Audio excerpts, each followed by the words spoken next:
Enough of Scribblio. Wait, is that on the right screen? It is on the right screen. I just need to shift it slightly. I keep resizing my Discord because people are annoying, but you know, whatever. I mean, as you do. There. That's about right. Yeah, that's about right. Cool. Right, so last week we played. You had spoken to Joga. The party had spoken to Joga in regards to what happened, how he was ambushed by members of the Myriad. You had went out to the outskirts of Stilben, where you set up camp out in the forested area where Victorlas and Nethari, you had a very strange and very similar dream together. Upon waking up, you decided it would be in your best interest to head back to the Clasp HQ and speak with the Joga about your next step, where you stumbled across your new and potentially temporary teammate for the time being, who knows, Coralina. She was in the process of speaking to Joga about an arrangement of sorts, which Joga recommended that she follow along with you two, so that she can assist you in whatever regard that is you're doing for your next step of your investigation. En route to the Topaz Blade, the inn that you were staying at, where Tsuri, the a Dwarven innkeeper whom you were planning on questioning, resides, you heard what sounded like basically a scream. Coralina sent Sir Barclay, her faithful Bloodhawk, to go and investigate, and Nethari followed suit, actually, while chaping into a Bloodhawk and following along behind, where you came across what looked to be a man being ravished by some green humanoid creature. As you reached the southern gate, you were ambushed by several large green draconic looking entities, where Richmond actually stepped out from the darkness, firing several eldritch blasts at your opponents and helping you slay several of these beasts. One actually successfully managing to escape through a portal to an unknown location, dimension, plane of existence. You have no idea. Upon clearing out, checking the bodies and conversing with Richmond, he gave you all a kind of solemn look, as he seemed to have heard something that you were all not aware of.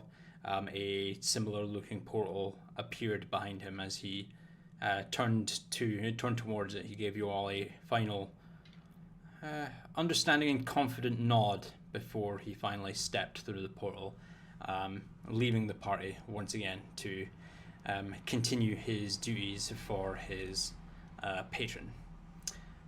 So you're currently still at the southern gate, where you have just finished off these creatures. What would you like to do now?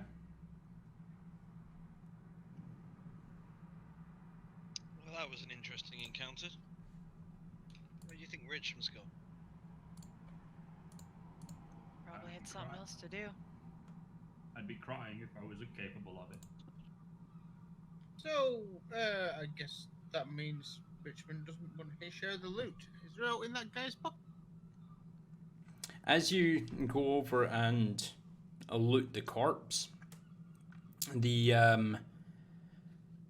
his pockets have actually already been rifled through. His backpack has actually been torn open at the base.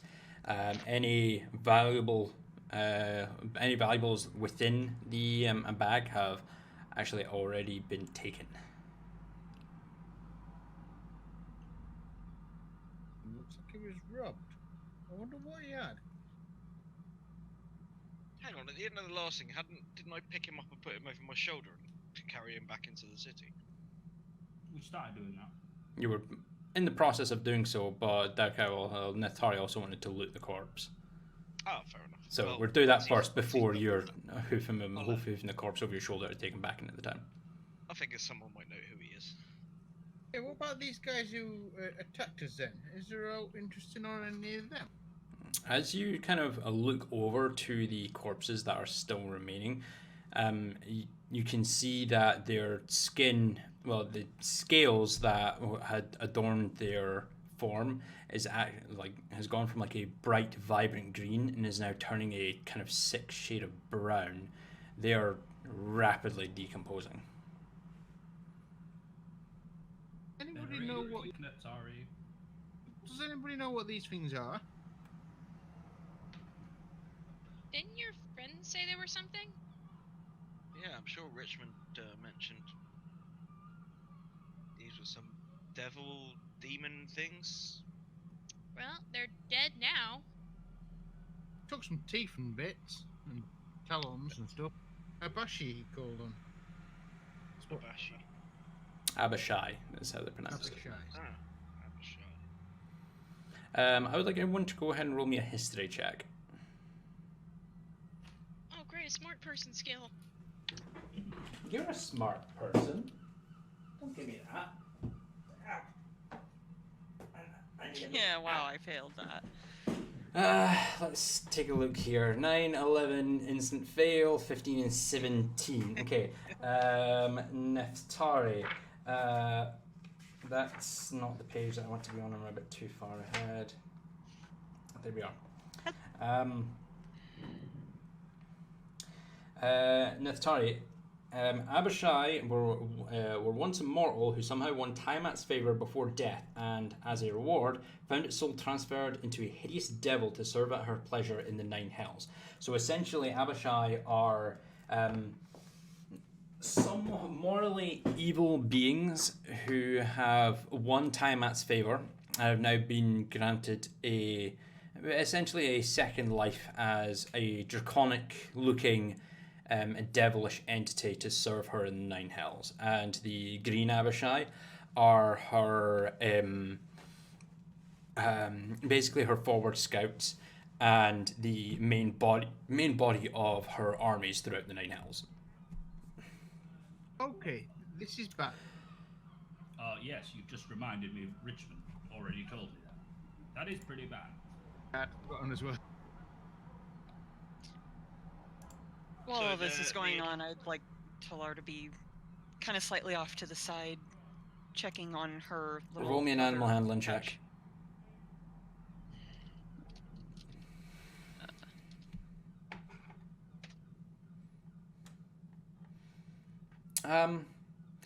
The egg's getting starting to get a little cold to the touch, so you figure it'd be best to see if you could go and get your commission back to hold it without risking your leather, because it would be a lot more insulated that way and be a bit warmer. But at a quick glance, it seems to be okay, just getting a little cold. Okay, she's gonna tuck it up a little bit closer to herself to try and keep it warm, but... Are we heading back in soon? Let's take a close look at this body. Does anybody recognize? As you turn the body over, it's a human male. No one you recognize at all. You've never seen this man before in your life. Because those critters sound pretty evil. I wonder if that's the sort of thing a necromancer could summon with those hydra eggs. If these are, as Richmond said, if these are scouting parties for Tiamat, then... Well, that's absolutely wonderful. We have Kenjor, a dark sort of warlock, ruining the world with darkness and summoning demons, and now we've also got Tiamat joining the fray. This is just wonderful, wonderful news. Sarcasm. Did I do it well? Yeah, actually, Temple, I think you... Was I convincing? Because I wasn't being serious. I think you did just fine. Thank you. Yeah. scared. Who the hell would send these demons after us? Well, they weren't after us. Are you sure? Push, push. Hold on. Actually, thinking about it, tactically speaking, what use would Tiamat's military forces have for just attacking a random civilian outside of a town like this?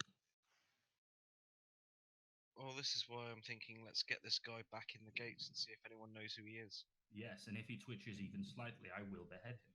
Yeah, that's fair enough. For our safety. Okay, I'm gonna pick him up. Sling him over my shoulder. Okay. And where are you guys wanting to go now? We'll head back towards the gates, I guess. Because this was just outside the southern gate of the of Stilben, so like you are like a stone's throw away from returning back to the town. So, is it gonna seem terrible if we just return with a dead body? Yeah, how do You we know know- we won't get arrested for this? Why don't we go tell the guards that there's a dead guy out? Our new friend raises quite a good point. If those beasts are rapidly decomposing, we're not going to have evidence of why this man's dead. And you know how uppity the guards are here. Well- We should do the right thing and return the body, though, He really. might have family. Yes, Okay, let's drag one of the guys that attacked him as well, because we all like we've just been in a. What if we don't want to get there and him say, "Oh, you did it"? Look, you see, you're all bleeding. Well, I beheaded that one. Why don't you go see if its head's still around? Maybe if it's... You might need to put it in a bag. Maybe there'll be a reward for killing them. You like rewards, Neftari? Huh? Maybe, you pick up that gooey head, don't eat it, and bring it with us. Maybe that will be the evidence we need to show the town's guard that we didn't just kill a man. And I suppose, thinking about it, if we killed him, why would we bring him into the town? Let's just get this man to his family. Okay, so are you looking around for the head first of the decapitated Abashai? Yeah, I'm going to try carry a Go. head. Go ahead and roll me a perception check.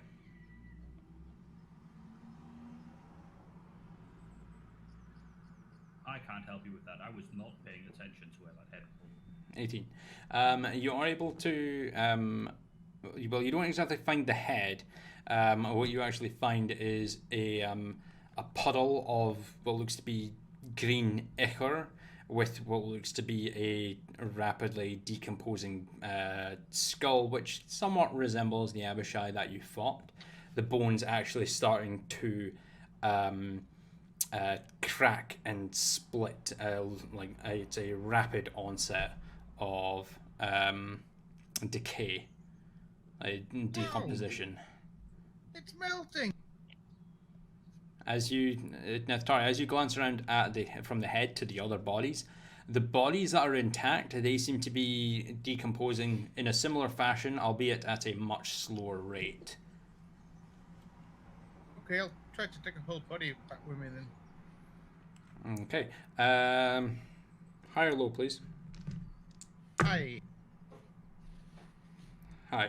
As you go to pick up one of the bodies, you kind of grab its arm and give it a tug, trying to lift it up. The whole arm separates from its shoulder socket with a sick, and you're now just holding on to the arm, which then slowly, the skin, the scales, the muscles, and it just starts to slip through your hands as the decomposition starts to rapidly advance. The bone, the fingers on the hand, just kind of slips down through the musculature and drops to the floor sickeningly. I mean, I really don't want to do it, but I think I can help. Oh god. That's... May I attempt to, using my racial trait, I'd like to cast Levitate on the body. Yes, you may do so. I kind of just look away a little bit and raise my 2 fingers up. It levitates. Oh god. Okay, and is this the one that is I now assume missing it's an the one arm, that or? I assume it's the one missing an arm. Okay, cool. Alright, I can keep this floating for a little bit. It's very disgusting.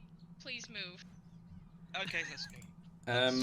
Carolina, I'm about to send you a quick message on Discord. Can I have you join that campaign, please, on D&D Beyond with your character sheet so I have access Of to it? course. Please and thank you. Yes, of course. Because now we can, you can just use the Averybot to roll stuff instead of I've been doing it. Yeah, I've like just I mean, been like with D&D Beyond rather than No, I've been doing it. Haven't you not seen? Yeah, just now you have. Like Okay. before, like as of last week, you weren't, because you were using the Right. Roll20. You were using the character sheet on Roll20. Yeah, and guess what? I surprised you by actually updating my shit. Yay! I need to just find your character sheet anyway, Carolina. There it is. I have one name, but Carolina has 4. Yes, Carolina has making up for my name deficit. Carolina has many a name. If these things just drop to bits, then, and I have a look in my pocket or bag or whatever at the teeth and the talons that I took off the. Is my bag just now a mess or what? No, the talons and the claws, they seem to be currently intact. Oh, that's okay then. Well, we've got them at least, I guess. But yeah, this thing seems to be melting, so let's hurry It's up. terrifying. Please, let's just go. I'm gonna like drag it like. I'll bring up the rear, and then that body's gonna be like 5 Just feet like- behind me. Cool. No problem. So you guys heading back into the town, yeah? Yep. All right, cool. I don't even have Sir Barkley's comfort because this is a concentration spell. Yep, and Sir Barclay is faded off into the ether as you're levitating this rapidly decaying corpse and trailing it behind you.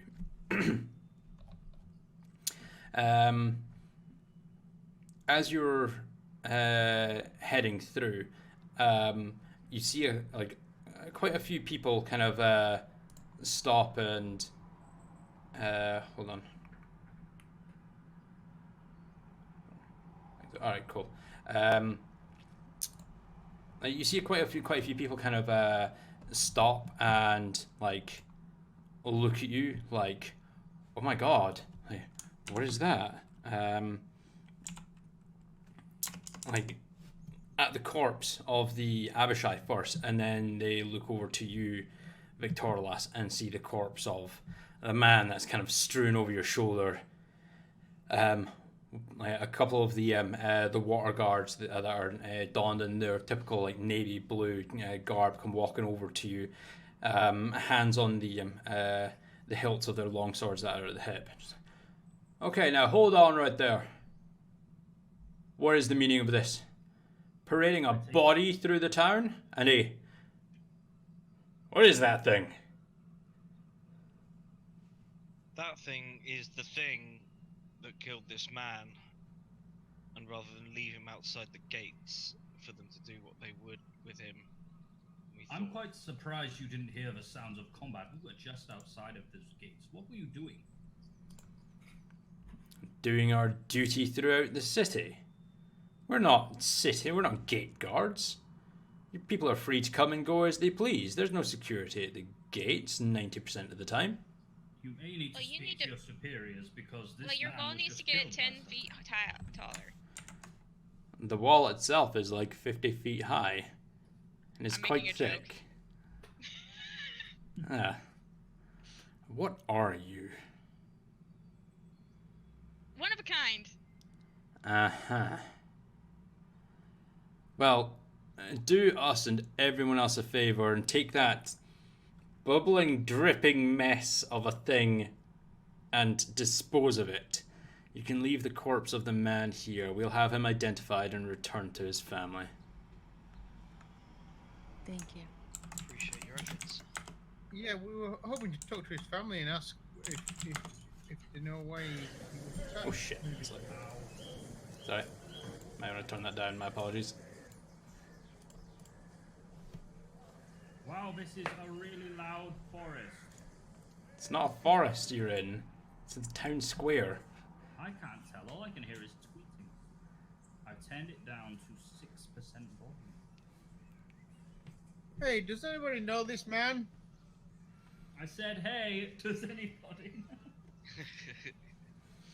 know? It will take some time to. It will take some time to identify him. Just leave him here. We will take the corpse back, have him identified, and have his corpse returned to the family. Just, like I said, take that mess and dispose of it. It's dripping everywhere. By the gods, what is that? As you kind of glance over to it, Corlina, it's now like it's most of these scales and muscle of kind of rapidly decomposed. It's like a green puddle on the ground, and what you're levitating is now essentially just a draconic looking skeleton. Neftari, not food. We'll just take it down that back alley over there. We'll. Do whatever you want with it. Just get rid of it. God, that's disgusting. How And, high can like- you levitate? 20 feet? object? Can you forcibly levitate at high speed? I'm just wondering if you can just catapult it out of the gates and be done with it. I don't know. I've never tried that, honestly. Well, you can most certainly try. I mean, I don't want to be. I look to the puddle and then back to me. I don't want to be covered in this stuff. Well, think exactly. you Just can keep our try. distance. Just throw it away. I will just go to the very outside of the gate, and I will just toss it into the wayside. Okay. It's decomposing anyway. Yeah, so basically what you do, Corlina, is you kind of bring it over to you, pinch your nose, and just kind of hold your breath to avoid taking in any of the scents.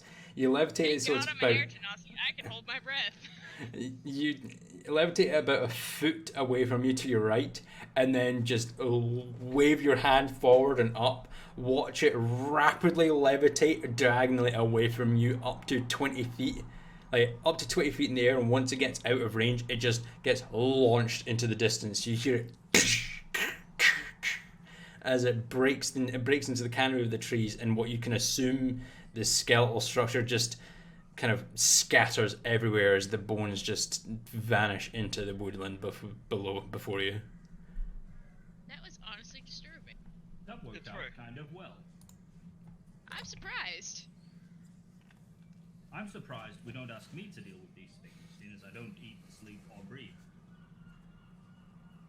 Well, it was getting a bit mushy. That's the only thing. You tend to, you know, I tend squash to squishy mush- things. Mushy. I can't help feeling there's probably some potion that uses those bones to make something really interesting. Well, you've still got the bits you took, haven't you, Natari? And that's for my cloak. Well, you know, I'm curious, though, at the rate that that thing was decomposing, do you even still have them? I suspect it's a defensive strategy to kind of prevent bodies being reanimated and reused during wartime. These were okay. I was worried about them, so I thought he might make my bag all mushy, but they seem to be okay. I mean, its bones still seem to be fine. I think it was just the flesh and other bits, right?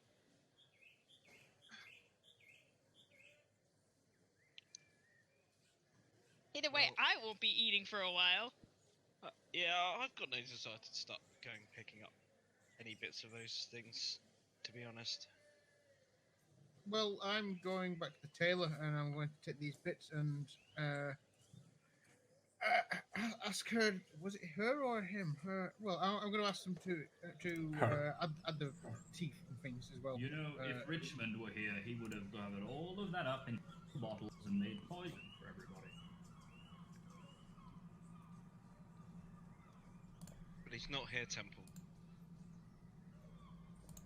Well, have you tried growing out your hair and putting paint on?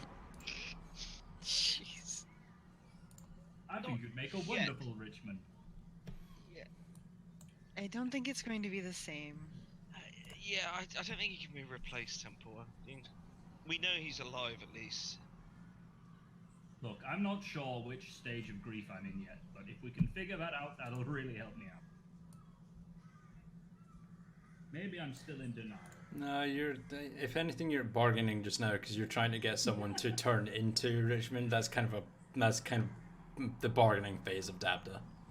Okay, which phase will I be in next so I can prepare for it? Acceptance. Oh, I don't want to accept. It's Dabda. Denial. I can't remember what the other A is.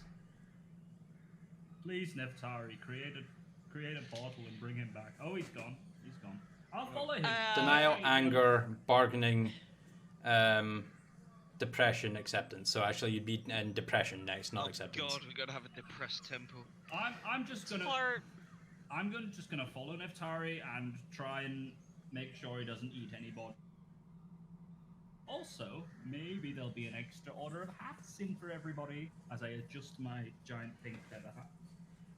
Talara is going to be following because she would like to see if her pouch is Okay. ready. And hat.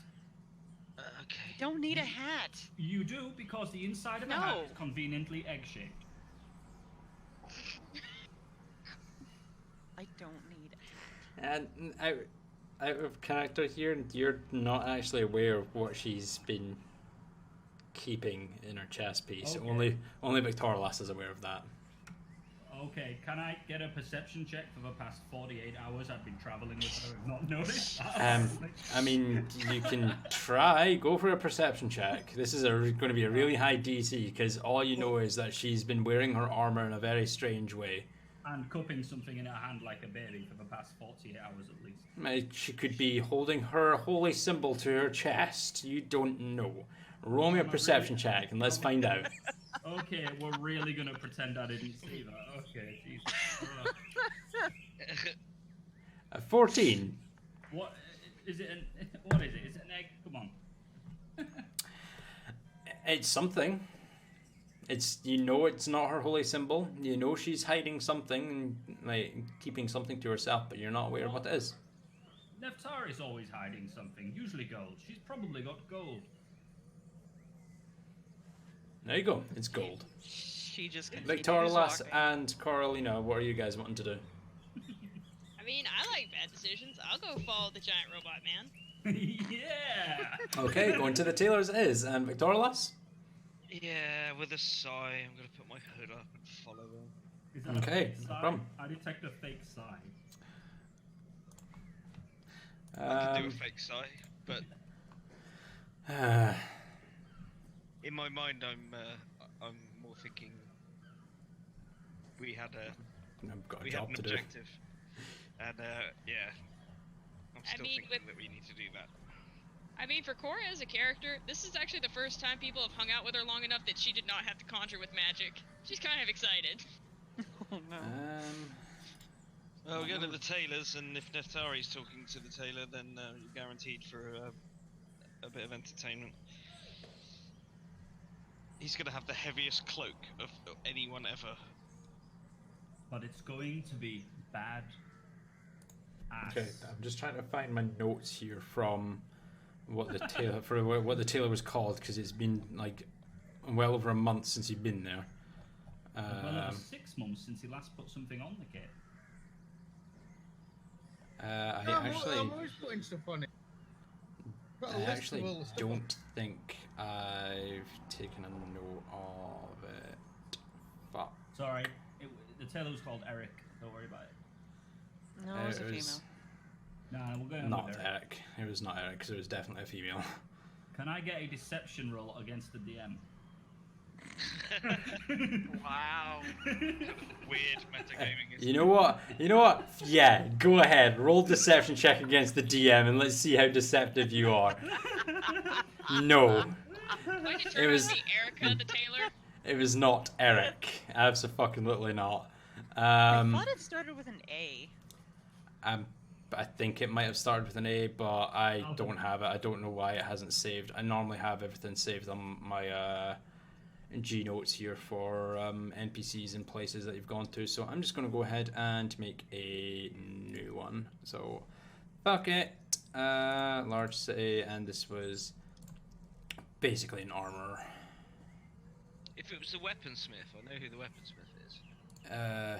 I think it was the same person. Wasn't it the same person? It was not the same person, because that was Elamroth's armory that you went to, and it wasn't the same person. Oh, okay. I thought it was. Okay, that's fine. What time of day is Then it? I'm thinking of the wrong. It's person. currently about noon. After getting out from the class HQ, fighting the Abashai with Richmond, and then returning, it's gone to about noon. Okay. Bar should be open by now. And I'm gonna follow Neftari into this tailor. Okay. So as you guys enter the tailor, Good morning, that. Eric. Cool. It's not Eric. Fuck's sake.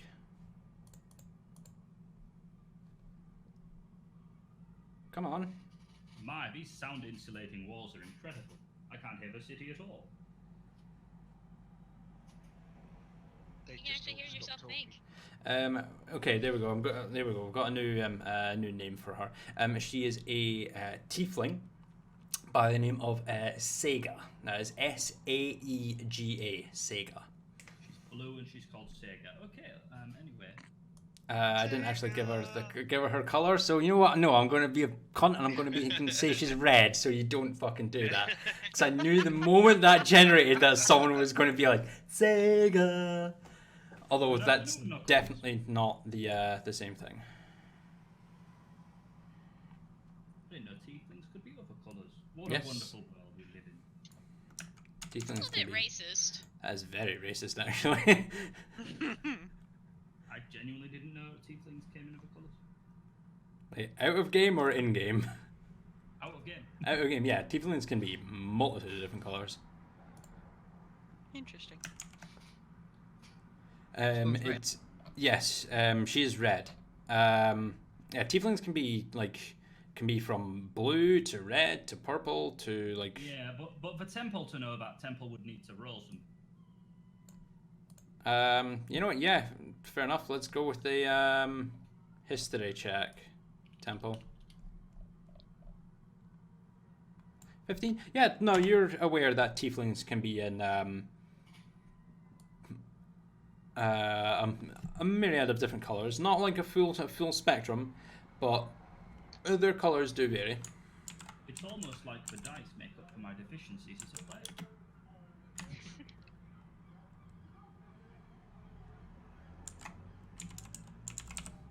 Right, cool. So you return to Sega's Tannery. That's basically what I'm going to call it.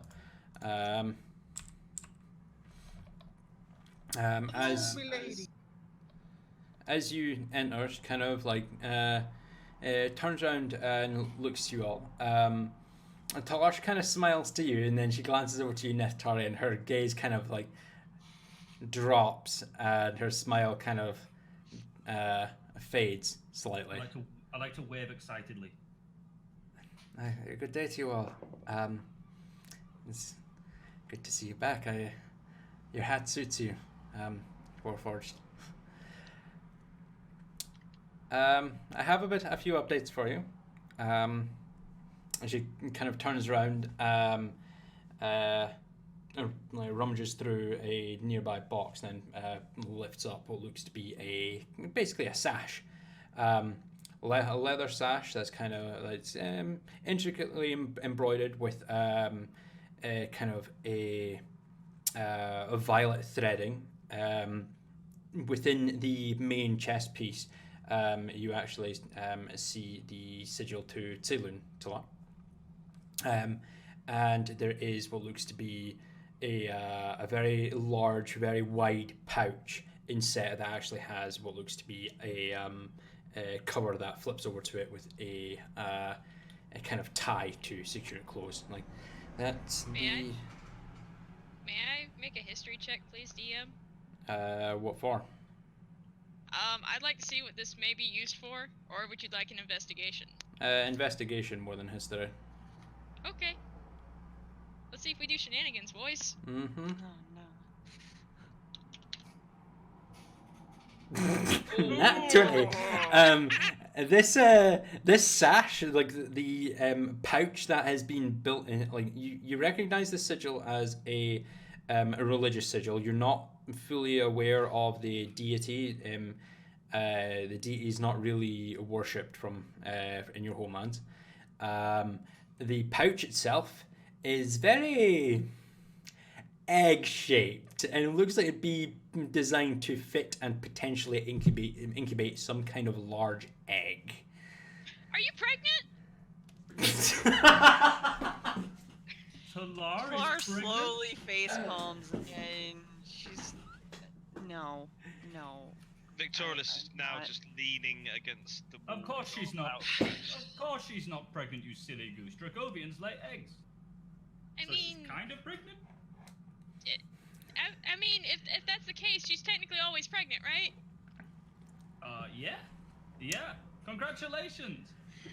I'm not sure that's actually how that works, She- but She's rolling her eyes and slowly steps up to the tailor. And I. I have a Doesn't matter. I have a room in the back if you'd like to use it to get changed. I appreciate it, thank you. And she just kind of like opens up a small gate to the side to allow you through for a few moments. And Talar You can- slips through. And when you get changed, you can reset your armor class back to normal. Yay. And then Natharish kind of glances up to you. Don't worry if you've not finished it. I didn't expect you to have finished it by now. I You said it was able to complete it to a degree, and she kind of like pulls over the cloak. The talons and teeth that you've already passed to her. If you think T'Challa's like the last things that the came necklace. to her was a rabbit fur ribbon, a bolt of fine cloth, and a leather ribbon. I don't think I gave her any teeth. Yeah, you gave her. No, I distinctly remember you Okay, giving her okay. like talons and bones to embroid into the cloak. I already had loads of talons and teeth and stuff. Well, you gave her even more. I'm pretty sure. You Yeah. gave us Hydra teeth, I think. Mhm, Oh, mhm. yeah, maybe. Oh, yeah. You're So, probably right. so around the neck, she's taken the ribbon and like where the cloak then like kind of folds over to your front and clasps to the front. There is a like kind of think like T'Challa's like the neckwear that T'Challa wears, which allows him to don the Black Panther suit. It's kind of like that with multiple Hydra talons and teeth and such that embroidered around it. That basically clips onto the cloak itself, where like and hangs down freely beyond where the actual fastening is on the cloak. As you kind of put it on and swirl around, you can actually see there are two pockets on each side. As you stick your hands in, they kind of just sink straight down and seemingly forever. I'd say it kind of looks up to you. Wow. I was able to give you two pockets of holding as you requested for your cloak. It basically works the same as a bag of holding, but each pocket is only really capable of filling it's 15 cubic feet worth of items. It'll only be small items though, coins, maybe daggers, arrows would fit, but anything that's too big to actually manage and make its way into the pocket, they won't work. And overfilling them will be extremely dangerous because having the pocket, if the pocket ruptures right there next to you, there's a very solid chance that when it absorbs everything into the astral plane, it will kill you. So you will want to be very careful with that. Put like a dead mouse in there, but a dead rat, but probably not a dead cat. Yeah, sure. if that's what you want to do. There is one downside to the enchantment, however. It's no longer a displacement cloak. The two enchantments that I put in place for the pocket, I tried to do whatever I could to hold the displacement enchantment that was on it previously, but I wasn't able to maintain it, I'm afraid. So, and it's been completed for the last few hours. I've been doing some research to see if there's any way that I can reapply it and keep both enchantments there at the same time, but I can't, I'm afraid. So with the pockets there, you're not going to have a displacement cloak, I'm afraid. I'll just keep adding bones and teeth to it and make it more menacing, and maybe they just won't attack you because they'll be too afraid of you, right? It will be I was thinking I'll just wear it as my best coat, you know, for dress occasions, and yeah. Talking of which, I've got you some more teeth and talons here. Would you be able to add these to it? Yeah, it would just take me a couple of hours to do that if you want me to do that just now. And I will do this at no extra cost since I kind of trashed the initial enchantment. That's awesome. Of course. And she kind of like, you remove the cloak and pass it back to her, and she takes it, slings it over her shoulder, takes all the Abashai teeth and talons, and like takes it all into the back. And is there anything else that I can do for you all? It's about this time that Talar, you managed to fit everything. The sash is on and everything is in place and covered, so no one can actually see what you're holding within the sash. Okay. She'll exit at about this time and kind of stand off to the side. And is it to your liking? It does well, thank you. Of course. There is an enchantment on the outer pouch, as per your request. It will provide a gentle heat to the inside, so that whatever you're storing in there doesn't get too cold. Thank you. Of course. Is there anything else I can help you all with today?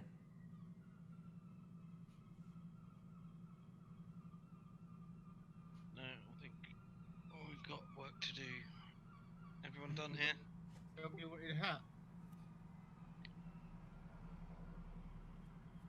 I like my hood. Hoods and hats incompatible.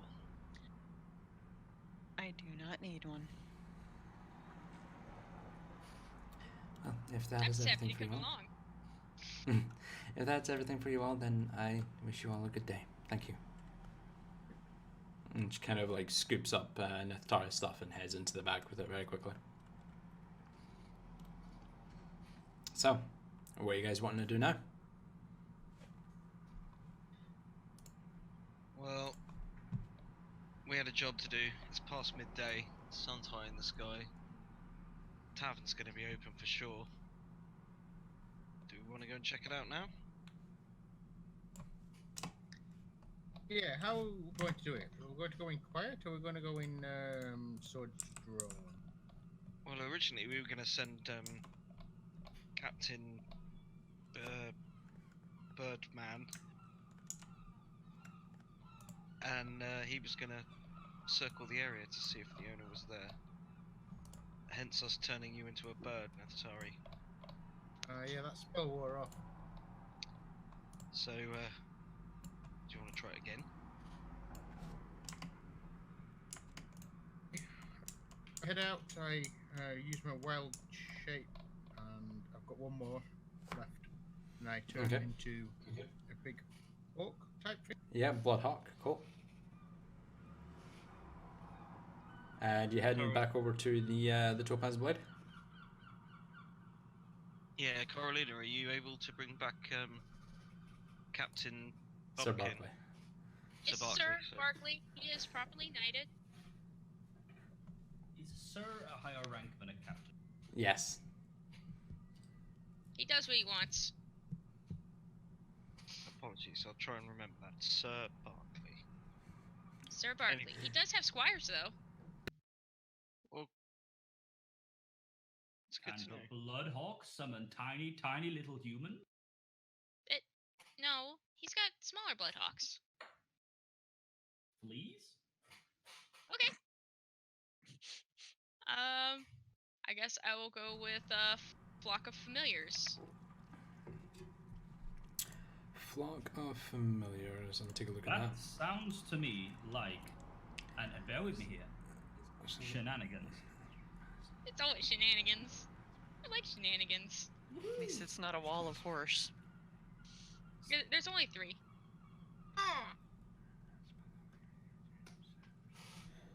Okay. So I'm assuming you're going with hold on, I'm trying to think here.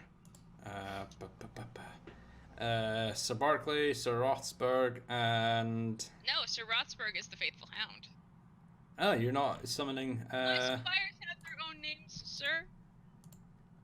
I know, but Flock of Familiars it just allows you to summon up to 3 familiars. I thought you would be bringing Sir Rothsburg with you for this. It'd be 3 birds. 3 birds. Okay, 3 burbs. Okay, so That would be Sir Barkley, Squire Robin, and Squire Peregrine. Squire Robin and Squire Paragon. Cool. You all take a step outside. You watch Neftari kind of a wild shape into a Bloodhawk and take off. So Barkley kind of like just quickly turns to you, Carlina, and gives you a little nibble on the ear before taking off into off your shoulder, and you summon your squires alongside him and send them out. What do you have? What are you all going to scout? Carolina, if you follow Neftari, he knows where the place is. All right, I'll have my familiars follow, and Okay. I'll hang on the temple as I did before, and just go into connection. I Okay, lose cool. my eyes and ears. Cool. Neftari, what are you doing? Just heading to the Topaz Blade? Probably directly, unless I see anything interesting on the way. Okay.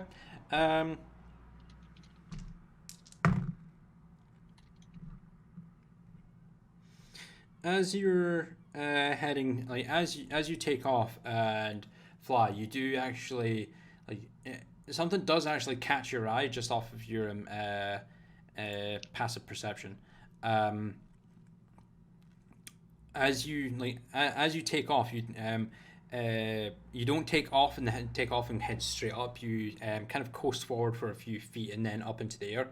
As you coast forward, you actually catch a glimpse of what looks to be a dark figure in the alleyway, just next to the tannery. Go ahead and roll me an investigation check to see if you recognize the individual or not. 11? Yeah, no. You see the reflection of the dark scales and the golden amber colored eyes as you fly by. It seems that Joga is either following you or doing his own business for the Thieves Guild out in the town. Yeah, then I'm just gonna circle a bit higher and just keep an eye on him for 2 minutes or 2. You Some see of my him. friends are probably heading towards You Topaz. like, as you're flying around, you see him kind of navigate through the alleyways through Stilben before disappearing into a building that you don't recognize. Will I You be can able to assume recognize it he's again? either on business or working.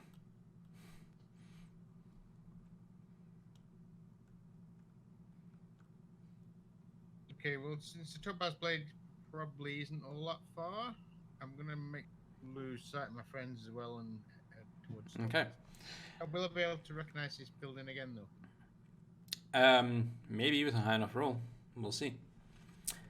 So, you head over to the Topaz Blade with Sir Barclay and his squires following along behind you.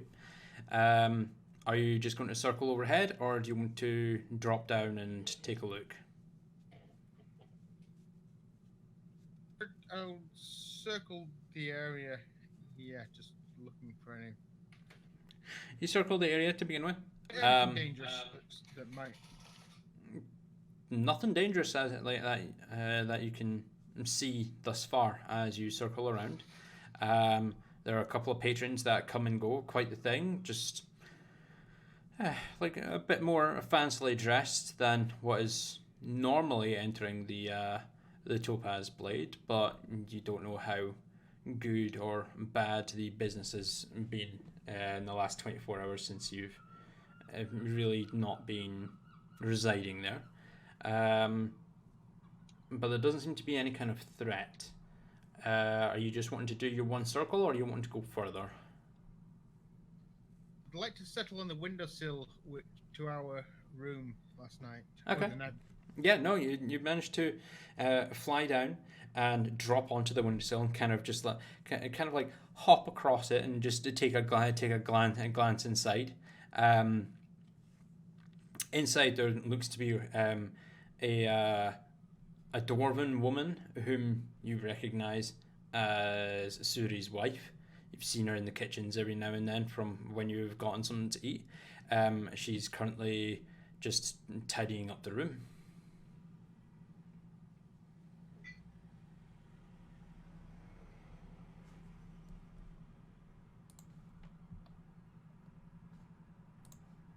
Okay, then I shall take off and continue circling the area while my friends.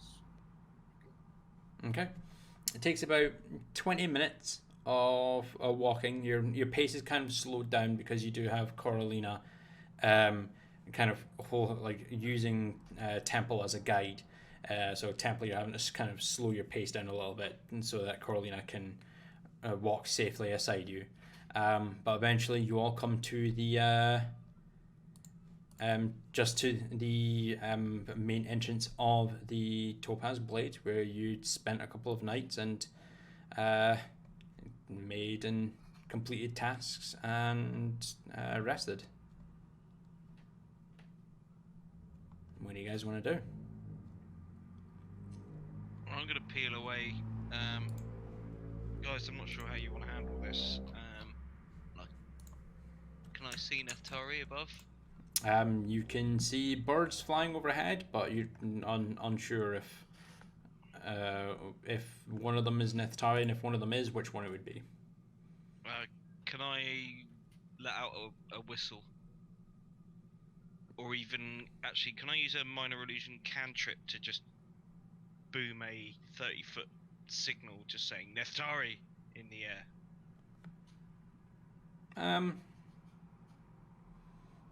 I'd like to try and crap on them.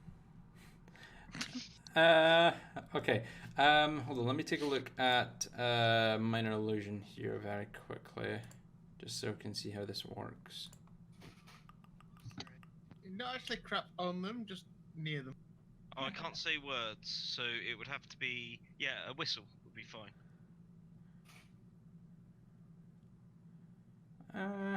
It can be your voice, someone else's. It can be a word, voice, yeah.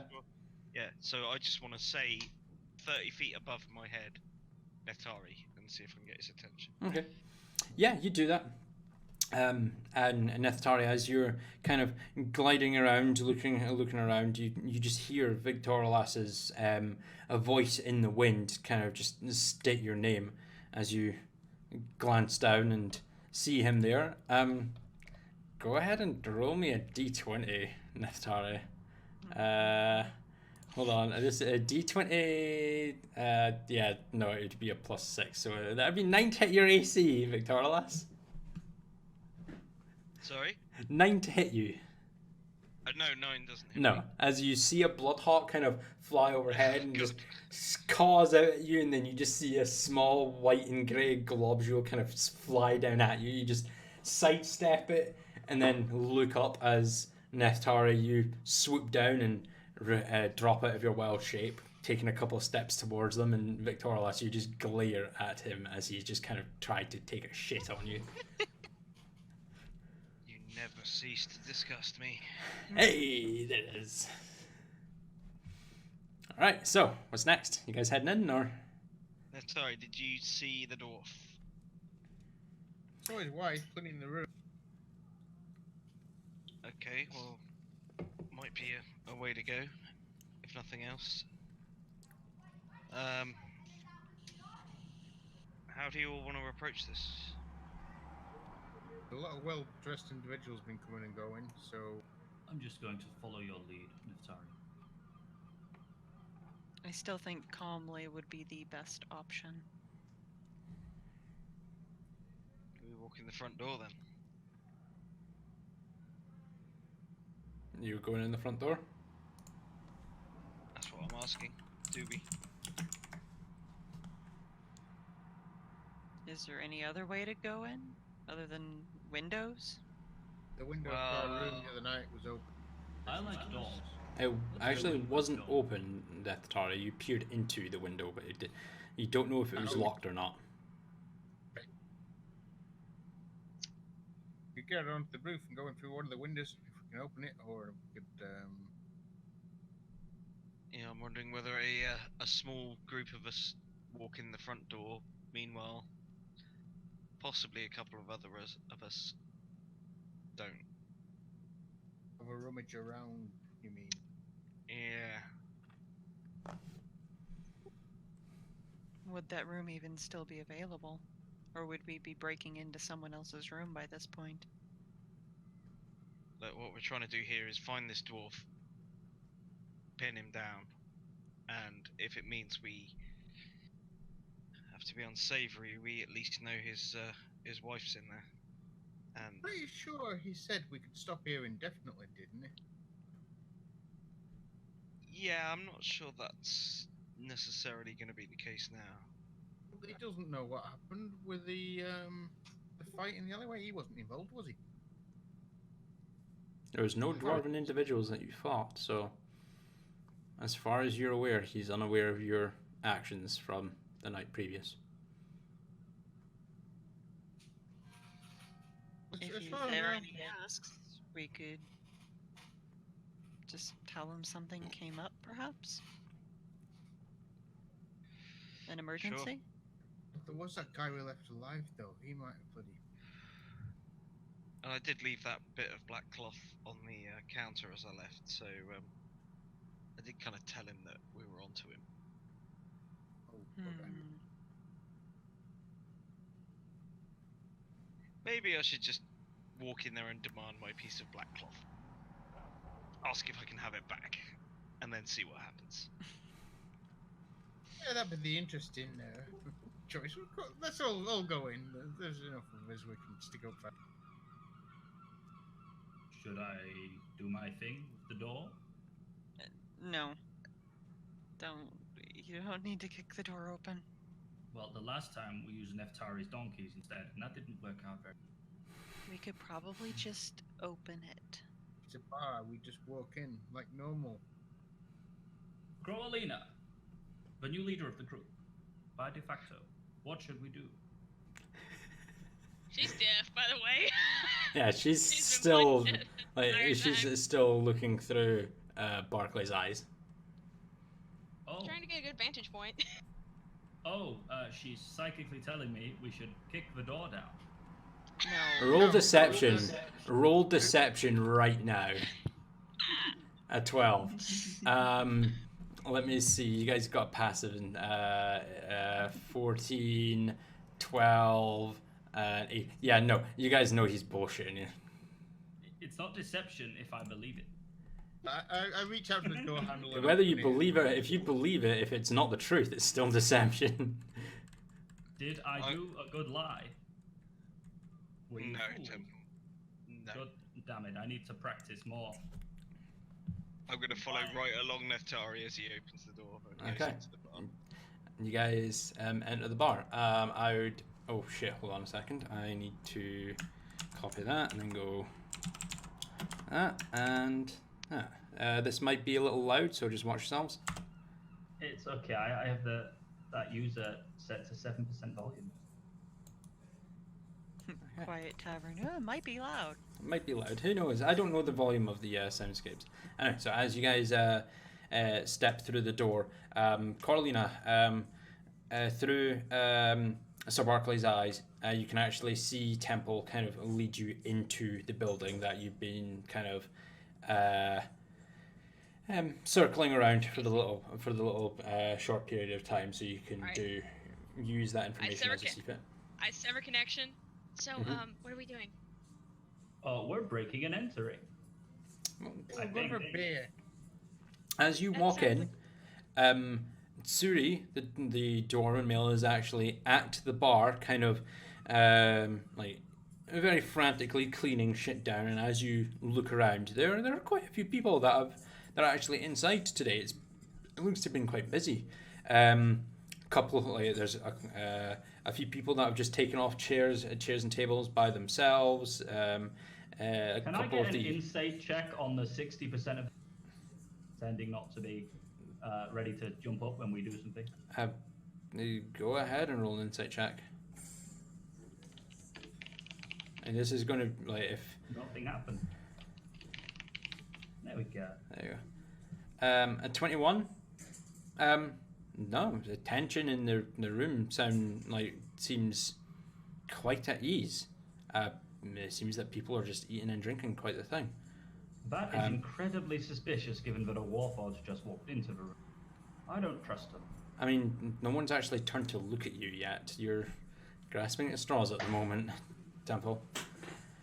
Yeah, no, there are a few patrons that are off by themselves in the solo tables. The booths that you normally take for when you're wanting to talk in private, they are packed full at the moment with other different patrons.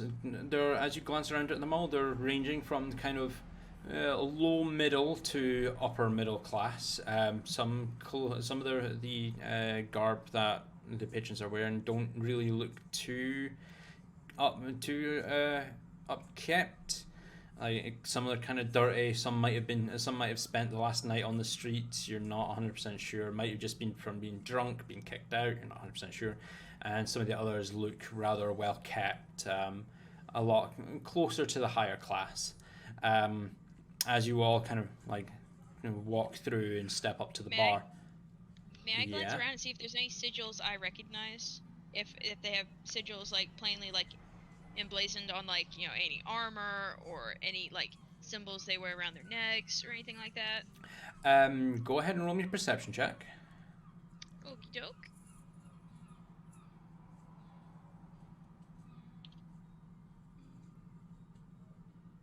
$16. There is one individual at a table who doesn't actually wear any sigils, but as you're glancing around looking for that, you see this individual actively look up and make eye contact with you, look back down to the table, and then immediately starts writing something on a piece of paper. I pull up my hood. Okay. As you get to the bar, Tsuri kind of glances up to you. Welcome back. I missed a bit of the rush, so if you guys are wanting anything, now's the time. Because I don't know if I'm going to get another flood of people in through the door. A beer apiece. I take it. What is this? The eggs that's attracted all the crowd in, or what? No, actually, the eggs have been, they've been used. Some of the higher class people that are currently moving towards Singorn and up to Whitestone have made a purchase of them, and they are being shipped out. I was planning on cooking them, but I got some very well priced offers, and I've sent them out that way. Okay. Was going to order an omelette. A bit too late, my friend. I'm very sorry. So, Beer, everyone? what can I get for you? Yeah, I'll have a beer. Ale for everyone? Except me, thank you. Nothing for me, thank you. Nothing for the Warforged and the Dragon Lady. And what about you? young lass? What can I get for you? Ale sounds fine. An ale for yourself, no problem. And just starts pouring out 3 tankards of ale and slides them across to you. Hey, Crowlina, if your bird gets drunk, do you get drunk while you're in thingy form, or is it the other way around? I kind of try to shush Temple down a little bit. Roll me a Cut you to perception my check, Carolina. 12. You immediately glance over your shoulder to the guy that had made eye contact with you. At the mention of your name, he kind of glances up and then just glances back down and continues writing. I don't know. I've never tried to borrow Sir Barkley while I'm inebriated. In fact, I've never been inebriated, actually. I had alcohol once. I immediately blacked out. I was completely immobilized. It was horrible. That sounds terrible. Why would anyone do that? It's just the way you drink. It's all part Well, of it my- depends on how much you have to drink and how strong it is, lass. If you're wanting to get absolutely shit-faced, then, well, the stronger stuff will definitely do you in. And it's an interesting experience. You might find out parts of yourself that you've never explored before. I do like a learning experience. Well, there you go. Bottoms up. I think you'll have the Dragonborn whiskey then. May I recommend an entire pint of Dragonborn whiskey? I don't remember how it tasted. It's the only thing I've ever drunk. Well, if the young lass has never really drank before, I wouldn't recommend the Dragonborn whiskey. It's really, really strong, and you'll probably regret it in the morning. Well, Sir, I am nothing but a fast learner. I disagree. I will take it. Okay. All right, fine. We'll see how this goes, lass. And he takes out a really small glass, pours you what looks to be about a double. Would you like ice with that as well, lass? I'll chill it just fine on my own. Neat. All right, fair enough. And he slides it towards you. I'm just I sipping on my take- ale right now. I would recommend that you take it slow as well. Take Trust. it from me as someone who once rolled a 4 on a medicine check. You got this. What are you doing, Carolina? How fast should I do this? No, I'm looking to my new companions here. They're more experienced in this area than I am. Take it from the bartender, the one that's serving you the drink. Take it slow. I'm Okay, just okay. watching, leaning on the bar, sipping my beer with a smirk on my face. I'm Alright, going I'm to sorry, Laura's Great. watching from the other side. give Ask- Victoria this because I've got no idea what's about to happen. Ask yourself, what would Neftari do? I shoot it back. Okay, go ahead and roll me a Constitution saving throw at disadvantage, please. It's okay, there's like a 70% healer balance in this party. You'll be fine. 12. It feels like fire rolling down your throat, and you actively have to put your hand up to your mouth to stop you from spitting it out and throwing up. But after a couple of seconds, the heat gives away and ebbs in your throat, but it's manageable. And you immediately start to feel like a very strange sensation in your head. Like you feel a lot lighter. Everything seems to just bounce. Essentially, you're tipsy at the moment, basically. I look at my glass and I put it back down. I want another. Well done, lass. That was very impressive. Here, have another one. And he pours you a triple, slides it over to you. Now, Handles that better than Temple. now, take this one's a lot more. Take it slow. Trust me. Enjoy it. Don't just slam it back like a shot. You're wasting it that way. Neftari, you're being shown up here. Oh, go on, I'll have one as well. You're having one as well. Do you want a pent to catch up, or do you just want a double or a triple? Double's fine. A And double. I will just sip it. It slides it over to you. So, how's the last couple of days treated you?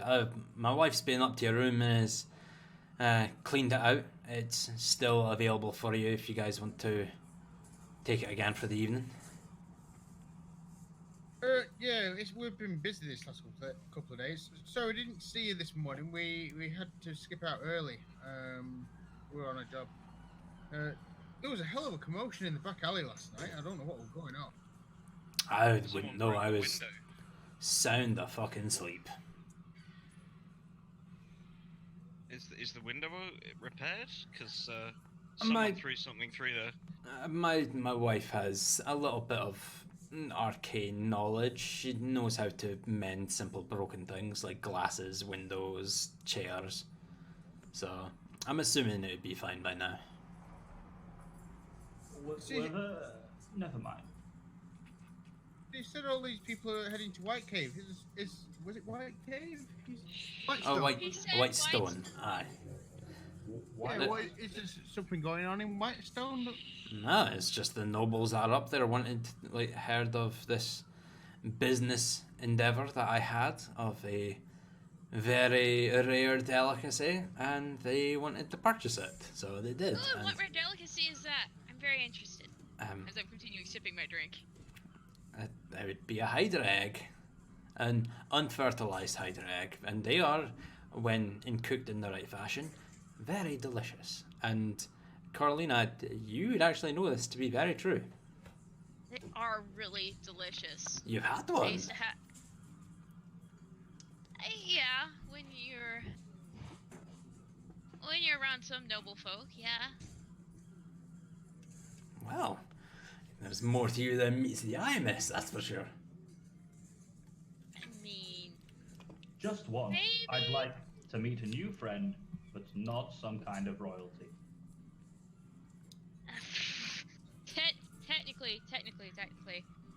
technically, I'm not royalty. My dad just conquers shit. When she drinks, she tells us stuff. Yay, exposition. Carolina, go ahead and roll me another perception check. Is it a disadvantage because I'm tipsy? No, it's normal. still- You're tipsy, but you're Okay. not, you're still aware of your surroundings. You hear the squeak of a chair, and as you glance around, the guy that made eye contact with you and has been taking notes on a piece of paper is gone. Huh. Anyway. What is this? Is really. What is this? So what's Whitestone like anyway? It's very cold and miserable from time to time. Oh, sounds like family dinners. She's a really giggly one when she gets some alcohol in her. You're going to be fun at parties when you start drinking some more. Let me tell you that. Just don't try to get me to dance. I'm suck at dancing. Well, now that you've said that, I'm sure your friends will get you up on the dance floor in no time. I've been in dinners with friends, but I don't know what a family dinner is. Or what a family is. It's tedious, boring. They bring up all your broken hopes and dreams. Or they give you the cold shoulder. Sounds about Either right. way, I think not a fun. few myself. Cold shoulder seems like a useful magic spell. Yeah, if your dad takes leveling, bitch. Sounds like we've got a bit in common. Have good Your parties dad's an in ass too? My dad's also an ass. Does your Yeah. dad also summon horrific consonants? You said horrific demons? Yeah, my dad's a real dick. I mean, my dad's got Um, legions of servants and shit, and he's probably conquered and enslaved a few people, but, sins Has of he, the ever father? tried to kill you though? 'Cause his dad did. He tried not- to kill all of us. That was great. No, because I'm my dad's only heir. Has your dad ever commanded you to kill all your friends? But then how does he breathe? No. I'm the only one in line to ascend. No, cause granted, I've got like half siblings, but they're all bastards. Neftari has siblings. No, Victoralis has siblings too. We've met them a lot. Are they bastards too? Yep. Well, My siblings not weren't really lost, my chicken. siblings. I was kind of adopted. Oh yeah, you got thrown in a river. Although I will be honest, you guys are like the longest like people have like hung around me and not wanting to either like leave or say they have to go somewhere or say go away, you're annoying. Well, that just means you've been unfortunate in your company, lass. I mean, whatever my father paid for. Oh, there's your other problem. Your father paid and picked for your company. You need to go out and find your own friends. And that'll be why these guys haven't told you to go away, because you're annoying or whatever the other people said. Because you found people that are kind of like-minded. Hey, your father never tried to give you beer or whiskey. No. Sounds like a prude, that's I'll be honest. No. He's more of a wine drinker. Oh, he's a snob instead. Nice. I mean, when you expand your empire as far as he does, Whatever. Anyway, are you guys wanting some food, or are you more here just for a break before you can continue your business? Well, we've been working pretty hard, so I guess we can take some R&R and get some food and maybe some more drinks. yes. We've been investigating some of the dubious thief activity that's been going on in the city. Ah, is that the clasp? They've been a pain in the arse for quite some time now, I'll be honest. Yeah, it seems rife. We saw. Yeah, some clasp guys robbed us, and there were some other guys too. They were a bit more aggressive. From what we've seen, there seem to be two guilds, I suppose. There are myriads with of each other. guilds. Myriads of them. Precisely. Ah, that's the new one that's just cropped up, right? This myriad. I wouldn't know about new when you come. Yeah, I've not heard much about them. They're apparently a very small group, but rumors are floating about that they're from the far southwest, and they kind of expand when they make land. So if they've stopped here in Stilben, they'll start small, but they'll get quite big.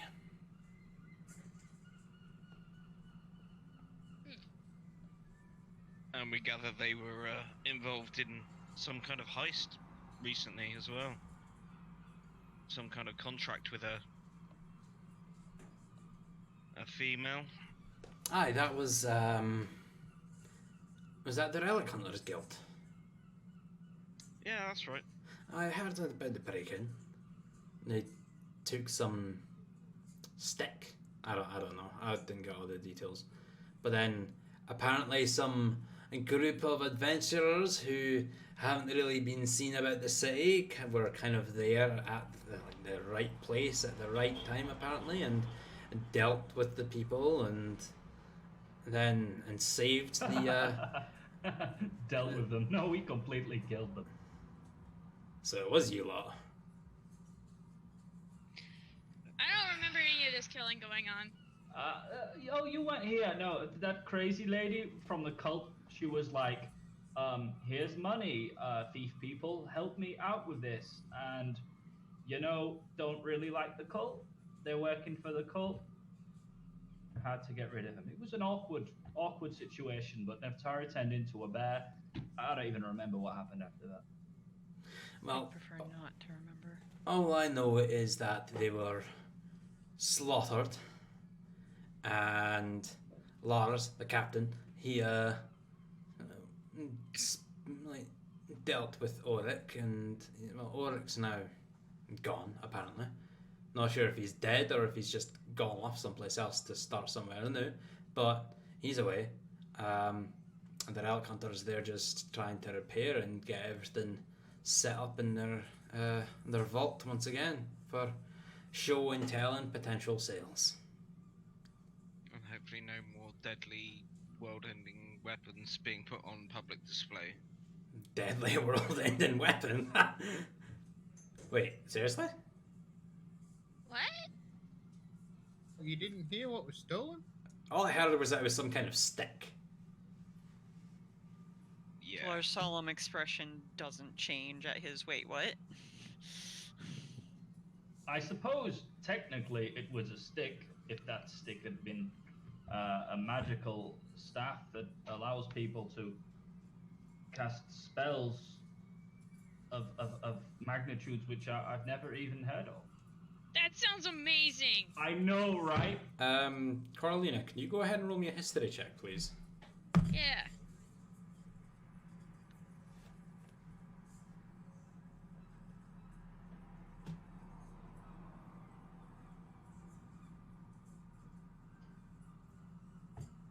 Alright, there you go. Fuck's sake, 26.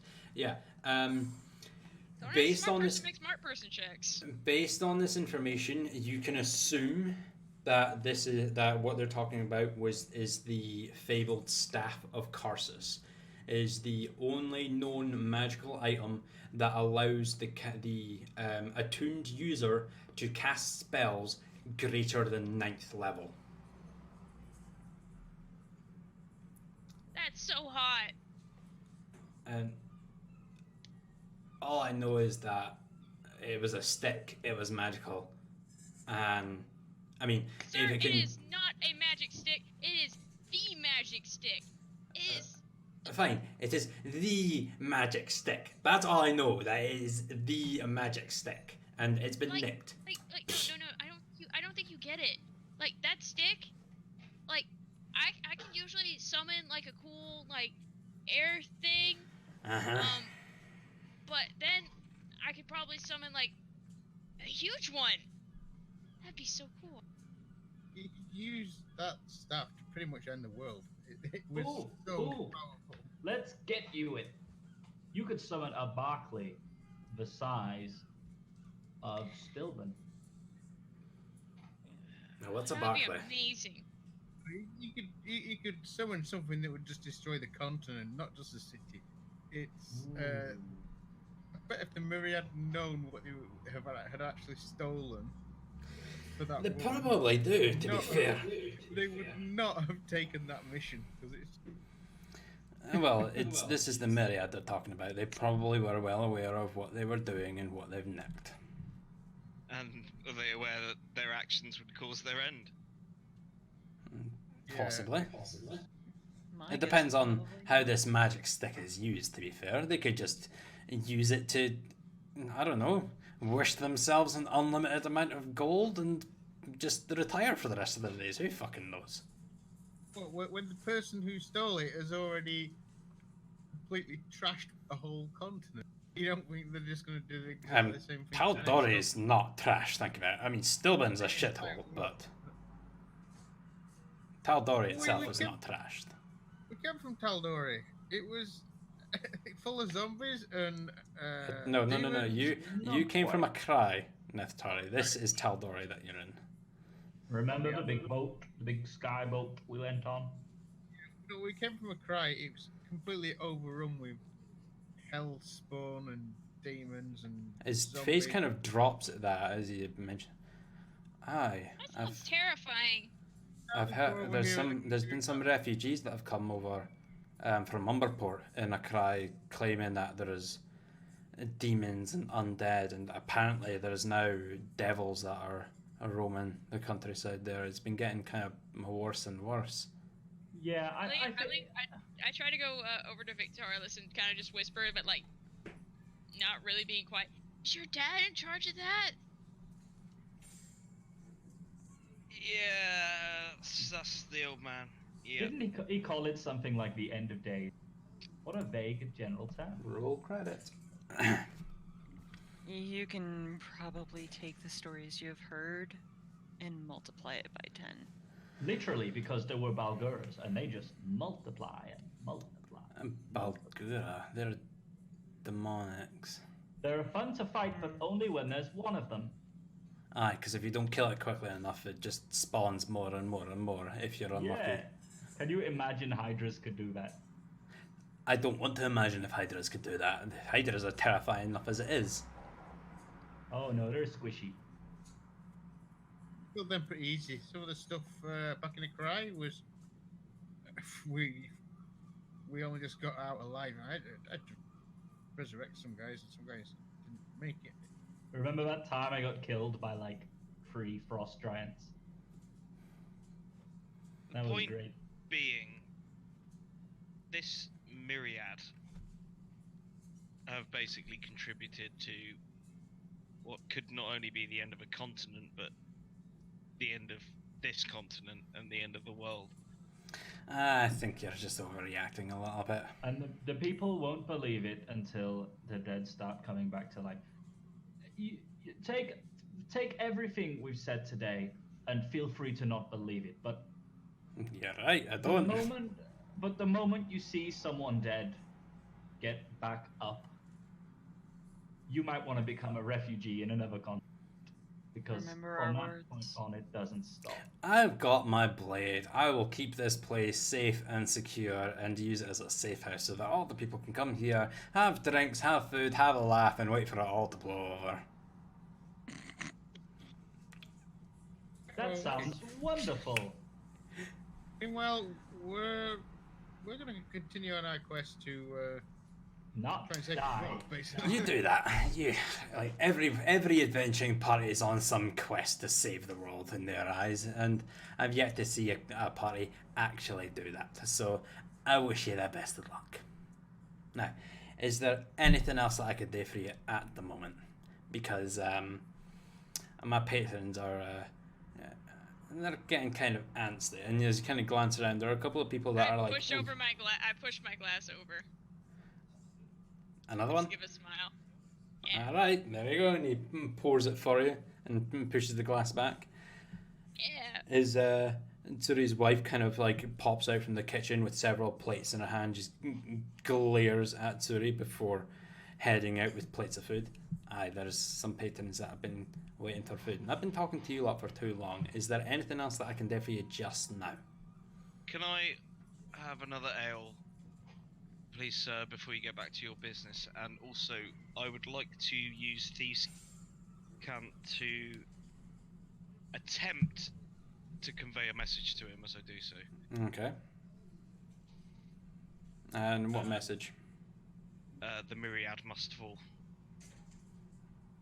So as you're just like you ask him for that, and then you just start talking away, like Corlina, Victorious kind of turns to you and starts talking about something that just is completely off topic, makes no sense whatsoever, and as Tsuri like pours the ale, he kind of stops, glances up to you, and stops pouring the ale, slides it over to you. You'd best watch what you're saying there into your Victorlas. And kind of like turns away and actually picks up the black rag that you left and uses it to start cleaning down a tankard, just staring at you now. Just give him a knowing nod and I'll take my ale and I'll go and sit down and drink it. Well, you guys are at the bar, like on the stools at the bar, so. I like to imagine I'm just sat between them, looking left and right, completely oblivious despite how awkward the situation is. No, This I'm drink is gonna amazing. move away from the bar at this point. I'm gonna give him a look. I'll give him a nod. Look him right in the eyes so he knows I mean business. And I'm Okay. gonna go and find a table and I'm gonna go and sit away from the bar. All right, cool. Is anyone following? I'm following. I'm keeping my drink with me. Okay. Anyone else following Victorlas? Or are you guys staying at the bar? I'll stay with Neftari. I'll stick around to make sure the others don't get into too much trouble. And Decisions Tori, are what are you hard. doing? I'm going to stay at the bar and just try to Okay. over here. What being said? Be right Okay. back, guys. Yeah, no problem. As Tsuri kind of like finishes glaring at Neftari, finishes the wiping the tankard, kind of waves the black cloth in the air for a moment, kind of like it seems like he's kind of trying to dry it out almost. Temple, Talar, and Neftari, go ahead and roll me an insight check.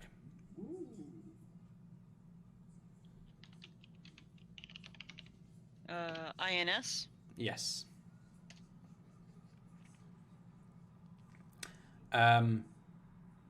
Neftari 9, Temple 15. You guys just kind of like look a little confused, and like I glance over and you see his wife returning in towards the kitchen, and follows in behind. Talar, you follow suit, but you see a couple of the patrons that are at the tables where he had just been serving kind of turn around and look towards Victorilas. If you just give me a couple of minutes, we'll wait for Victorilas to return because he's gone AFK at the moment. And actually, that would be a pretty good time to go for a quick bio break while we're at it. So, if anyone has to go get something to eat, something to drink, go to the bathroom, whatever you'd like to do, please go right ahead and do so.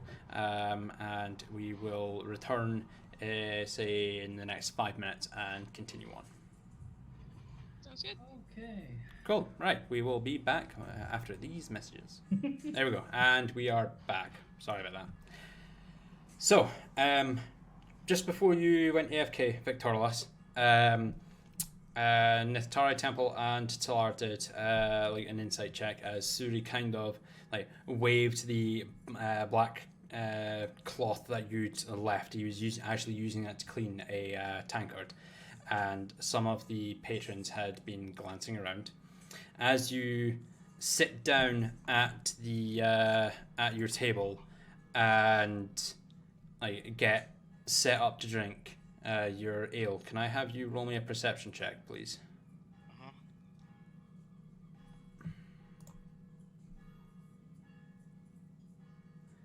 16. Okay. And And can you refresh my memory on what it was I saw? I'm sorry. you saw several of the patrons after Tsuri kind of waved the rag around. You saw several of the patrons in the room turn to look at Victorilas. Victorilas, it's going to be a 24 to hit. 24 hits. Cool. And you take What? 7 points of piercing damage. As you sit down, there's a whisper in your ear saying, "The myriad will never fall," and a dagger is plunged into your back. I want everyone to roll initiative. Oh shit! Here we go. Surprise! Hey guys, how good is a drunk wizard gonna be in combat? Excellent. I didn't ask how big the room was. I said I cast fireball. It's okay, guys. Out of character, I have no fire spells. We're good. Didn't like the way he was waving that black rag. Am I doing something wrong, Scott? Yeah, I'm trying to figure it out as well. No. Should My be voice alright. is so loud. I've set rhythm to 3%. Yeah, it depends. It depends on the volume of the YouTube video. It's just Um, the volume. When this one that's a bit louder, it's Yeah, no, it does not want to work. Every bot might be down. It's dead, Jim. It might be. Should we manually roll in like roll 20? Yeah. Let's Yeah, Avribot just went offline. So Avery's down at the moment. So 1d20 plus so initiative. on the far left, at the top left corner, the second option from the bottom, there'll be a little dice. If you highlight that and then go to the right and then click on Advanced Dice Roller, you'll be able to roll an advanced dice of 1d20 plus your Dex modifier. That is your initiative. Dex. plus 3. I'm missing something apparently. I don't. Are you sure? Because in my character initiative, but my dexterity, is that how it works? I don't know. What is your initiative is +2 and your dex is +2? No, my dex is plus 3. Not on my screen. It's not. Your dexterity is +2. Oh, fun. On my screen, it's plus 3. Your dexterity score is 14. Your I'm constitution is +3. Yeah, I was looking at saving throw. Never mind. Yeah, no, your actual score itself is +2, so it's your dex score. Yeah, my bad. I was reading the wrong. Right. So yeah, so you guys will need to roll a d20. So highlight the dice itself. Scroll down to advanced dice roller. Click that. Then advanced dice roller. I don't even see any of this. Okay, so I have you may have to roll my initiative for me, there, Fangs, because I'm getting a 503 error with trying to load up roll 20. Oh shit. Okay. Yeah. Try refreshing the page. Diane, are you in roll 20? Yeah. On the top Right. left of Hold. the screen, Okay. there's a Just little- wait one. And Dan is just a flat d20. All right. So Dan, you rolled a 4 for your Woohoo! initiative. Right. So Talar rolled a 4. Neftari, was that? Do you just have a flat D? Yes, you have a flat as well. So you rolled a 3. Victorlas, you rolled 9. 7 plus 2, 9. No, I'm going to use the first roll that you did. So you're 15 plus 2. Okay. That's 17 for you, since you rolled it a couple of times. Spamming the button. Temple, you have a +2. Yeah, so an 11, cool. And Carolina, you have a dex of +1. Yep. So let's go ahead and roll that. That's a 5 for yourself. Okay, that's fine. Like I said, this is not loading for me at all. I've refreshed it. I finally got to the point of signing in, but signing in takes forever. So What Yeah. browser are you using? I'm using Firefox, dude. Try Chrome. Oh, but Chrome sucks. Chrome doesn't yeah, but suck, it works actually. a lot better Uh-uh. with Roll20. I switched from Firefox a long time ago, and I am happier for it. And I'm the edgelord using Vivaldi. I use Firefox for all my normal browsing, but whenever I'm playing Roll20, I use Chrome because it works better. As Temple wonders himself out loud, what is a browser?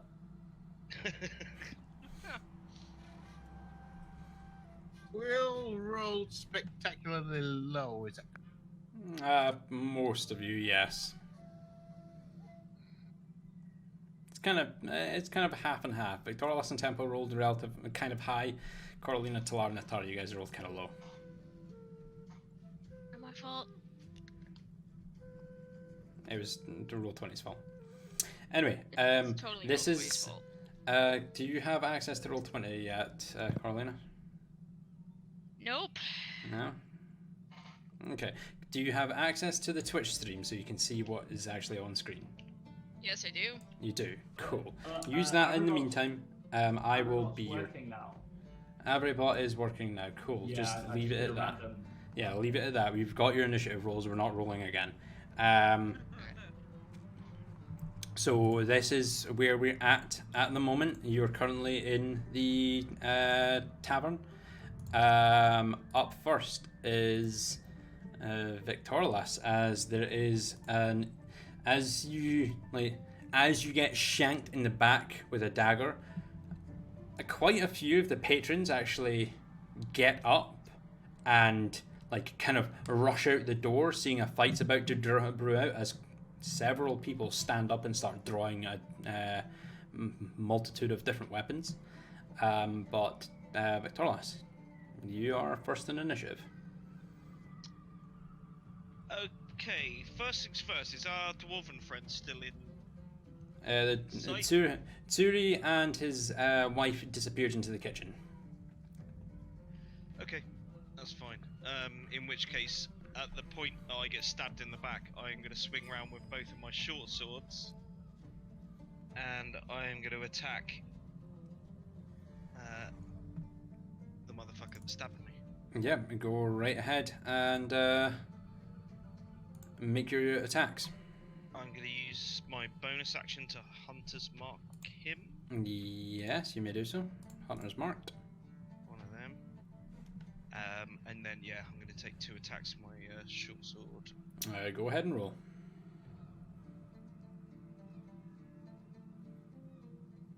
I don't know why there's an option there for plus 32. It's weird. 22 will hit for 11 points of piercing damage. Go ahead and roll your d6 of Hunter's Mark damage. Oh, sorry, shit. Oh, shall I roll my second attack? Yeah, just roll your second attack first, and then that will also hit. So roll 2 d6 for Hunter's Mark for both attacks, and then a d8 for your Colossus Slayer. So that's 20, 31, 33 points of damage. That drops him down to that much health as you spin around and draw both of your short swords across the chest of this individual who's just plunged a dagger into your back. Several, like 2 deep gouges across his chest. He kind of takes a step back and lets the dagger he had in his hand drop to the floor as he draws his own blade, getting ready to attack you. Can I identify this individual at this point? Can I see what he looks like? He just looks to be a patron. Doesn't wear. Like I'm using the typical tokens at the moment because I couldn't be bothered going around getting like a million different tokens for random people.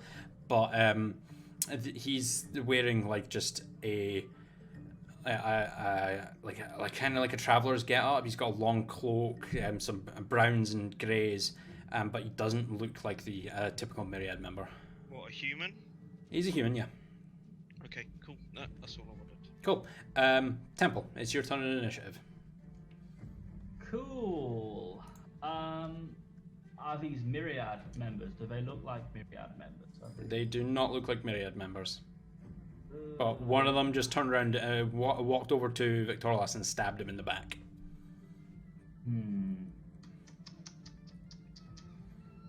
I will save that card for later, and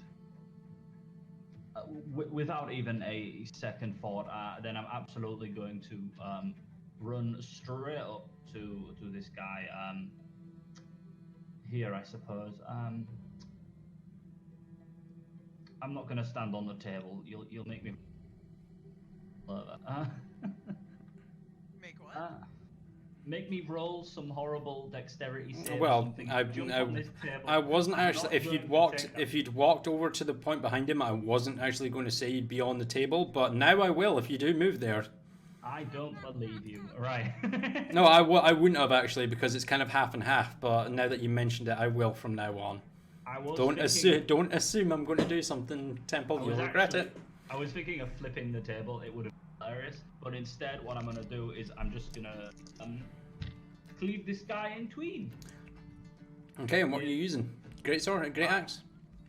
I have equipped my longsword, which is my default until I know the situation.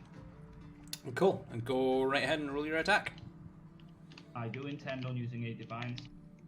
If it hits. If it hits. Numero uno. Now do I just put a 1?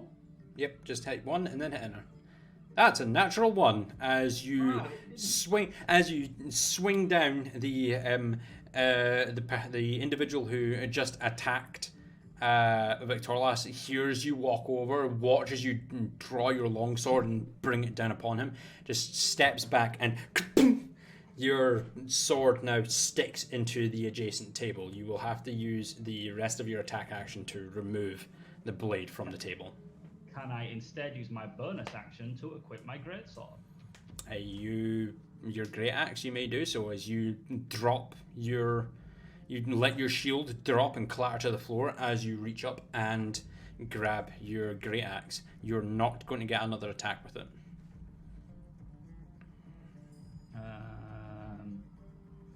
Okay. Let's see. So that's my bonus action and my actions. Yep. And the rest of your movement. I do have the rest of my movement. So that was 5, 10, 15, 20 feet. Fighting you's going to be fun. Was it? I'll end my turn. Yeah, 20 feet. Cool. All right, cool. Next up, the assailant's turn. 5, 10, 15, 20, 25, 30. As one moves out from the darkness.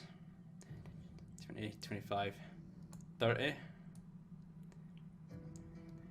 30. 30. Holy shit. 30. Uh-oh. 30. Do we 5, really care 10, about this inn, 15, guys? 20, 25, 30. Burn it down. Oh, you just told the wizard the wrong 5, fucking 10, words. 15, 20, 25, 30. 5, 10, 15, 20, 25, 30. Ooh, we have so much for this. 5, 10, 15, 20, 25, 30. 5, 10, 15, 20, 25, 30. This individual here, I'm on the wrong thing. This individual here is going to strike out at you, Victorilas.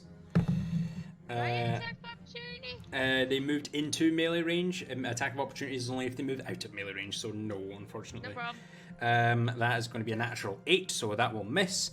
The one on the far south, this one here, is actually going to strike out at you, Carolina, and has advantage on the attack as you are flanked. Okay. That is a natural 6 on the first. That is a 16 plus 5. That's a 21 to hit. Can I use my reaction to shield? Shield. That brings up your AC temporarily, doesn't it? Yes, it does. What level is shield? Shield, there we go, first It's level. It's a plus 5 to AC, so it'd make my AC a 16. Until the start of your next turn, you have a plus 5 bonus to your AC, including against the trigger attack, and you take no damage from magic missile. You may do so if you wish. Alright, I do so. Cool. Expend your spell slot. What is your AC now? 21? My AC is 16. 16. No. Oh, because it was a 16 plus 5 to hit. That's a 21 to hit. So Oh, fuck, then yeah, it still hits. do you want to cast shield knowing that now, or do you want to take that back? I'll still take the bonus to AC. I won't take it back now.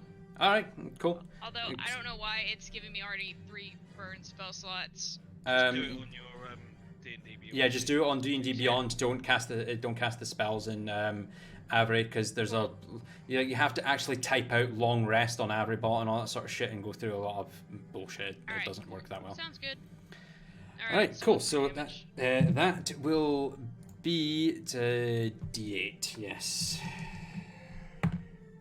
That is 10 points of slashing damage as the individual strikes down at your back as you watch the first guy move in and swipe at Victorilas. Victorilas able to duck out of the way of the strike, and as you hear the footsteps come up behind you, you turn around just as a blade strikes you across the back, sinking in about an inch into your back, just cutting across one of your shoulders.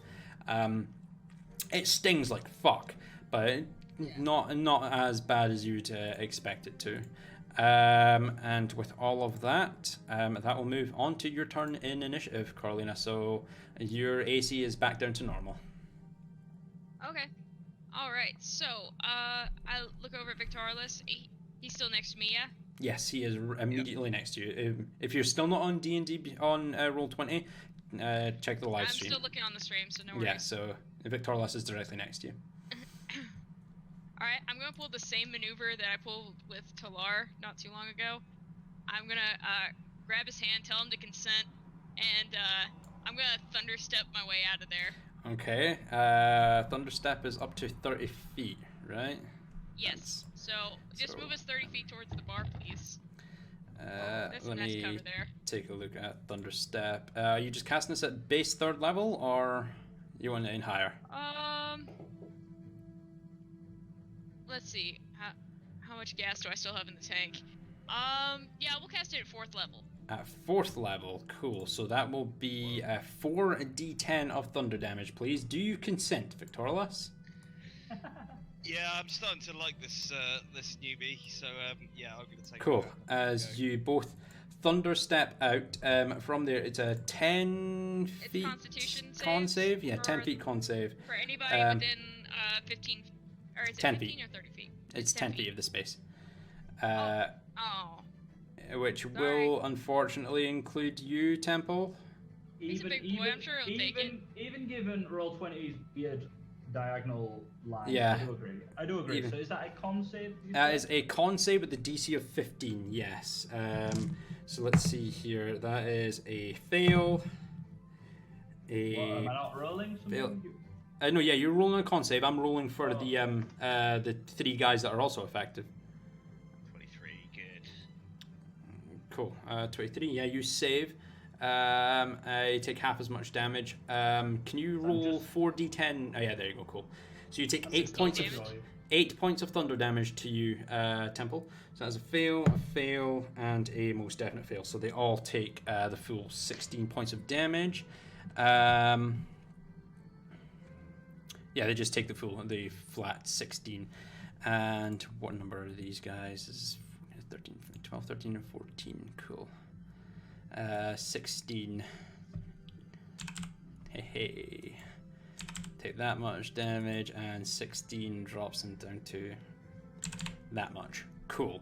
You still have your bonus action. I'm pretty sure Thunderstep is a action. Yeah, Thunderstep's an action. Yes, so you've got your bonus action I'm- and your movement. I really don't have anything else I'd like to do as a bonus action, so I will go ahead and leave it there. Cool.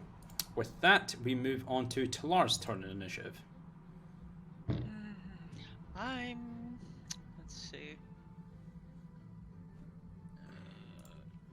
I'm gonna have her move right over to here, Okay. and she's going to lean in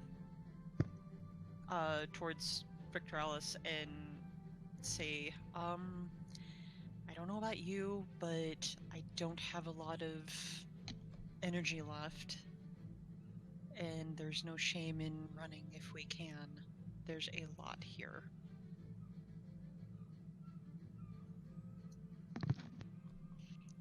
Okay. I don't know if he's able to respond during that. Not at the moment, because it's.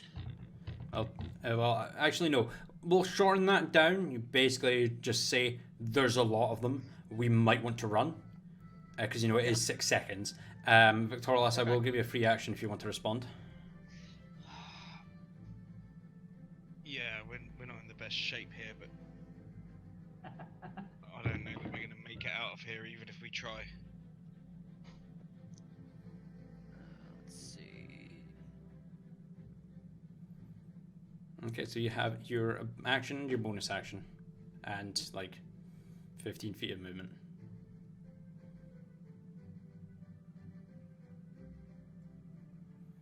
It's gonna do something now. I can't find it. Where is it?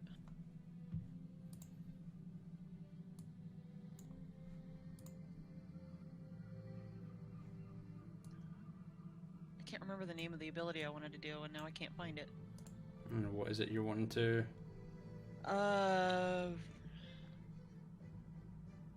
If you describe it, we can probably figure out Mhm. what it is.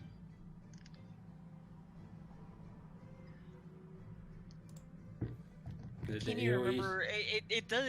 It's helpful towards one person, and I can't remember what the hell it was. I'm sorry. Bless. I don't know if that was it. Let's Like- do that. Like, I think clairvoyance, maybe. No, shield something. I can't remember. Shield of Faith. Yes, I think. I have shield Yeah, of it's faith. That's it's the a one that first has level spell, ability. and +2 to AC. Yeah, why the hell can't I find it? It's your There it first is. level spell. I kept scrolling and I couldn't find the damn thing. You can I would also like to- search in the top, Well, that I didn't know. I don't. No. I'd like to use that on Victoralis. Alan Victorious, no problem. As a we'll give you yellow. As a shimmering field kind of envelops you, Victorious, as your AC is currently temporarily increased by 2. Okay. That was a bonus action, so you still have your action. Yep, I'm going to use. I think I can only do third. Yep. Third level guiding bolt to the first guy that attacked Victoralis. Okay, that'll be a D20 plus 8, please.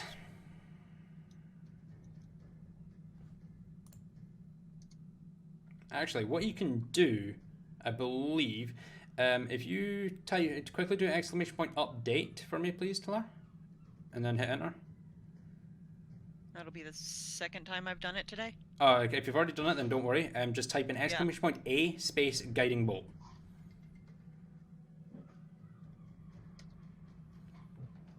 Okay, no, that doesn't. It doesn't want to work. No, don't worry about it, because it's here in your attack actions. So I thought that might work. So no, just D20 plus 8, please. I did. It came up 20. 20. Yeah. Or Okay. 12, Yeah. Cool. 12 plus 8. 12 plus 8. Yeah. Now that hits. Go ahead and roll. What was it at 3rd level? It is 6d6 of radiant damage, please. 26. Oof. As Fives. that is a very good roll. As this the radiant bolt of energy just erupts from your hand as you fire it towards the individual who stabbed Victorlas in the back. He's striking him in the back as he's kind of focused on Temple at the moment. He then starts to glow with the faint violet light of Tilun, granting the next attack on him advantage, and I'm going to provide that with a Next attack from anyone, right? the next attack against him has advantage. Okay. And is that it for you? That would be it. I've done some movement and Cool. You do have another yeah, 15 that's feet of fine. movement if you want to use it. I'm gonna slide over next to what's her face over here. Carolina. Cool. With that, we'll move on to Neth'Tari's turn in initiative. Okay. First, I would like to cast a wall of fire from their side of the door right across to the bar.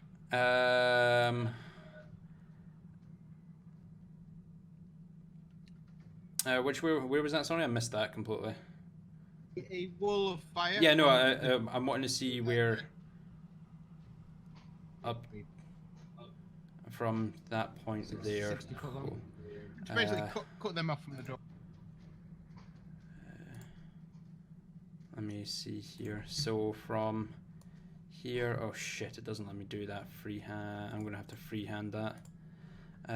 Because it doesn't let me do Well, it does let me do lines actually.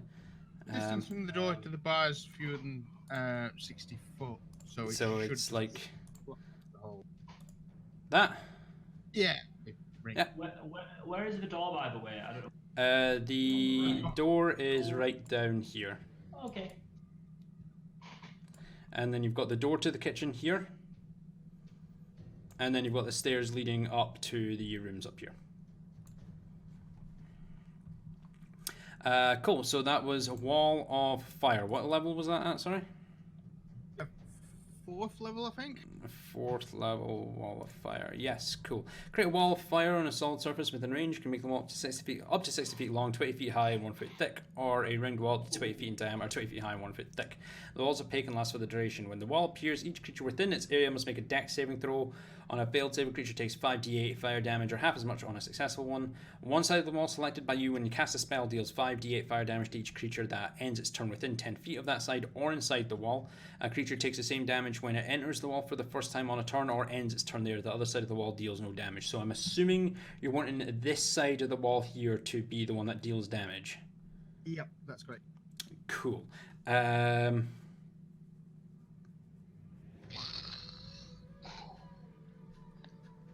Cool. Very good.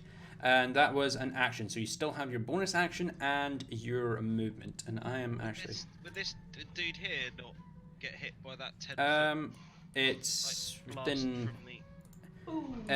I'm pretty sure it's within 5... When it's area, it's only 1 foot thick.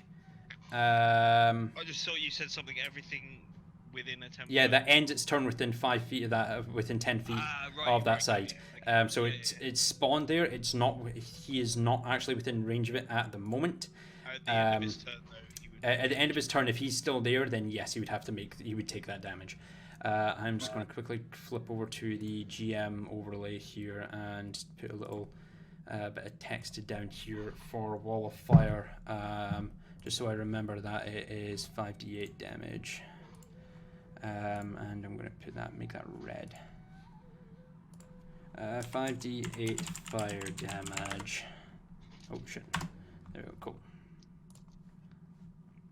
For my movement and bonus action, is the bottle of Dragonborn whiskey still on the bar? The Or- bottle is not. The your glass of Dragonborn whiskey is still there, yes. Are there any potent-looking spirits on the bar, or Nope, behind not left on the bar. And you would need to climb up onto the bar and over it to see if there's anything behind it for you to steal, if you would like to try.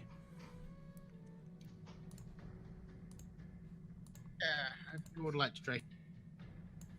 You'd like to try doing that? I just want a bottle of whatever looks really alcoholic. Alright, cool.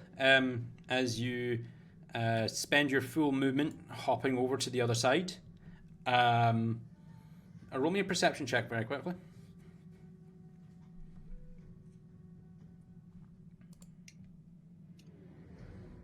25. When you look over, there is a bottle that it's about half full. It looks kind of like Dragonborn whiskey that's there, but you can also hear the scraping of wood in the door behind you coming from the kitchen. Okay, can I smash the bottle on the ground by them barrels to the side of the This side here or that side? other side of the wall to This side, yeah, to the Yep. west. Well, you want to like throw it and smash it against them? yeah. Okay. Go ahead and roll me a flat d20 for this, please.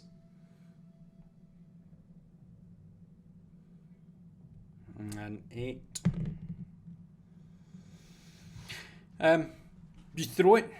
It hits the lip of the barrel where it's got a metal band around it, and you just hear it as the bottle does split and shatters. The liquid draining down the barrel and then seeping onto the floor. And it was doesn't ignite.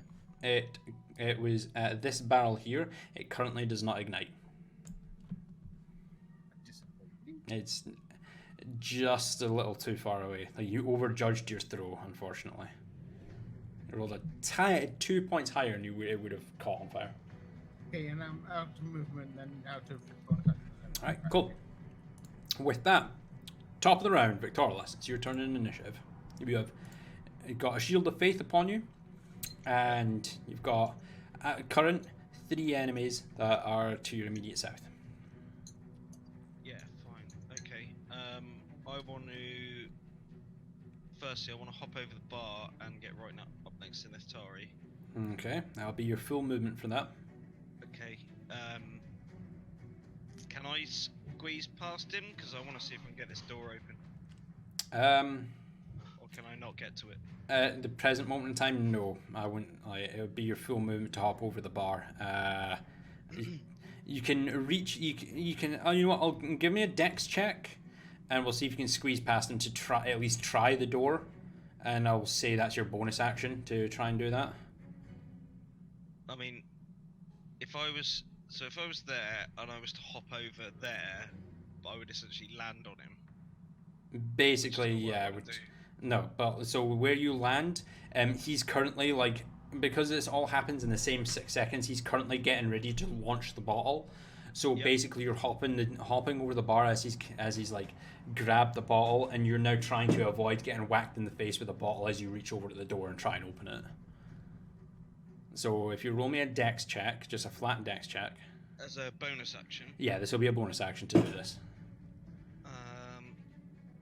No, if I can't get to the door, I don't want to do it. Oh, you can Access like, it's whether you're going to get hit in the face or not. That's what the dex check's for. A 6. You've seen Neftari like do some pretty strange things with alcohol before, and you watch as the bottle comes flying up at you. You manage to dodge out of the way. It just flicks the fringe of your hair to the side. You narrowly avoid getting cracked in the face with a bottle. And as you lean over, you grab the knob of the door and just give it an abrupt turn, and it just does not move. It's been locked.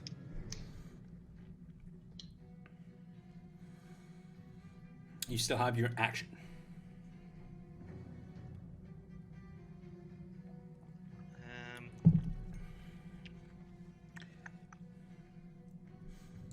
Damn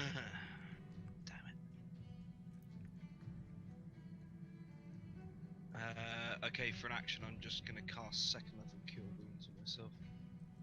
Okay, no problem. Second level cure wounds. That would be 2d8. 13 points of damage healed to you, so pretty sure that's like, well, not close to full, but almost the full, more than the amount of damage that was given to you. And with that, that'll move on to Temple's turn in initiative. Ooh. Is the visibility obscured of things happening on the right hand side of the wall? No, the wall is opaque, so you can kind of see through it. You can even though the flames are flickering quite brightly on this side, you can kind of see through. You can see them all kind of looking up and seeing this massive wall of flame that's kind of, well, not massive, but it's like about 10 feet tall. I'm more thinking other direction though. Is it the same, or is there visibility of me? You're not 100% sure. You could assume that it's the same, but until you've not actually been on the receiving end of a spell like this, so you're not 100% sure.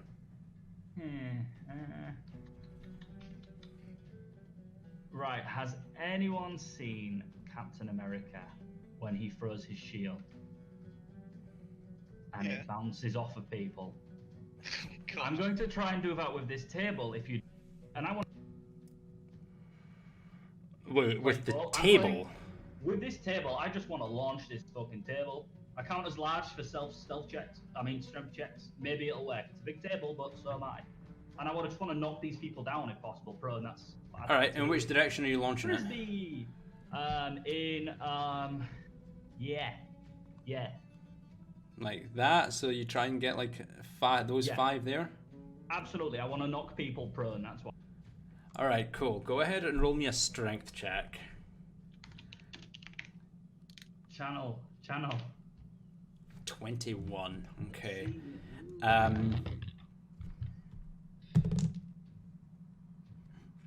Okay. And go ahead. Actually, give me 1 second for these 5.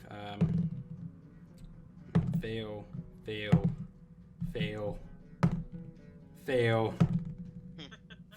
Okay, go ahead and roll me 5d8, please. Okay. 30. Jesus fucking Christ. They never saw it coming. Draw shape. Make it red because it's on fire. Alt shift as that pops up, since it's now basically a giant flaming frisbee, flies over here into the distance. This guy here is knocked prone. This guy here is knocked prone. This guy here, that was the wrong button. This guy here is knocked prone. This guy here is knocked prone, and this guy here is knocked prone. That was 3, 4, 5, 6, and 10. Taking 30 points. 3, 4, 5, 6, and 10. You guys watch as Temple picks up, spin it like discus style, picks up this table, spins around, and launches it through the wall of fire at these 5 individuals. The moment it passes through, it bursts into flame and just collides with all of them like a bowling ball to pins, just scatters them across the floor as the table flies over and comes to a halt somewhere across into the darkness, across the room. It's actually, can I cause this thing to emit light? I can't, because it's technically not a token. Or can I can do that, but does that work?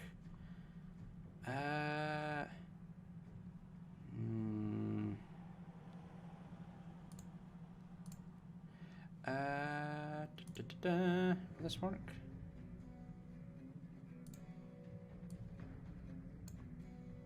No, it doesn't kind of work at the moment because it's not technically a token, so I can't have it reveal more areas. It is based purely on line of sight, I'm afraid, because I'm still messing with this dynamic line of sight thing. But yeah, that is basically a disc of fire that's over there that did 30 damage to all 5 of those fuckers and knocked them all prone. Cool. That was I'd like to... 2 8s from that as well. Jesus Christ. I would like to cast a good old-fashioned Shield of Faith stealth concentration spell with +2 AC as a bonus action. On yourself, +2 AC. Yes, so I will give you a little yellow dot as your shield. And I'm just gonna turn around to this one behind me, look down at him, across my face. I told you this was going to be fun, didn't I? Alright, cool. With that, it moves on to the Myriad's turn in initiative. Let's see, 5, 10, 15, 28, 25, 30. 5, 10, 15, 28, 25, 30. That's 5. That's 10 feet there as he kind of, as he stops. Dauko, can you just quickly go ahead and roll me 5d8, please, just now?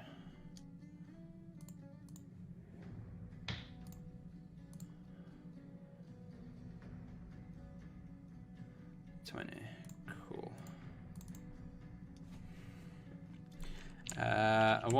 Actually, go ahead and roll me again.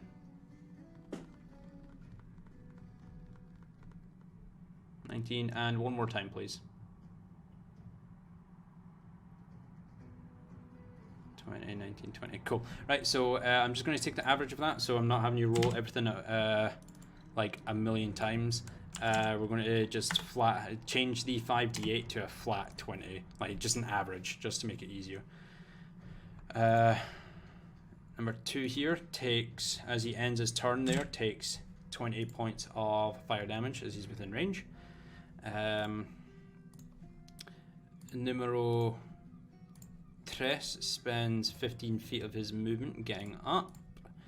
5, 10, 15 feet. Number 4, 15 feet of his movement getting up.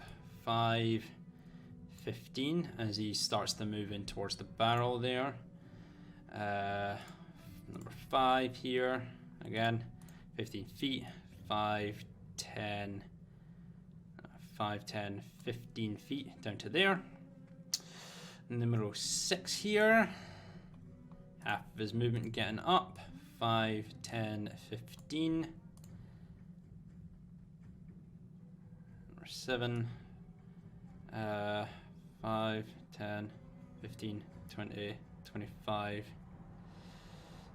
30 feet down to there, just out of line of sight. 8, 8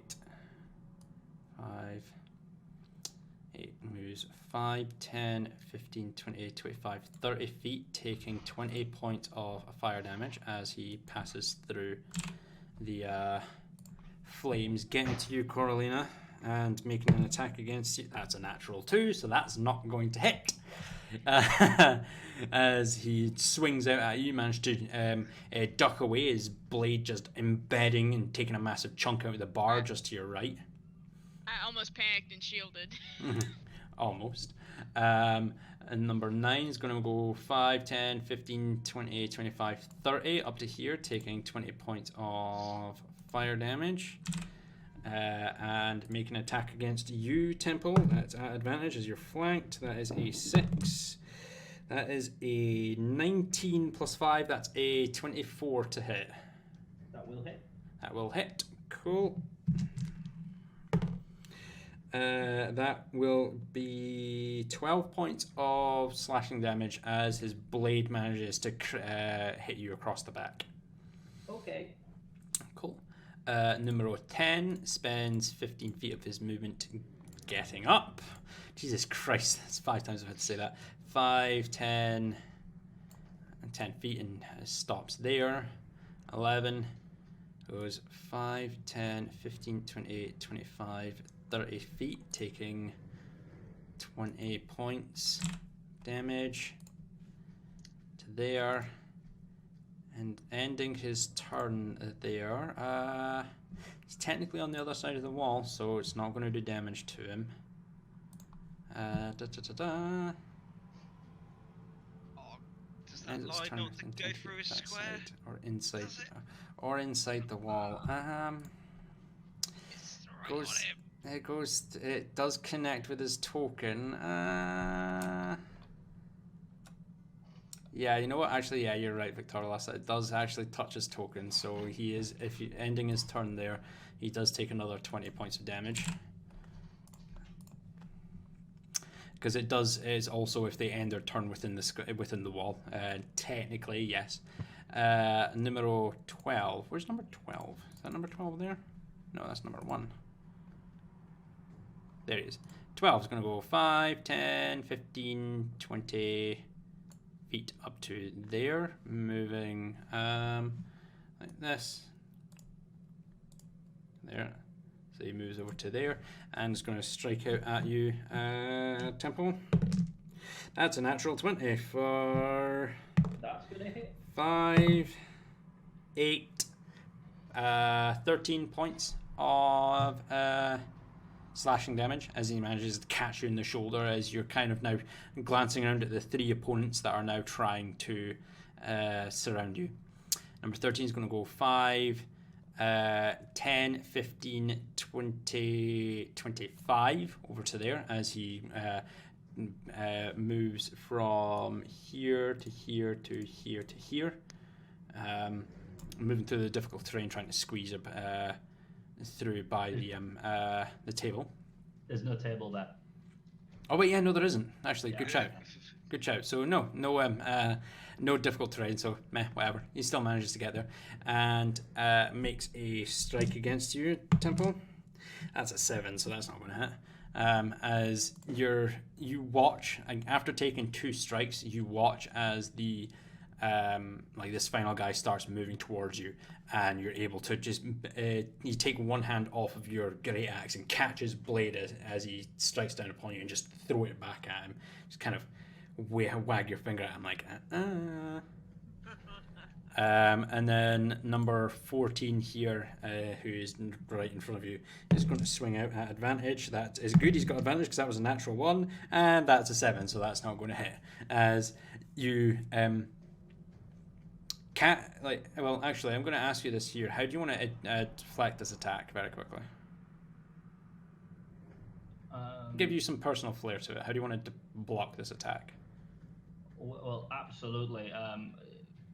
I could be real cheeky. Can he catch his weapon between the corners of my axe? And I just kind of try and bash it to the ground if I can. That's okay, yeah, no. Roll me a d6, please.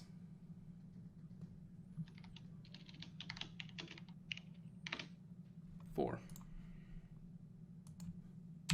You watch, as you kind of catch the first blade and throw it back, you watch as the second guy's strike comes down at you.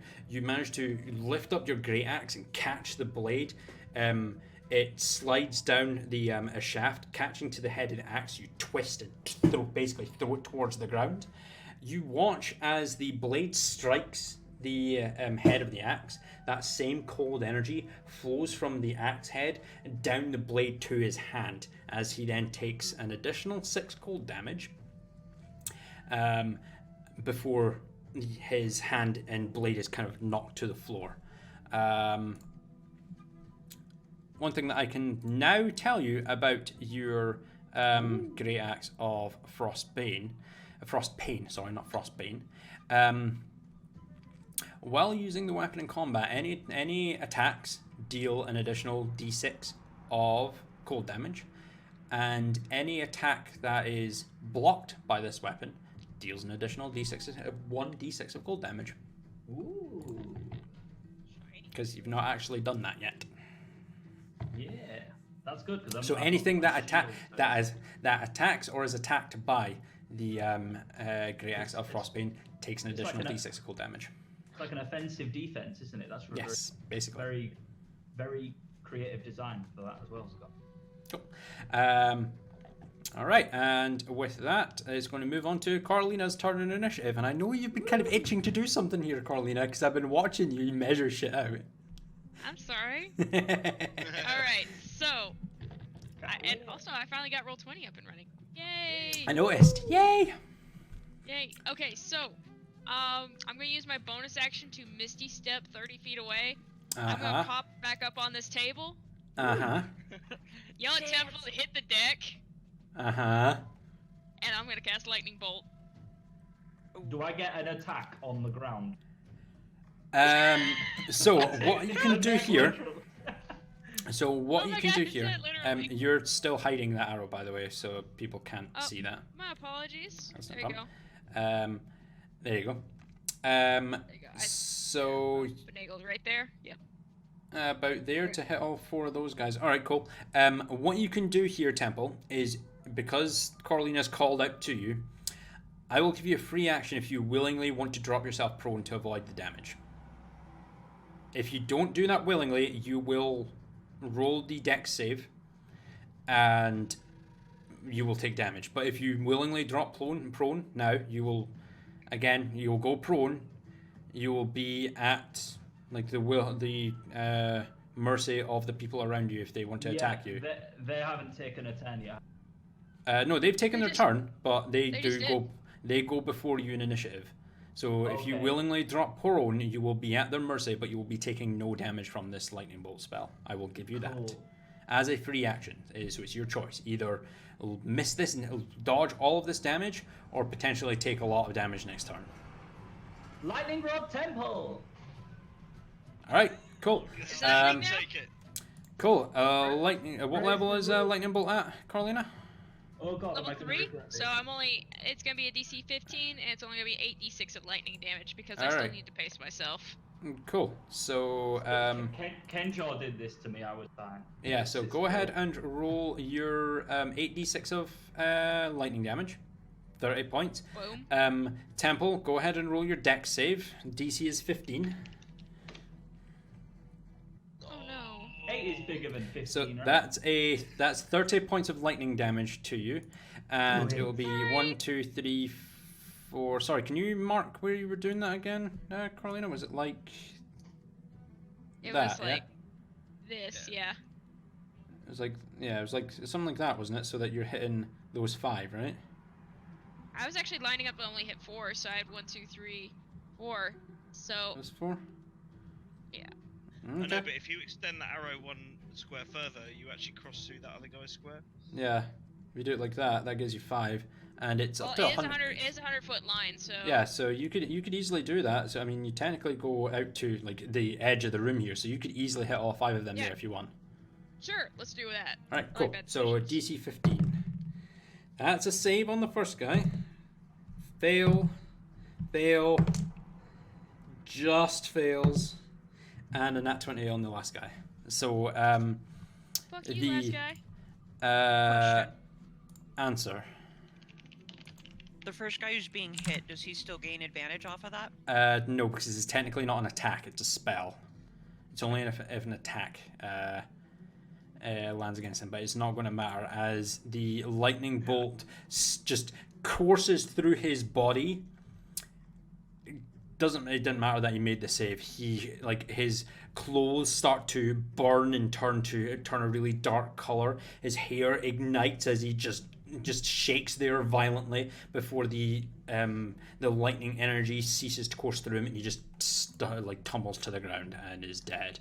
What number guy is this? That's number 13, 11, 10, and 3. 3's already taking damage. 13, 10, 11, and 3. And they 13, 10, and 11. 13 takes 30.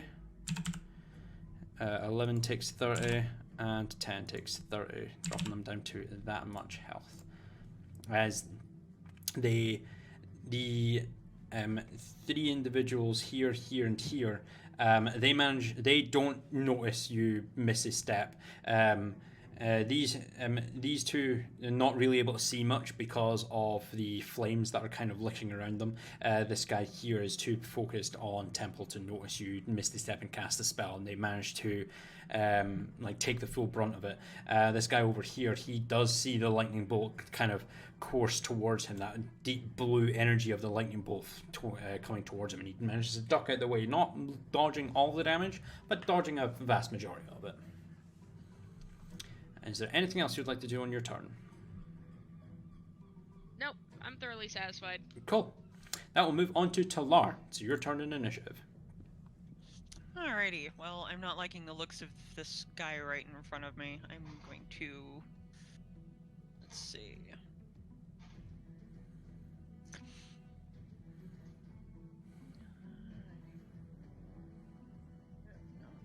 Huh? Could work.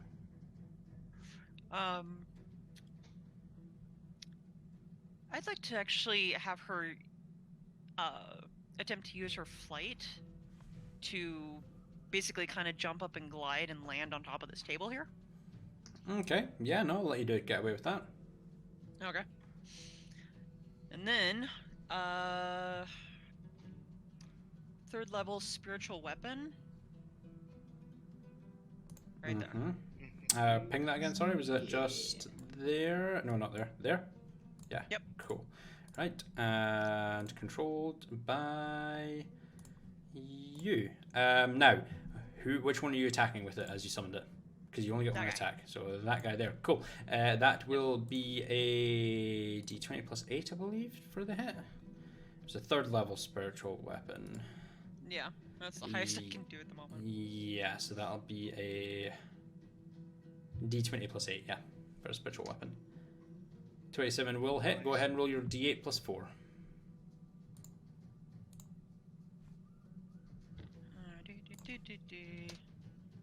For 8 points of damage to number 13. Drops him down to that much health as the all too familiar gout of flames rises up from the floor as your phoenix rises up and just claws with its talons at this guy, raking across his chest, leaving 3 deep gouges into his chest. Kind of just glances up to it and just brings his sword over and just points at the phoenix trying to defend himself. And...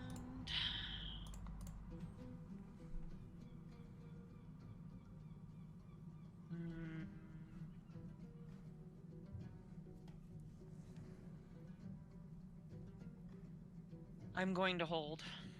Alright, cool. There's not much else I can do, and I have a feeling I might need more of my slots later for something else. Cool. Neftari, it is now your turn in initiative. Okay, because this wall of fire is a magic wall of fire, if I happen to cast a tidal wave or something and the water spreads out everywhere, will it put the wall of fire? Let's take a look. See, shall we? Tidal wave? No, it will not. Cool. Well, I'd like to cast a tidal wave then to. I think I already know where you're going to be going with this. Just the entire room. Oh, actually, hold on. It'll be 30 foot long and 10 feet wide. Down like that. To get all those 5. Yeah, well, it's 10 feet wide, so if you do it like that, that will hit all 5 of those guys there. Yep, let's Yeah. do that then. Cool, right. Neftari for your tidal wave at 3rd level, was it? Yeah, I can only Yeah. cancel. Go ahead and roll your 4d8. Oh wait, hold on, Talar. No, because that spiritual weapon at 3rd level. Actually, yeah, 3rd level is 1d8 plus 4. Oh, it was one? Okay. Yeah, 1d8. It's at 5th level that I'm pretty sure at 5th level. No, 6th level it goes up to 3d8. 4th level is at 2d8 and 3rd level is 1d8. So Nithari, could you go ahead and roll me your 4d8? So 13 points of bludgeoning damage, and they need to make a dex save of 14 to avoid take half damage and avoid being knocked prone. First one fails, second one fails, third one saves, fourth one fails, fifth one fails. So we're gonna do this here. God damn it, I hate roll 20 for this sometimes. Knocked prone, knocked prone, knocked prone, and knocked prone as a tidal wave of water just spawns and sloshes down 30 feet down this way, 10 foot wide. This guy here manages to narrowly basically jump over to one of the stools and spins around as the water kind of collapses down past him. He only takes half damage, or on a successful save, creature takes half as much damage and isn't knocked prone. Cool. So he will take 6 points. So that's number 10. Drops him down to that. The rest of them take 13 points of damage. So that's 2, 3, 4, and 6.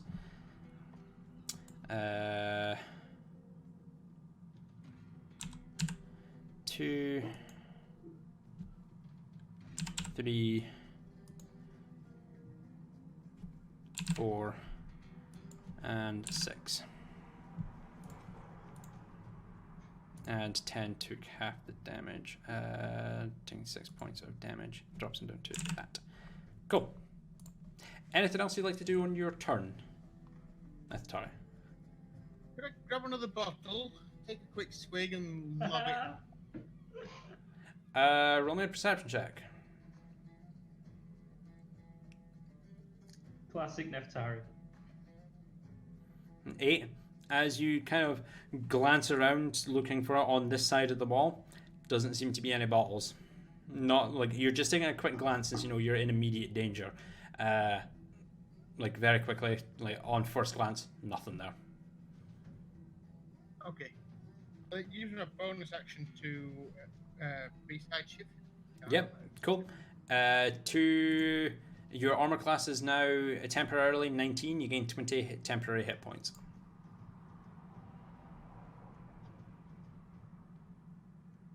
How many hit points? 20 19. temporary hit points, and your AC is temporarily 19. You gain one +1 to your AC temporarily. Okay, and I don't think I'm gonna move. I feel quite safe behind the bar. Will shield me from a bit of the damage, unless I can squeeze past Victorious towards these barrels. See what they are. You can. Moving through the same space as your allies is classed as difficult terrain, so it'd be 10 feet of movement to move into Victorious Square. And then the barrels themselves are also difficult terrain, so you would be able to move 10, 20, 30 feet up to there if you wanted to move along them. What about if I just jump onto the bar then and walk along that? That would be 15, 20, 25, 30 feet if you ran across the bar. Yep, I do that, and I make Bearing in mind- big sound as we go. Yeah, perfect!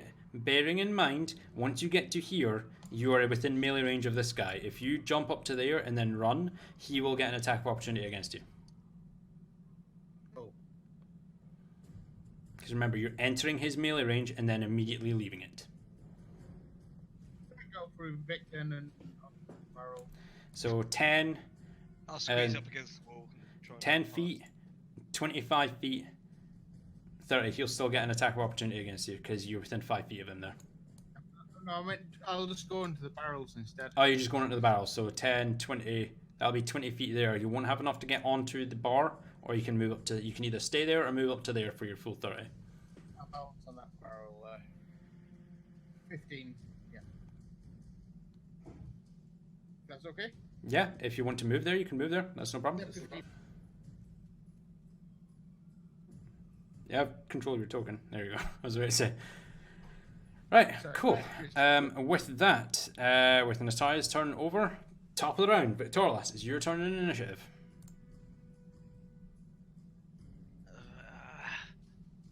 Okay.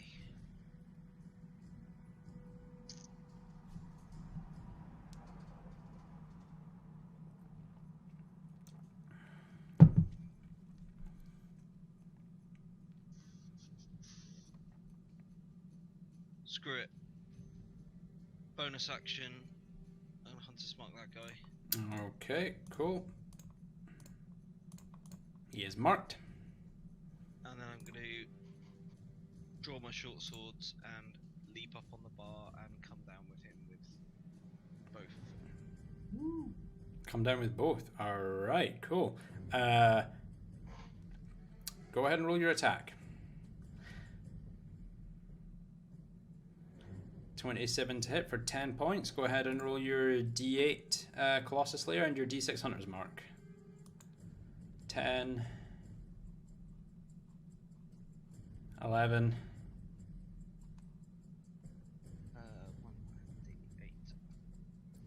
11, 16. Drops him down to that much health as you bring your first strike down on him and your second attack.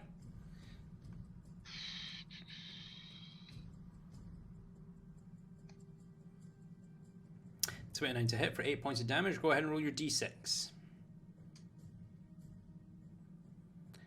For 11 points of damage, dropping him down to that as both your blades come crossing down. He manages to bring up his longsword for the second strike, blocking it temporarily before you manage to force your blade down into his shoulder.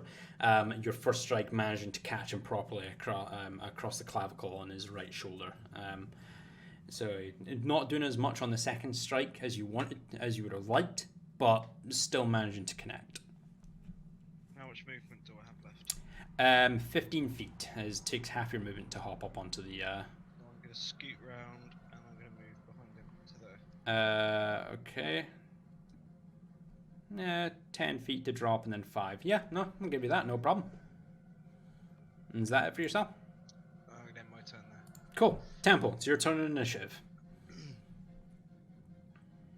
We are having a lot of fun, but I'm gonna leave the killing to you for now. Don't often have to do. I'm going to use an action to heal 55 HP with lay on hands on myself. Yeah, go right ahead and do so. As you kind of clutch to the holy symbol that it's like emblazoned around your neck, that negative light then flows from your hand and almost fully envelops your body as the gouges into the metal plating and the cuts into the wooden frame just start to mend themselves as you feel revitalized as Nerul's blessing heals your form. As good as new. And this is the part where I ask the DM, can I pick up my shield? I'll give... Even if it means not having my sword, but I would just like to pick my shield up. I'll say, yeah, you're able to pick it up and kind of sling it over your back so that it's on your back. But again, because your great axe is two-handed, you're not able to use your shield. So yeah, I'll say with your bonus action, you pick it up and sling it onto your back. Okay. Cool. Look how healthy I am. As good as new. Are you as good as new? Pretty much. Pretty much. If you look at my close shield. enough. Yep. Close enough. Yeah. Actually, yeah, you're actually kind of low. Fuck. Am I? You were kind of low. Oh yeah. I was quite. Lightning Rod Temple isn't a healthy temple, but it's a badass temple. I mean, You know, I might still have lightning coursing from my veins. Can I just poke this guy with a free action? Maybe I'll shock him a bit. Nah, Which guy? The guy to my north. Yeah, go ahead and roll me a d20. Actually, that was the best idea ever. We just use Temple, and then he becomes It's a electrified. lightning rod and For just real, Yes. how cool would it be if roll me a Research will be d20. done. and I pointed my sword at an enemy? 4. Channeled it. So badass. Okay, yeah, you Tickling. you kind of just turn around, and as you like kind of flex your fingers, there's a like kind of static discharge in your fingers as you've basically been a lightning rod. You turn around and just zap the guy in front of you for 1 point of lightning damage. Are you doing like in Thor Ragnarok where he does like the little sparklies from Yeah, his fingers? basically he does the sparkles from his fingers. You do 1 point of lightning damage to that guy. Cool, we've set precedent that I'm a lightning rod. Cool. Let's make it happen next time with 20s and good lord. Good lord and a rule. That is the end of 10. Okay. With that, I move on to the Myriad member's turn. Yeah, I just need who's to dead? Number click. 14 is dead. Cool. I just need to click the lay on hands button. Right. Thanks.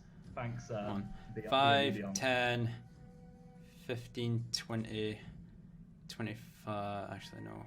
5, 10, 15, 20, 25, 30. Yeah, cool. Number 1 here takes 20 points of fire damage, passing through the wall. 2, 15 feet of half of his movement to stand up, and goes 5, 10, 15 there, taking 40 points of damage as he enters, he passes through the wall and ends his turn there. Number 3, 5, 10, 15. Number 4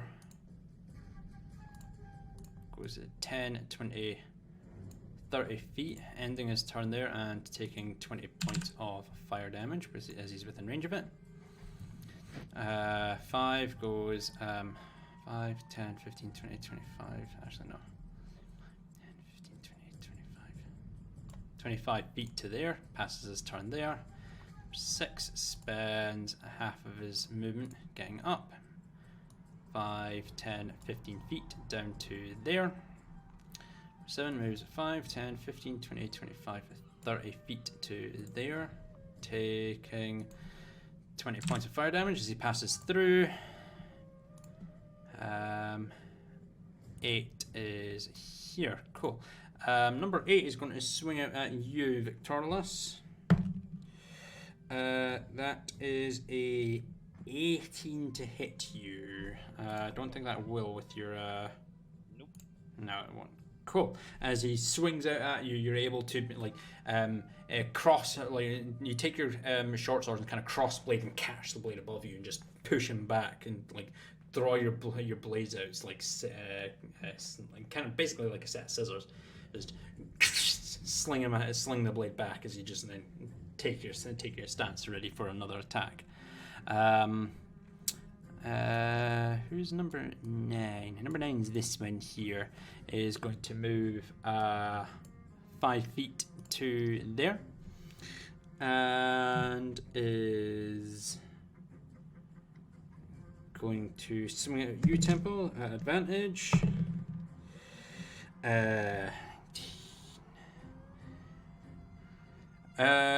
What's your AC with your Shield of Faith on yourself? 22. 22. That'll be a 24 to hit you. I rolled a 19, so I was just wanting to double check. So that will hit you for 1d8 plus 5. That is 12 points of slashing damage as he manages to catch you across the back. As you turn around and just slash. You chuckle as you successfully zap the guy with the residual static energy from the lightning, and you just kind of get knocked forward slightly as you turn around, and this guy successfully managed to catch you across the back. Important question. Does he clip the hat? No, surprisingly he doesn't. as because Thank you have to like lean so down. much, You're taller than a lot of humans, well, a 7 lot of feet. humanoids. Yeah, so you're a full foot taller than most people. You have to lean down to touch people. So with you leaning down, the back of your hat kind of lifts up at an angle, so he wasn't able to catch your hat this time. I'm the humanoid parasol. Basically. old Number umbrella. 10 moves 5. Actually, no, how's number 10 looking? Number 10's. Yeah, no. That's not very personal. Give him a name. No, he's number 10. Name. He's going to get number 10. Dave, number 10. Frank. Alan, 10.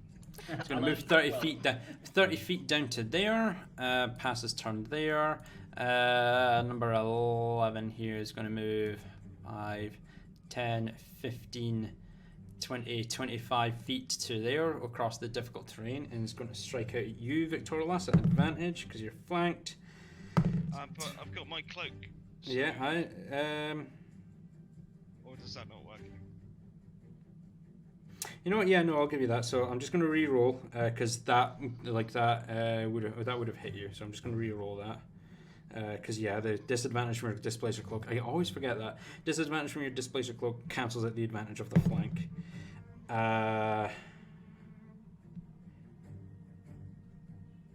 As you hear the table kind of well, actually no, there's no table there. I keep forgetting that. You hear the chair kind of topple over next to you. You turn around. Your displacer cloak automatically activating as your displaced self appears just to your left. You watch as the blade cuts through the displacement, and again, there's a look of fear and pain across your displaced self as it splits in two, then reforms. Actually, kind of looks towards you with fear, pain, and anger as your displaced form kind of envelops back into your cloak. Number 12 here is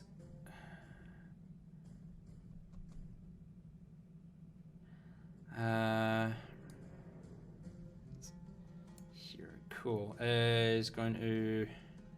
There he is, and he's going to attack you, Temple. That's a natural 20. I love these blue dice. That's 3, 6, that's 9, plus 5, that's 14 points of slashing damage to you, Temple, as the one that's just to your southwest manages to catch you on your left shoulder. As you kind of glance over your right shoulder to the guy that has managed to strike you in the back, and then another blade catches you on your left shoulder, leaving quite a big welt in your shoulder. And that was number 12, and that's number 13. And number 13 to your front, the last guy, rolls at advantage because you're flanked. That's good because that was a natural 1. And that will be a 24 to hit you. As he does 12 points of slashing damage to you. As the guy here to the north. You mean me? Is he attacking me? Yes, he rolled a 19 plus 5 for a 24 to hit. Okay. Yeah, he had advantage, rolled a natural 1, then rolled a natural 19. Got So, what's the damage? 12 points. Well, I really like these blue dice. They're really balanced. I rolled a lot of low numbers and a lot of high numbers. I really like these blue dice. I do. They let me throw a table. Oh, no, that was just me. Anyway, so you take the 12 points of slashing damage, and with that, we move on to Carolina's turn in initiative. Alright. So, Christ, there's I'll a pick lot up my of these PM. guys. I gave you ample time to prepare. I did not see a PM. That's my apologies. I don't get notifications when I'm streaming on Discord. Let me take a look at my phone very quickly, and I will take a look at this. My apologies. Ooh. Oh no. Oh no. Oh no. Lightning rod temple. Okay, that link you sent me just sends me to the monster list. Are you kidding me? I'm Alright. Yeah, you're gonna have to actually tell me what it is so that I know what I'm looking for. I'm sorry. So what I wanted to do was I'm going to conjure minor elementals, and I believe these guys. Yep, I'm gonna call some friends. Conjure minor elemental. Let me see here. Okay, I'm just going to quickly take a look. That's gone. That's gone. You don't have anything else on yourself, and that's concentration. Nope. Cool. You just doing it at base fourth level. Base 4th level. Cool. Is this like Wall of Horse but with more diversity? Essentially, yes. It's okay. These friends are gonna be fun. Cool. What are you summoning?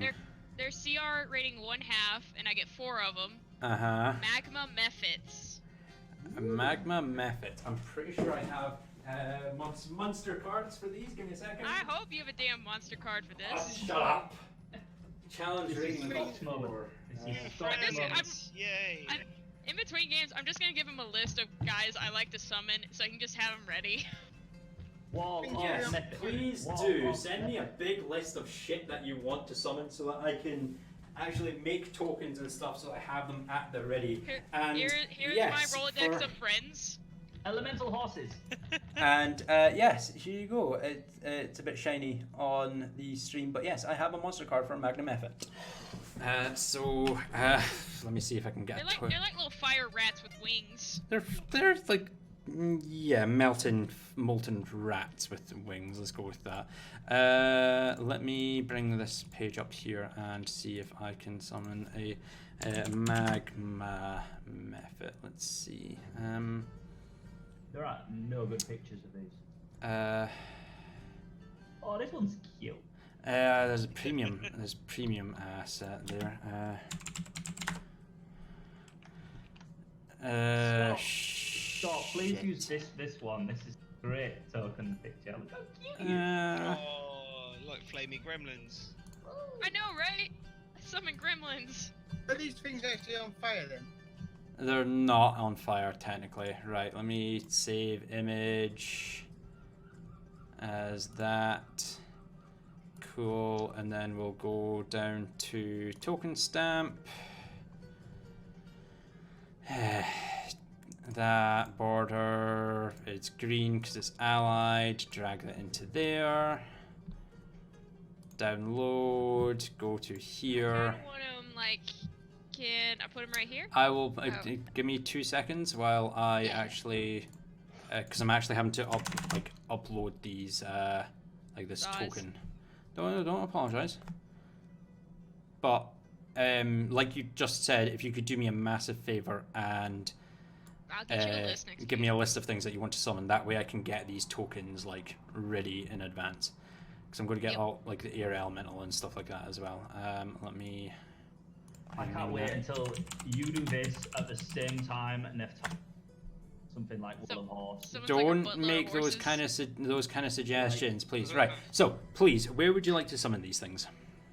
All right. I think it said an unoccupied cube. Yeah, it's an unoccupied space that I can Unoccupied see within range. space that you can see within range. Yeah. Spaces, plural. Okay. Yeah, spaces.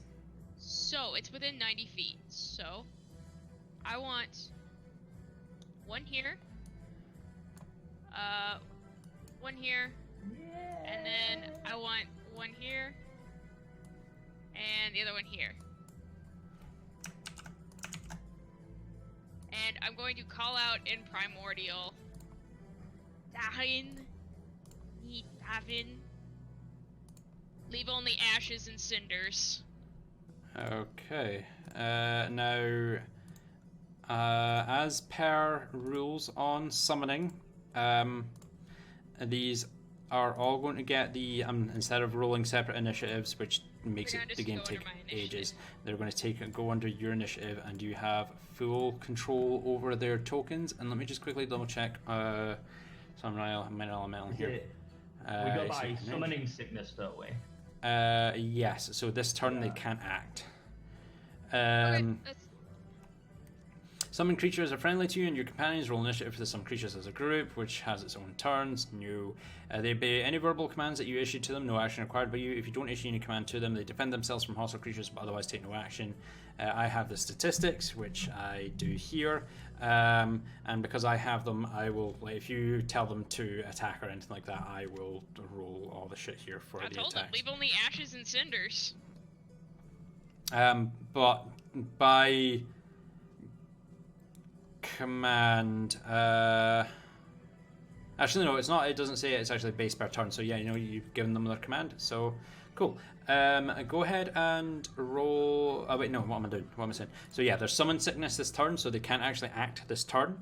Okay. Anything else you'd like to do on your turn? That was an action, I believe. I think that's it. Y'all are Conjure gonna Mana. like these guys, I promise. I know. Oh wait. You can't actually do that. Well, you can, but it's casting time of 1 minute. It's not an action to conjure minor elemental. What? Yeah, it takes Are you 1 kidding? minute to cast that. Yeah, it's Let me like see. time 10 turns. time next. Yeah, it's 10 turns to actually cast that. Conjure Okay, minor my elemental. bad. Can Same as conjure was elemental. unfair. Actually, that takes 1 minute. No, actually, no. Fuck Roll it. back. Because based on that, that makes me think that conjure woodland animals is also a casting time. No, conjure animals 1 is an action. Conjure minor elemental and conjure elemental is one action. No, fuck it. I'll say. What can we do for this? Here we go. How's this? If you want to cast, you have two options for conjuring your minor and major elementals.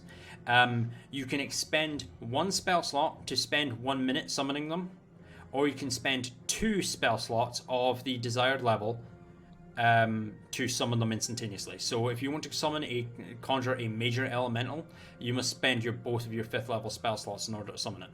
If you want to summon it instantly, otherwise you must spend a minute to conjure it. How does that sound? Alright. I guess I would have to spend 1 minute because that's my last 4th level spell That was your slot. 4th level spell slot. That's my last one. How many 3rd level spell slots have you got?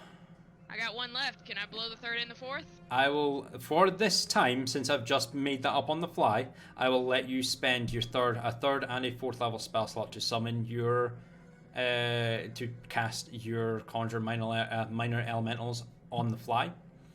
But Okay. going forward, if you want to do this or your Yep. major elemental, it will be 2 spell slots in order to cast it instantaneously. Does that sound fair? Sounds fair to me. Cool.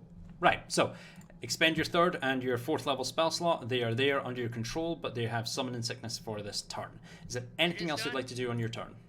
That's it. Cool. We move on to Talar's turn in initiative.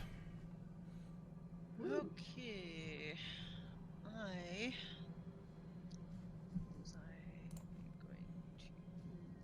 It took long enough, I forgot what I was going to do. Mhm. Okay.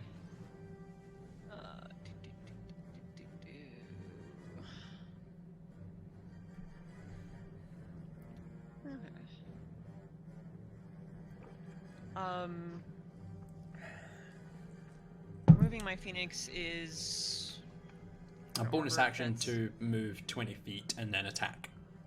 okay. Or you can just use the bonus action to cause it to attack. You don't have to move it 20 feet. You can just have it attack. I want it to come down here and attack. 5, 10, 15, 20. And which one are you having attack? North or south? The bottom one. South. This dude. Cool. Go ahead and roll your d20 plus 8. Number 7. Cool.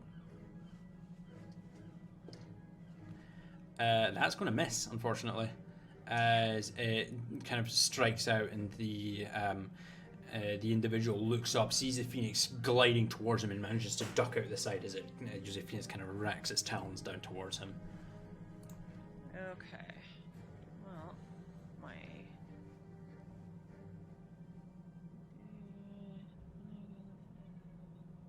Okay.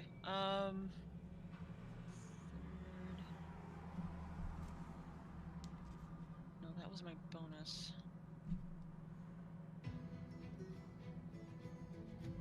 I don't think I can do anything else right now.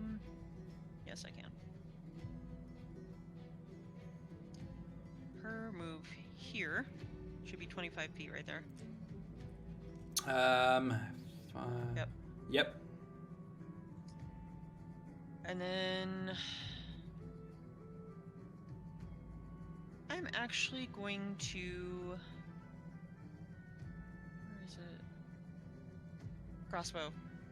I'm actually going to use that thing for the first time in a while. Wait, what? Talar's gonna fire a crossbow? Oh, I what have is my this? freaking crossbow. All right, go ahead. That tells you how desperate I'm getting. Yeah.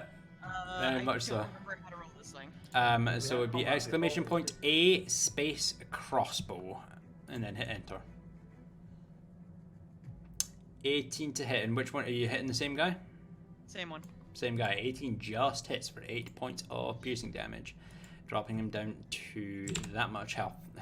As you kind of like reach down and like after moving, you kind of fumble for a little bit, and then just go and let loose the crossbow bolt. It sails down and collides with the guy's shoulder as he just kind of like looks at you, kind of like with a look of confusion on his face. As you've been doing nothing but casting spells and such until now, you just randomly draw a crossbow against them. Anything else you'd like to do on your turn? Because that is your action. Move 5 feet back. Move 5 feet back, no problem. And you've used your bonus action, so that moves on to Nethtare's turn in initiative. Get behind the glass cannon. Trying to. Tari is resisting conjuring some bears because it would break concentration on his wall of Yes, fire. it would. Ooh. But since most of them have now moved across it, I would like to use a 5th level spell slot to create 4 brown bears. Yeah. All right, cool.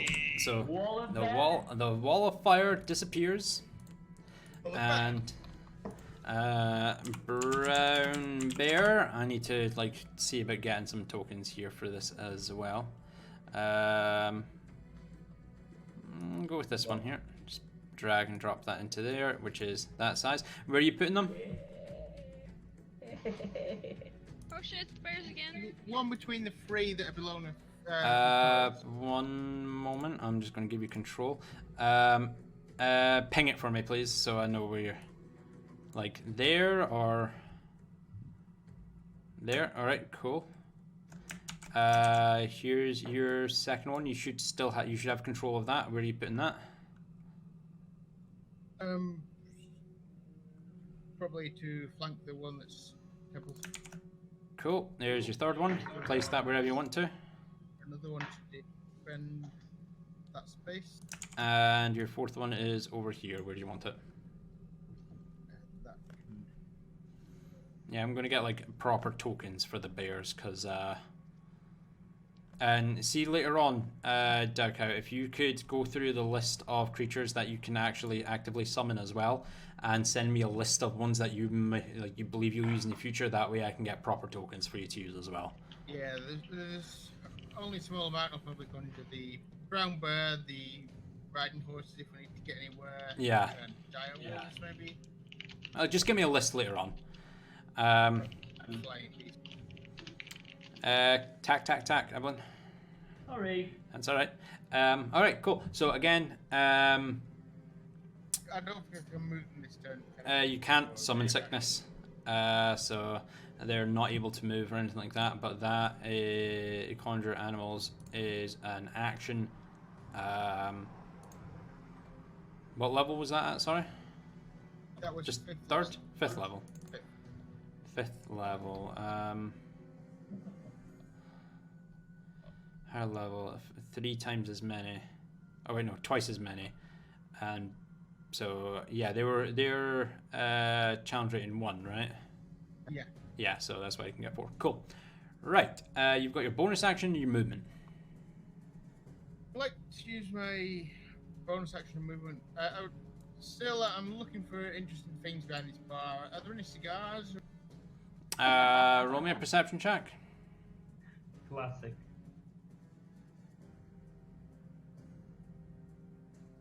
18. There's a small brown box that seems to be locked. It's got a small little padlock on it. That's just on one of the shelves that you could take. I'm nabbing that then. All right, cool. You just grab it. Grab it and pocket it. Well, I'd like to try and open it and.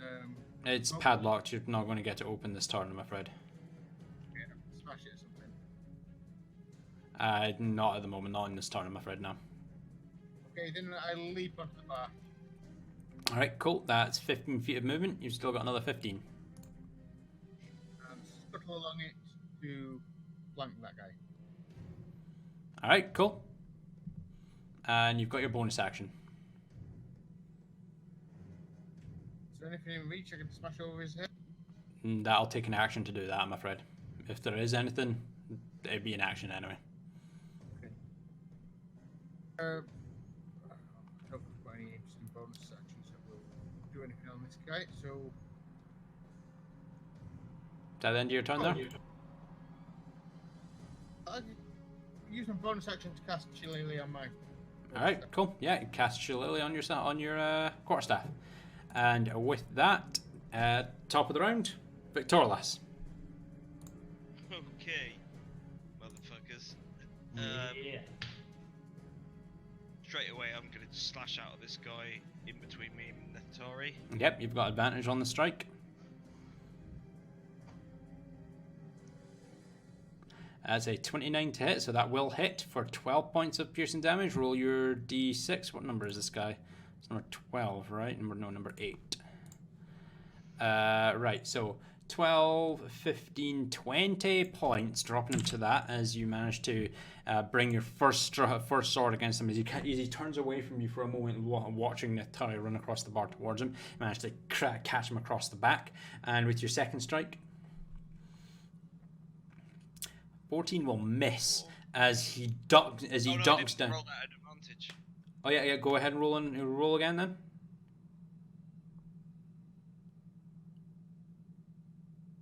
14, 28. And I'll give you the first damage since it wasn't advantage. That is 11, 12 points of damage to him, dropping him down to that as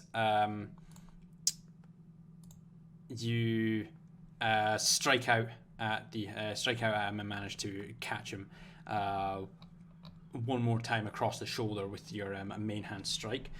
One moment.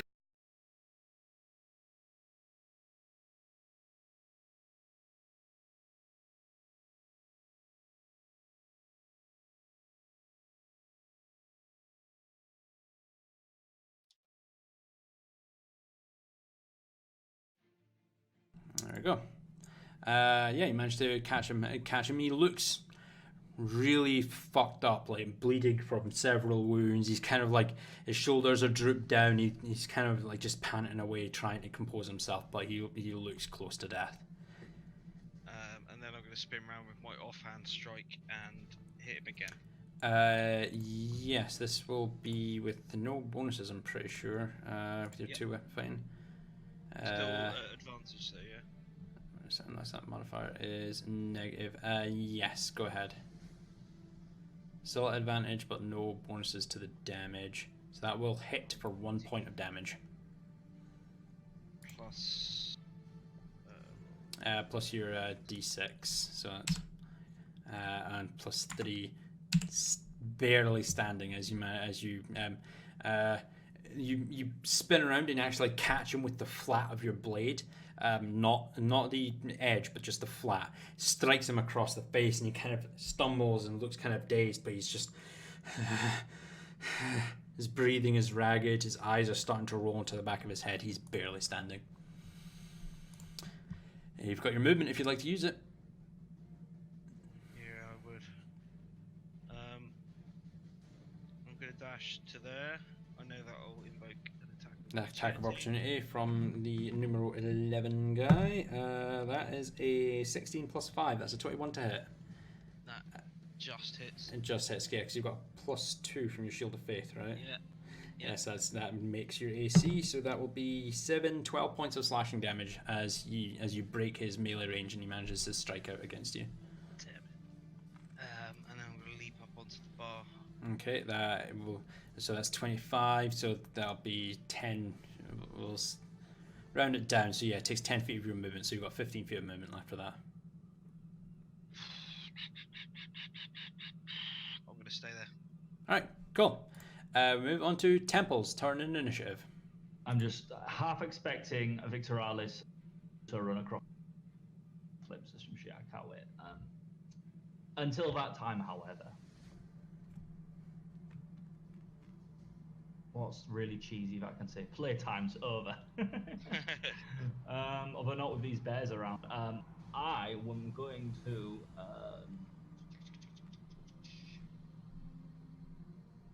I'm not gonna cast anything like that. No. I'm just see how far I can make the head of this guy to the north. Okay, With go ahead and great sword attack. great axe attack. Go right ahead and attack. Normal attack. Is it not advantage because bear? Yeah, the bear's allied to you, so yeah, go ahead and roll at advantage. Okay, I do intend on using a divine strike If it hits. which is where's do I just need to put axe? No, Oh, why great, isn't... Yeah, just type in great. Why is that not wanting to work? No, it's not wanting to pop up. You've updated, you've unequipped your weapon and updated, haven't you? Oh, that might be it. Oh yeah, because I did change my. Remember, weapon, just didn't I? keep all of your weapons equipped, because we know we do the whole based on what you select to begin with. Oh, okay. And So- I need to unequip my shield, make the AC change, don't I? Yes, you do that. I but yeah, need there you go. advantage, so I need to roll it again. Roll it a second time, yeah. But we'll take, if it hits, we'll take the first damage. Okay. 21 does hit for 12 points of slashing damage to number 13. Number 13 takes 12, dropping him down to that much, and roll a d6 of cold damage, please. Oh yes, and that yeah. 1d. For another 4, dropping down to that much damage as you bring your great axe down on him. He catches it with his sword, but the mere force of your attack drives his blade back to his chest. You the top fragment of the head of the axe sinks into his shoulder, and you see the icicles start to spread across his clavicle before you retract violently and get ready for your second attack. With the first level divine strike. With a first level divine strike, that's 2d8, please. 2d8. 11. He is barely standing as you retract the blade, and there's like almost just a burst of that negative light from your divine strike as you reel your axe back. He's barely standing. You blocked my attack with your sword. Doing that is only going to make your death more painful. Pop. No? Come on, Abry, catch up. Come on. I think Abry bot's Got just gone down treats. again. Got treats. Come on. Come on, Abry. Walkies, Adre. Don't type it again. Don't do it again. Just wait for it. Okay, I was going to do a different thing. We wouldn't know it's come back though, would we, until we type? Until it plays through. Because last time nothing came up, but then I tried.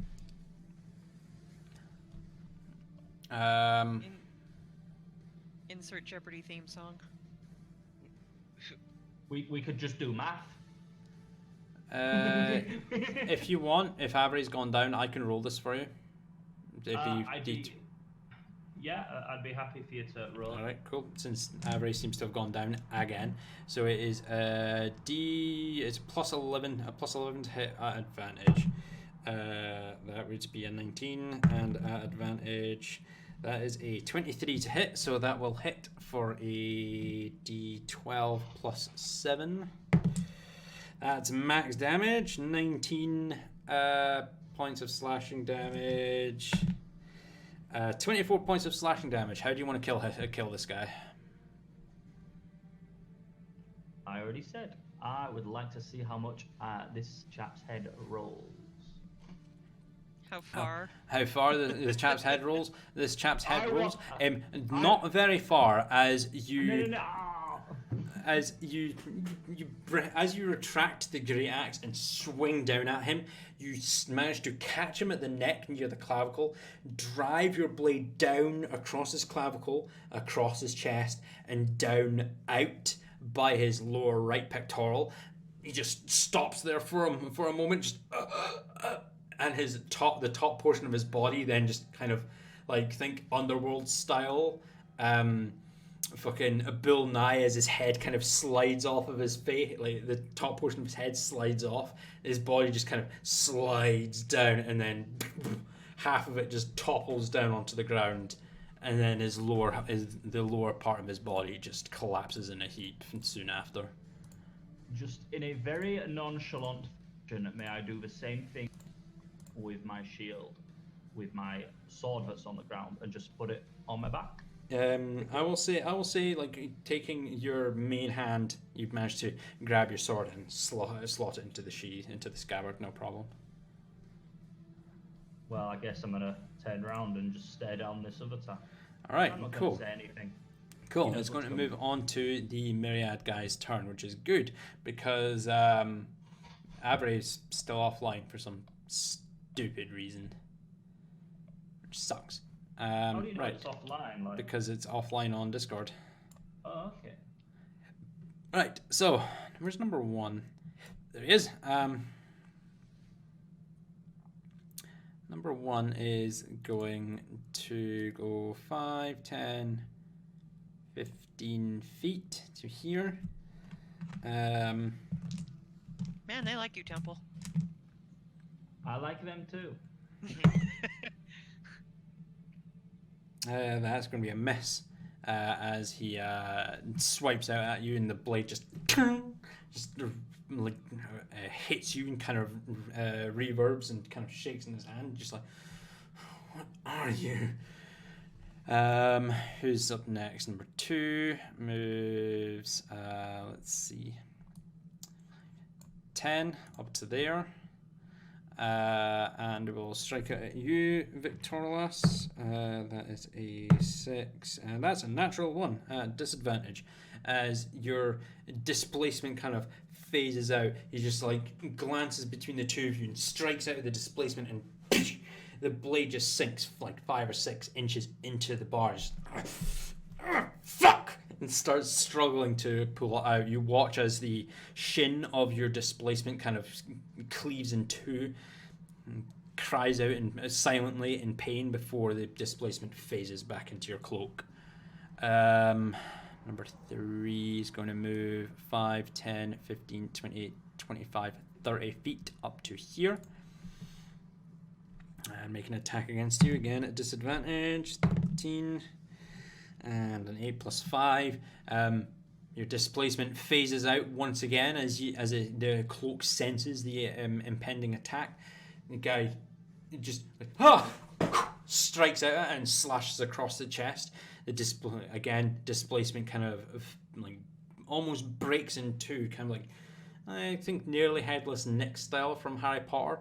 Kind of half cuts through the torso of your displacement, which kind of almost folds back on itself before kind of slops back down and then phases back into your cloak. Hey DM, did one of those ne'er-do-wells get out of Your from Despair's summons range right here? summons do not get reactions, unfortunately. Okay, fair enough. Yeah, the only actions that your method can take are claw attacks and it's fire breath. It doesn't get a reaction, unfortunately. Okay. So who's next? 2, 3, 4 moves 5, 10 feet to here. Victorlas swiping out at you. Just one roll. It's a miss. As he approaches you, the displacement phases down next to him, and he just like slices out at it. The head just tumbles away and is suspended in midair before fades back into your cloak. Number 5 is down here. Moves 5, 10, 15, 20, 25, 30 feet. I don't have a brown bear monster card because it's a minor monster. It doesn't really count, unfortunately, which kind of sucks. That's 11 HP 34. Cool. That's 12 to hit that's a d6. I need a d8. 10 points of slashing damage to this bear here. What was its AC? Sorry, 12. AC 11. 11, and HP is 34. 34 for 10, so that drops down to 24 here. Cool. And I'm going to is 11 and 11 and 24 out of 34 and save. Does that pop up? That's not the right bar, but okay.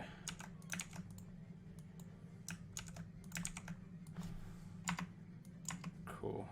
Save that. Cool. And I will apply that to all of these things as well, because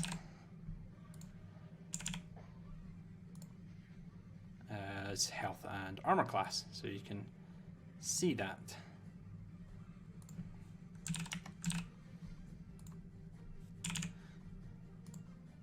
Just because I don't actually have the a monster card for them, I'm just going to do this so that I actually remember what it is that these guys have. Cool. There we go. That was number 5. Number 6 is going to go 5, 10, 15, 20, 25, 30. 7 is going to go 5, 10, 15, 20, 25, 30 to there. That was 5, 10, 15, 20. Wait, no, he was here. 5, 10, 15, 20, 25, 30 to there. He's going to strike at you, Temple. You're getting swarmed here, my dude. That's a miss as he tries to get up to you, but the growling and snarling of the bear just behind him kind of puts him off, catches him off guard as he strikes down and misses. Number 8 here is going to strike out at you, Victorialas, at disadvantage. As a 3, as your displaced, you actually shift to the side. Like it's a weird sensation. You almost glide across the bar as your displacement there. Displacement takes your place, cleaves it in two before it phases back into you, and you kind of glide back in place. It's kind of disorienting for a while, but it's just. He doesn't. It doesn't manage to catch you with that.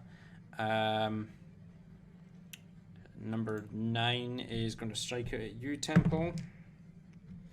It's a miss. As he leans up, raises his hand back to strike out at you, and the bear actually reaches up and catches his blade in its maw before he kind of drags it violently out of the bear's maw, not able to finish off his attack. 10 goes 5, 10, 15, 28, 25, 30 up to there, completely surrounding you, Temple. Not really. I've got corpses on 2 sides. Yeah, corpses on 2 sides, but almost completely surrounding you. That would be a 23 to hit. That will just hit. Just hits you, no problem, for 9 points of slashing damage. How are you looking at the moment, Temple? Let me take a look, see here. I can't say because I can't. No, you can't. But you're okay. Yeah, I see how you're at. You're looking kind of rough. That was number 10, right? Yeah. I'm losing track of all these guys here because all their numbers kind of just phase into one another. No, that's the bear. That's number 1. It's number 11. Where's number? Oh, okay, no, it's that guy there. He's When going you say to number move 11, can you do it in Vermont? 5, 10. Moves up to there. Neftari is going to strike out at you. Advantage. That's 8. That's an 8, and that's a 6. So 8 plus 5 is 13. That's going to be a miss. Number 12. Jesus Christ, I'm losing track of everyone. There's so many of them. Number 12 is going to strike out at you, Tempo. That's an 8. That's going to be a miss. That was this guy here. 12, 13 and 14 are both dead. Cool. And with that, finally we move on to back to Coralina in initiative. Alright. You probably won't like me in a minute. I can't wait. Oh, you're I'm do going something. to order my boys. Let's see.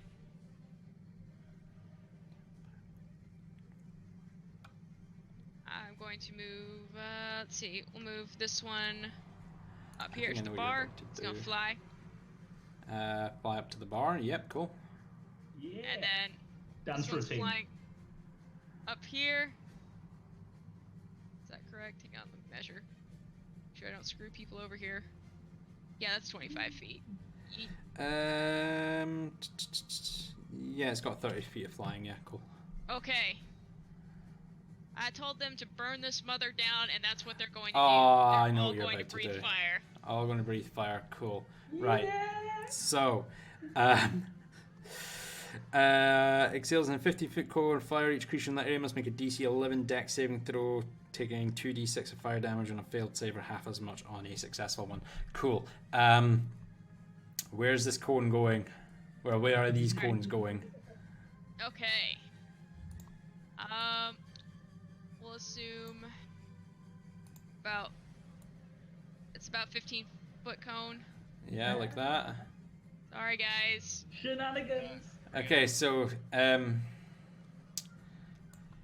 2, 3. I'm assuming this is number 4. Yeah, 2, 3, 4, and 8 must make dex saving throws. Neftari and Victorlas, you guys are going to need to make DC 11 dex saving throws. Desperate times call for desperate measures. Fail. This isn't Fail. desperate, this is normal for us. Fail. Fail. Jesus Christ. Victorlas saves. Neftari fails. Go, and I'm rolling this here, so that's 2d6. That's 5. 9. Okay, so Neftari, you take 9 points of fire damage. Victorlas, you take 4 points of fire damage. I would like to also use second Absorb level elements. absorb elements. Cool. So you take 2 points of fire damage.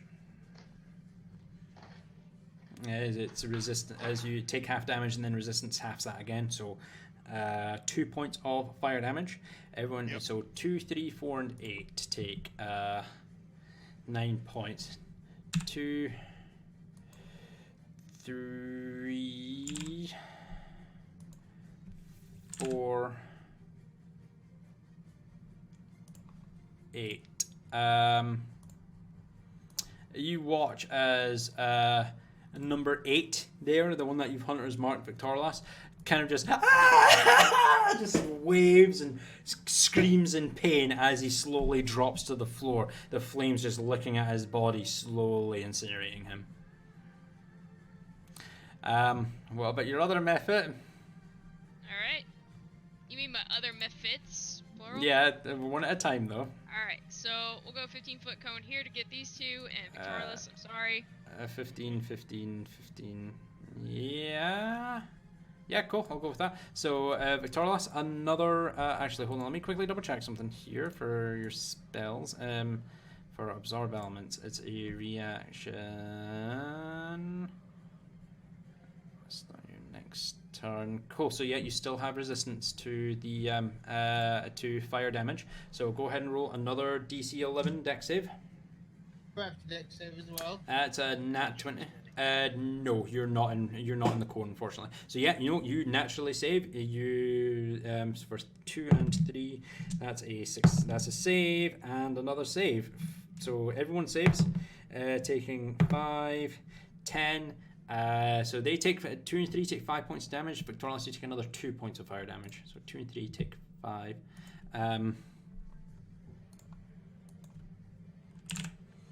As you watch number 2 here kind of turn to the Mepha after taking already taking damage. He's kind of like, trying to bat away at the fire before the and he just basically turns to dust as the fire just engulfs him. Number 3 looks quite bad, but manages to bat out the flames. The next method. All right. So. Or are you doing it like that? 15-foot cone here, Temple. I'm sorry. Yeah. So one. I need to do 1, 2, 3, 4, 5, 6, 7 fucking saving throws here. Yes. Answer. Question. Answer. Am I burdened in any way, less or more, given that I have a weapon that has just a significant ice aura? Does that protect me at all? You'll find out. Go ahead and roll your dex save. I need to roll 1, 2, 3, 4, 5, 6, 7 dex saves here. That's a fail for you, I'm afraid. So that is fail, fail, fail, fail, pass, fail, fail. God damn it. I'm pretty sure that was 8, but you know, only 1 passes. For 2d6 of fire damage, 6, 12 points of fire damage. Okay, so go ahead and roll me a d6, please, Temple.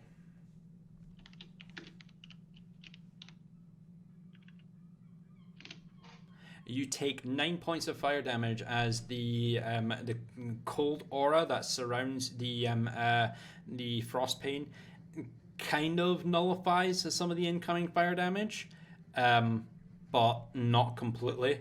So you only take 9 points. It's not complete resistance, but it reduces the amount of damage you take. I'm just making this shit up on the fly, I'm going to admit. 5, 7, 9, 12, 6. So 1, 5, 6, 7, 9, 10, and 12. They all take a full 12. So anyone that isn't number 2 is dead, number 8 is dead, yeah. So anyone who isn't 4, 3, and 11.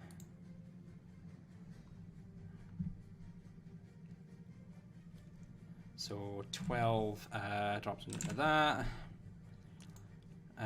12 drops them down to that. Drops them down to that. Drops them down to that. Drops them down to that. Drops them down to that. Jesus Christ. And drops them down to that. Cool. And the last method. 15-foot cone again. Okay. Yeah, Temple, go ahead and roll me another dex saving throw, please. That's 1, 2, 3, 4, 5, 6. I was told to burn this place down. Yeah! The roof. The roof. That's another And Temple's fail. on fire. Go ahead and Is Temple glowing yet? Or... go ahead and roll me a d6, please, Temple. So that's a fail. Fail. Am I Fail. going from lightning or fire or both? Fail. Fail. Fail. Jesus fucking Christ, they all fail. So for another 3, cool. That is 4, 10. You take 7 points of fire damage. And everyone, so... I'm not even mad. This is great. 3, 4, 11, and 5. It's for 10. 5. That.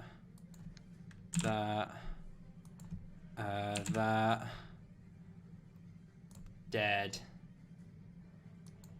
5 that. As number 10, where is he?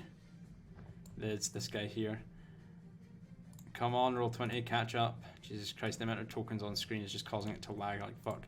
As the guy to your northwest temple just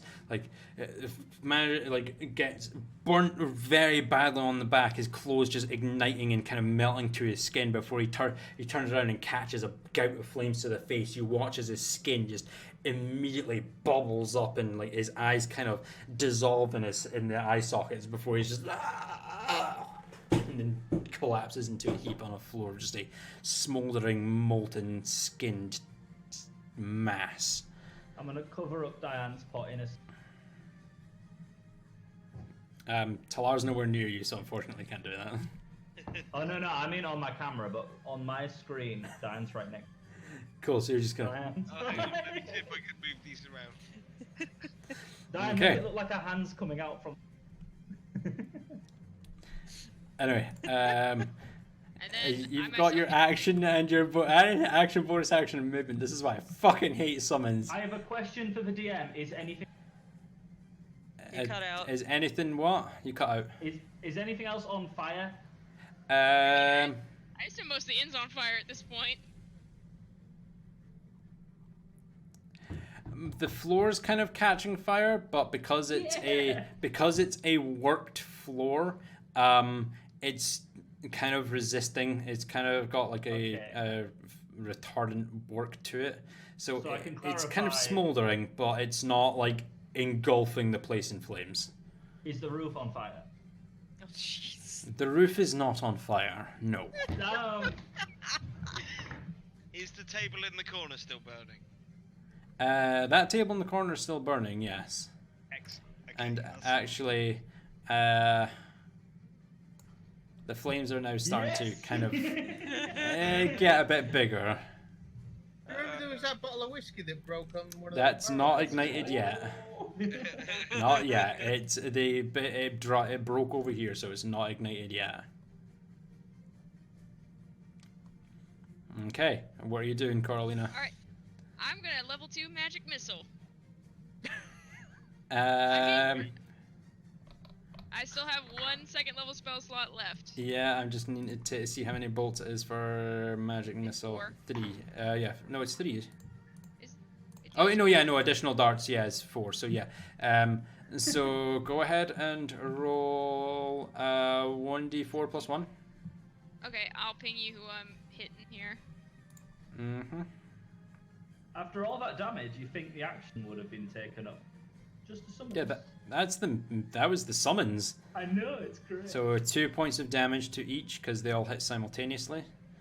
Yep, so it'll be this one, Yep, this one, yep, this one, yep. and this one. Okay. Oh, wrong thing. 7, I assume 9. I'm starting to get like the little bit of like the trickle of blood down my nose, like 11 from stretching 11, things, 'cause yeah. I have blown 7, over 9, half of my 12, spell and 1. slots. I'm going to be exhausted. 7, Yeah, you're 9, not the only 12, one. 1. 7, 9, Probably gonna have to find somewhere else to stay. 12. They're gonna let us stay here. and 1. You know, Yeah. we Might be a should little just warm stay. if we stay. You're not getting like the blood trickling down your nose or anything like that, but you are starting to feel physically exhausted, like after expending quite a lot of your arcane abilities. Is there anything else you'd like to do on your turn? That's it. Cool. With And that, I'm going to be off station momentarily to take my dog out. Yep, go right ahead.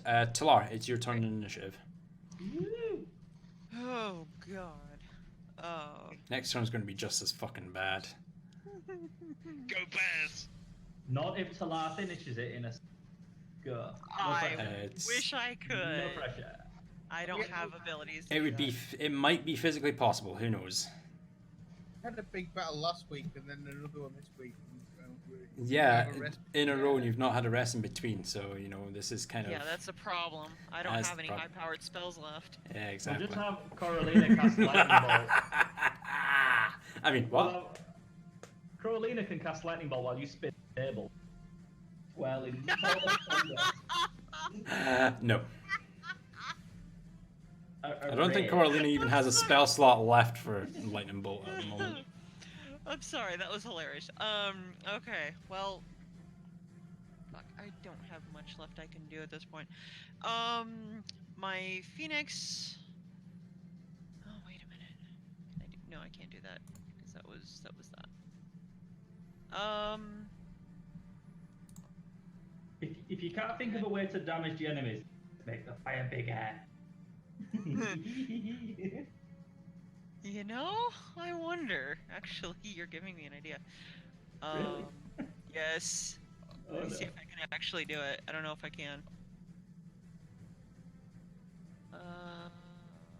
Only on one.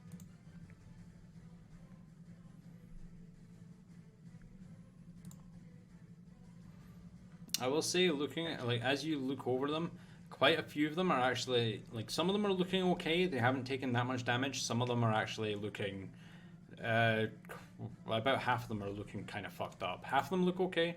Like, half the remaining group look okay. The other half look kind of fucked up.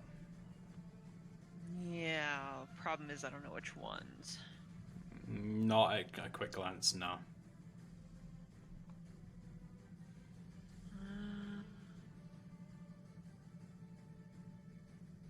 Phoenix is always good for a scrap, though. I love that Phoenix. Yeah, I'm going to have my Phoenix come up here. Mm-hmm. And This one? no, this one. No, the top one. Okay, which one's that? That one right there. Numero. Oh, so Yes. you get flanked. Okay. Oh, do you? No, not on that one, I'm afraid. Because so it's number 12. not a physical object, it's or a person. Yeah, so unfortunately not. So that'd be a d20 plus 8 to hit. And it would be 1d8, I believe it was, because it was at 3rd level. 1d8 plus 4, wasn't it? Yeah, well, yeah, 1d8 plus 4, yeah. So that will hit. So roll a d8 plus 4 for damage, please. It's number 12. For 9 points of damage, dropping him down to that. As your Phoenix kind of glides over, like, it glides up, and then as it's coming down, just rakes its talons across his back, leaving like 6 deep gouges into his back, and kind of turns around and looks at the Phoenix, just wondering where the hell it just came from and how it just did that. And this isn't going to be much, but I'm spending my last 2nd level slot Spell for a slot. guiding bolt. Guiding bolt. For this guy. Cool. Same guy. Yeah, go ahead and d20 plus 8 for another ranged spell attack, please. 25 will hit. Go ahead and roll 5d6 of radiant damage. 17. Fucking die, bitch. Drops him down to that much health as the bolt collides with him, leaving the kind of soft violet light emitting from him as his clothes start to burn and singe to his form. He's still standing. And next attack is advantage then on him. Next attack on that one is advantage, correct. Okay. Somebody beat his ass.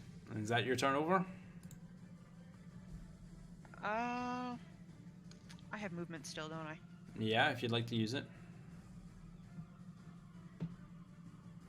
Yes. I'm going to move her 10 feet up here.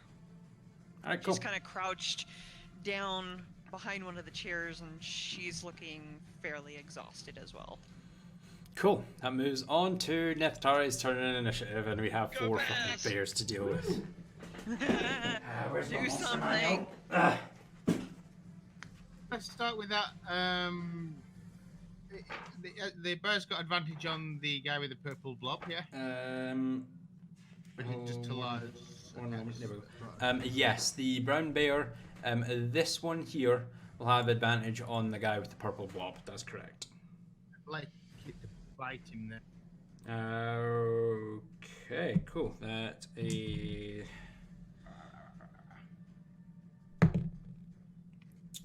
That's a 6, and that's an 18 plus 5. That's a 23 to hit for a d8 plus 4 of damage. That is 7 points of piercing damage to him as as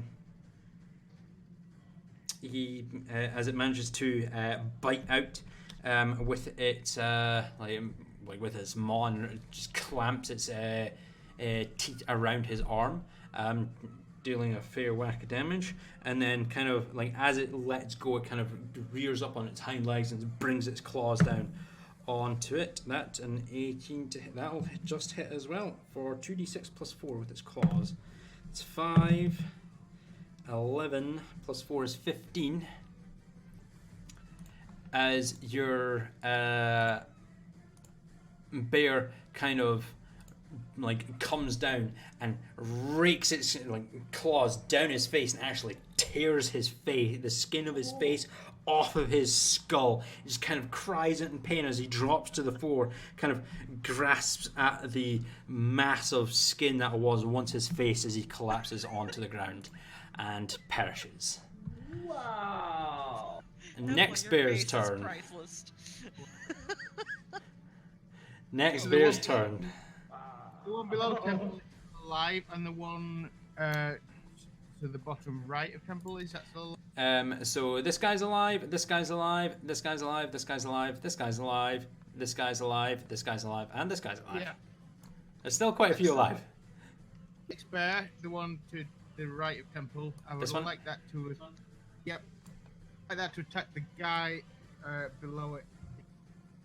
Yes, cool. Yes. Number 7. Cool.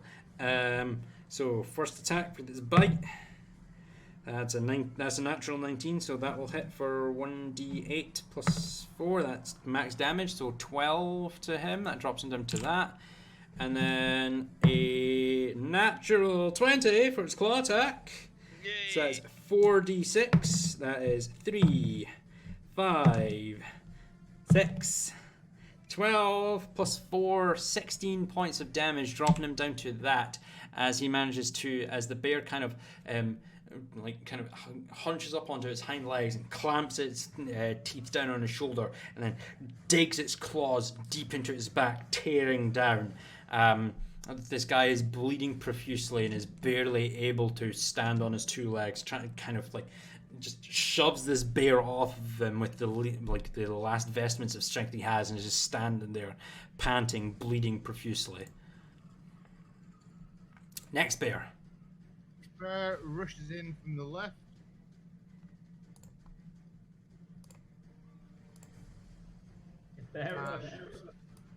Bites that guy. The closest guy, number 6. Cool. Bite, that is just hits for a d8 plus 4. That's 11 points of damage to number 6. Drops him down to that. And then it's a 12 plus 5, 17. I can't count. No, I can't read. 13, 5, 18. Yeah, it's after midnight. 18 just hits. 2d6 plus 4. I can't count. Jesus Christ. 3, 7, 11 points of damage as the bear clamps down on the guy's shoulder as he spins around, and the bear just like with a deep roar just slashes its claws across the guy's throat. Massive chunk of skin goes flying off at the side as the throat of the guy is torn asunder and launched off to the side. A fountain of blood just kind of seeps out of his throat as he kind of just tries to breathe, just inhaling his own blood as he collapses to the ground and perishes. You bears are getting more kills than all of you! I love these proper groups. Assists, not kills, assists. I'm not having it. Securing the kills, still in a kill. It's getting the kills, you're assisting. That's how that works. Still at top there to go, isn't there? Yep. I have him assist us at the top. No, I think Temple is probably looking absolutely fucked You can't really see it. This like with the bears being in the way, you can't really tell. Massive melee around him, and it just looks like bedlam over there. There's fire and all sorts been going across. Right, so I'm hold on. assuming the temple. Did I I? assume temple is glowing by now. Right. Almost. Yes, the top better attack that guy. Temple's left. That guy is number 1. Cool. Alright, cool. That'll be a miss on the bite, I'm afraid, and a miss on the claws as well, as the guy hears the bear kind of lumbering towards him, rakes down with its claws, lunges into the bite, but the guy's successfully able to dodge out of the way and avoid the attack. You still have your action, bonus action, and movement. This is why I hate summons so much. Turn into a bear. Fuck off! I can't. I've run out of wild shape. I get turned into a boat earlier. I think I'll use my bonus action to poison spray the guy behind us on. This guy here, or this guy here? Yeah, that. The guy at the top. Cool. Poison sprays a cantrip.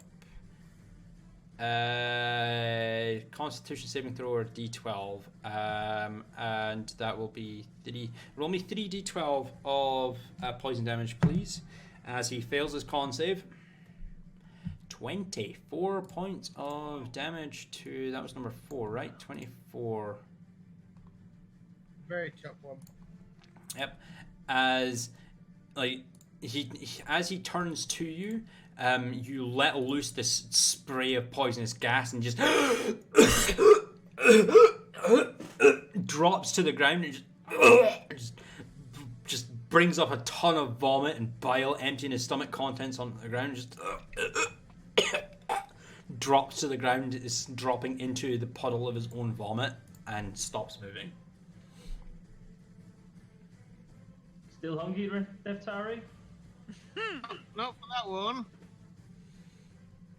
There's Okay. 2 more below. I could use my movement, I suppose, to leap off the bar onto this one that's just below in front of me. He's caught on the ground dead, so yeah, you can occupy that space if you want. The one that's still alive to his right, I mean. Oh, that one there? Like, not jump on top of him? I just want to land on him. You can most certainly try to. Go ahead and roll me a strength check.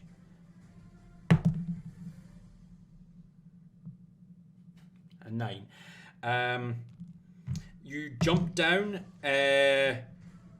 trying to come down on top of this guy, and he kind of looks up with his natural 20, dodges out the side, and you come crashing down and splinter down on the stool that you sat beside. You take 5 points of bludgeoning damage.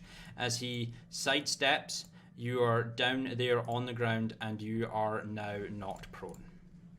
And it's not the first time he's been bad. It's only because the guy rolled a natural 20 on his save, I'm afraid. Okay, with that,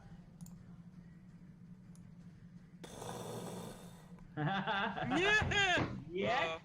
the fire slowly starts to build. Actually, as the whiskey that you'd shattered on the barrel earlier on builds up even further, it causes it to billow out even further. You hear some crackling noise off in the distance over here. The reflection's giving me red eyes. Yeah, you don't look evil at all. Fire! This is my fault! Yay! Ah! Oh dear. Fire hot.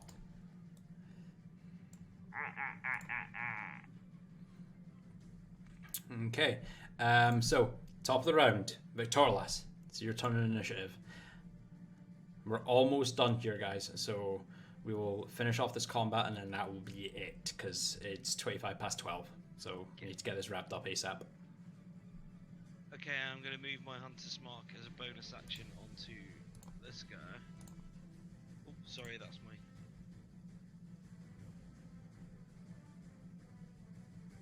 Which guy, sorry? I didn't see the ping. That one, This yep. right here. Cool, I thought it was, but... He is marked. And yeah, I'm gonna attack the fuck out of him. Alright, cool. Go ahead and roll your attack. That's his best attack. Attack the fuck out of him. 17 will just miss.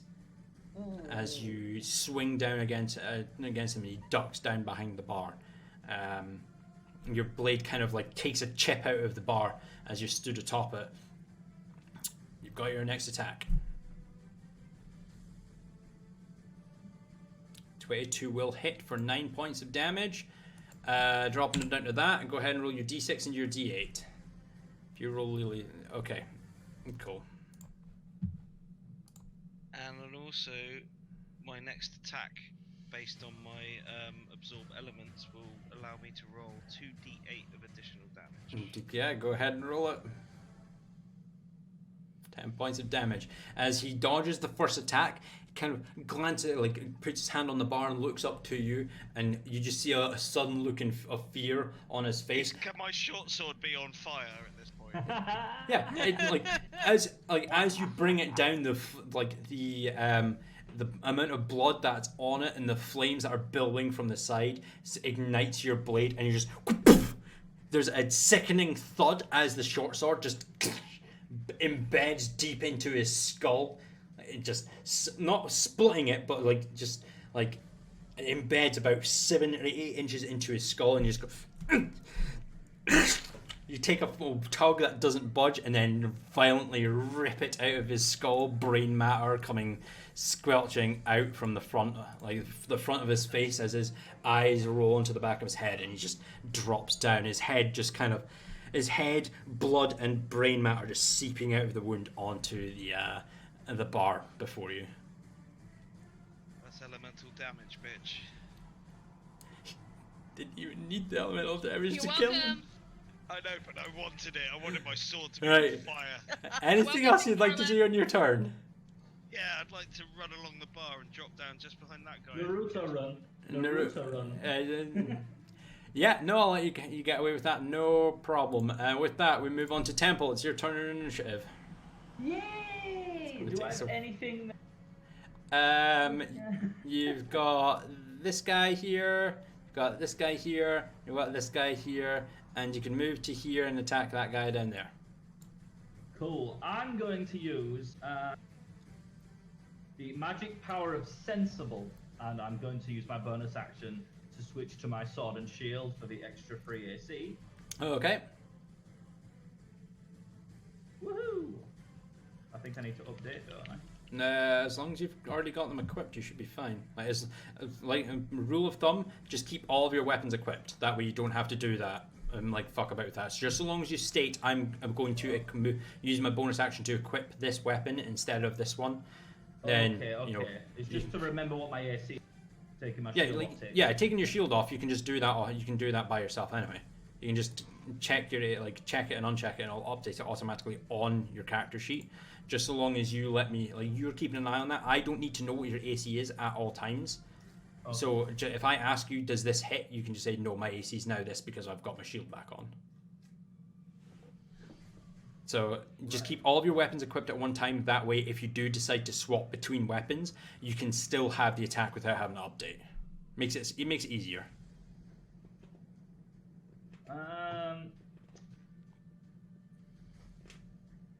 I'm not gonna attack. I'm going to. Are you okay? Yes. Can you hear me? No. I'm just asking. Are you feeling okay? You're not wanting to attack? No. Are you sure you're feeling okay? Should I phone an ambulance? No. I'm going to plead these fine people clearly made a terrible, terrible mistake to just stay where you are, grovel, and just let yourselves die. I mean, look at you. You don't even have a bloody name tag. Stand a chance. I'm gonna cast level 3 command on the one to my immediate left, south, and southwest. Level 3 command. Cool. Yes, which is Let me 3 targets take a quick command. look here. Okay, and what are you telling them to do if they fail the save? Just run. Just leave. Go. Flee. Bye. As I just run my finger along my sword. Run away. Just bye. Let's see. It's a DC 13. Yeah, the Wisdom save 13. One saves. Second saves. Third fails. So when it comes to their turn, I believe it is. Thomasina Wisdom saving throw for all the commands in its next turn. The spell has no effect if the target is undead. If it doesn't understand your language or if your command is directly harmful to it. So the first 2 save, the last one fails. So the one at the bottom, this one here. South. The far southwest one. I meant to say saves. southeast, but that. Oh, you meant this one here. Sorry. Yeah, I did mean to cast on. Okay, that so one. you meant this. So this one, and this one, yeah. That was my intention. To cast Okay, cool. So then this one here fails, so he will make it do anything to flee from you on its next turn. Cool. Anything else you'd like to do? If does having cast that spell break my? It does not break your concentration, no, because it's not a concentration spell. Cool.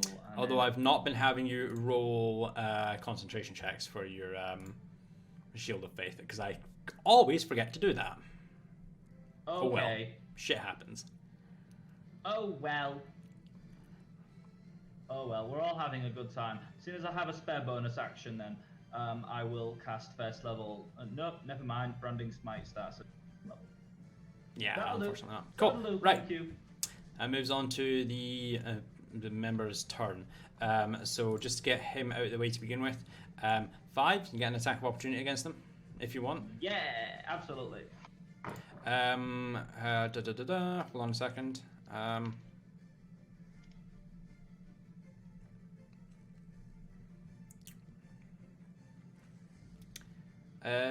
Yeah, no, it just does it regardless, even if you attack it. So go ahead and roll your attack with your longsword. Cool. Number 1. That 21 hits for 13 points of slashing damage. Which number was that? Was that number 7? Yeah, 7. As you as he turns around and begins to run away from you, you take the advantage. You swing out your longsword. It catches him on the right shoulder and goes down to the left side of his hip. You sink about 7 or 8 inches deep into him, almost cleaving him in 2, severing his spinal column completely. And you just watch as he takes one step and just collapses, instantaneously collapses on the ground, not even able to take a second step. He just drops instantly like a sack of potatoes. Woo! Number 11 here is going to attack you, Victorlas. That's up at the top. Disadvantage. Yeah, that's a 4. As your displacement phases up into the bar, and he just kind of looks around confused and swings out at the displacement and cleaves through the displacement shins as it tumbles down, physically bounces off of the bar, reforms and phases back into your cloak. This one here is going to take a step up onto his fallen comrade, and the 3 of them there are going to strike out at you, Temple, one after the other. That is a 19 to hit, so that'll miss. You killed Frank. That is a 22 to hit your AC at the moment. No. Nope, that'll miss. Nope. And the last one, that is a 24 to hit your AC. Nope. 25 AC. Oh, damn. No. Fuck. Alright, cool. So knowing that, I now know what I need to roll in order to hit you with these guys. As they all just start, they all come in simultaneously, and you just hear a as all 3 of their blades actually intercept each other and collide off of each other in mid-swing. And they just look at each other. They just look at each other like, what the fuck are you doing? That will then move on to Coralina. It's your turn in initiative. Alright, let me see what I got here. Blow them all up. Alright, so. I'm going to die. How much health are you on, Temple? Let me take a quick look here. Don't need to say anything. Let me just update. I and take a know, look. I'm Oh, not okay. allowed. I'm not allowed to. Okay. Yeah. No, I see what you're at. This is gonna be interesting. I say out in Primordial, burn them again! Yeah. Okay. So Poor I'm. Temple. It's okay. I'm mostly metal. Right. Hold on a sec. They've got a flying speed of 30. So Like I said, 10, I 15. now have new side quest I'm- options. Either turn Temple into a lightning rod or turn him into like some kind of heated forge heated material. metal. so you can Yeah, just do- cool. Right, so I'm going to add my own little flair to this because I'm going to be a massive cunt. The one that's on the bar flies over to here. The one just next to like just to the northeast of that flies down to here, and all four of them. Hold on a sec. This is going to I'll be just like cross the streams in cone. maybe because they need to roll a 6 to recharge their fire breath. That's a recharge.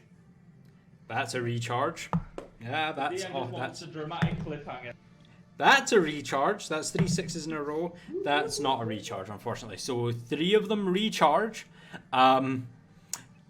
Temple, can you roll me 3 dex saves, DC 11, please? Okay. I'm just gonna put that on my clipboard if you don't mind. Yeah, go ahead. Are you ready? S dex. All right. Whoa, that was. So fail, save, fail. Cool. I thought you Let's said see. it was 11. I've got 13 and 18 And a 9. So fail. Oh yeah, sorry. Fail, save, save. Sorry. One. Fail, save, save. Yeah. Sorry, I misread that one. So fail, save, save. Right. So so the first guy fails, and fails. Second guy fails, saves. The third guy fails, and fails. So this is 2, 4, 6 d6 of fire damage in total. So 6. And no fire damage reduction for me. 9. And go ahead and roll me 3d6, please, Temple. Do I still get that? Roll me 3d. Actually, no, you don't. You don't have your great axe Yeah. equipped. So good. No, thank you for reminding me. So no, Obey the unfortunately, you don't. rules. Yeah. Okay, so 6 and 3 is 9. So you take 9 points of fire damage. They all take 9 points of fire damage, other than number 11.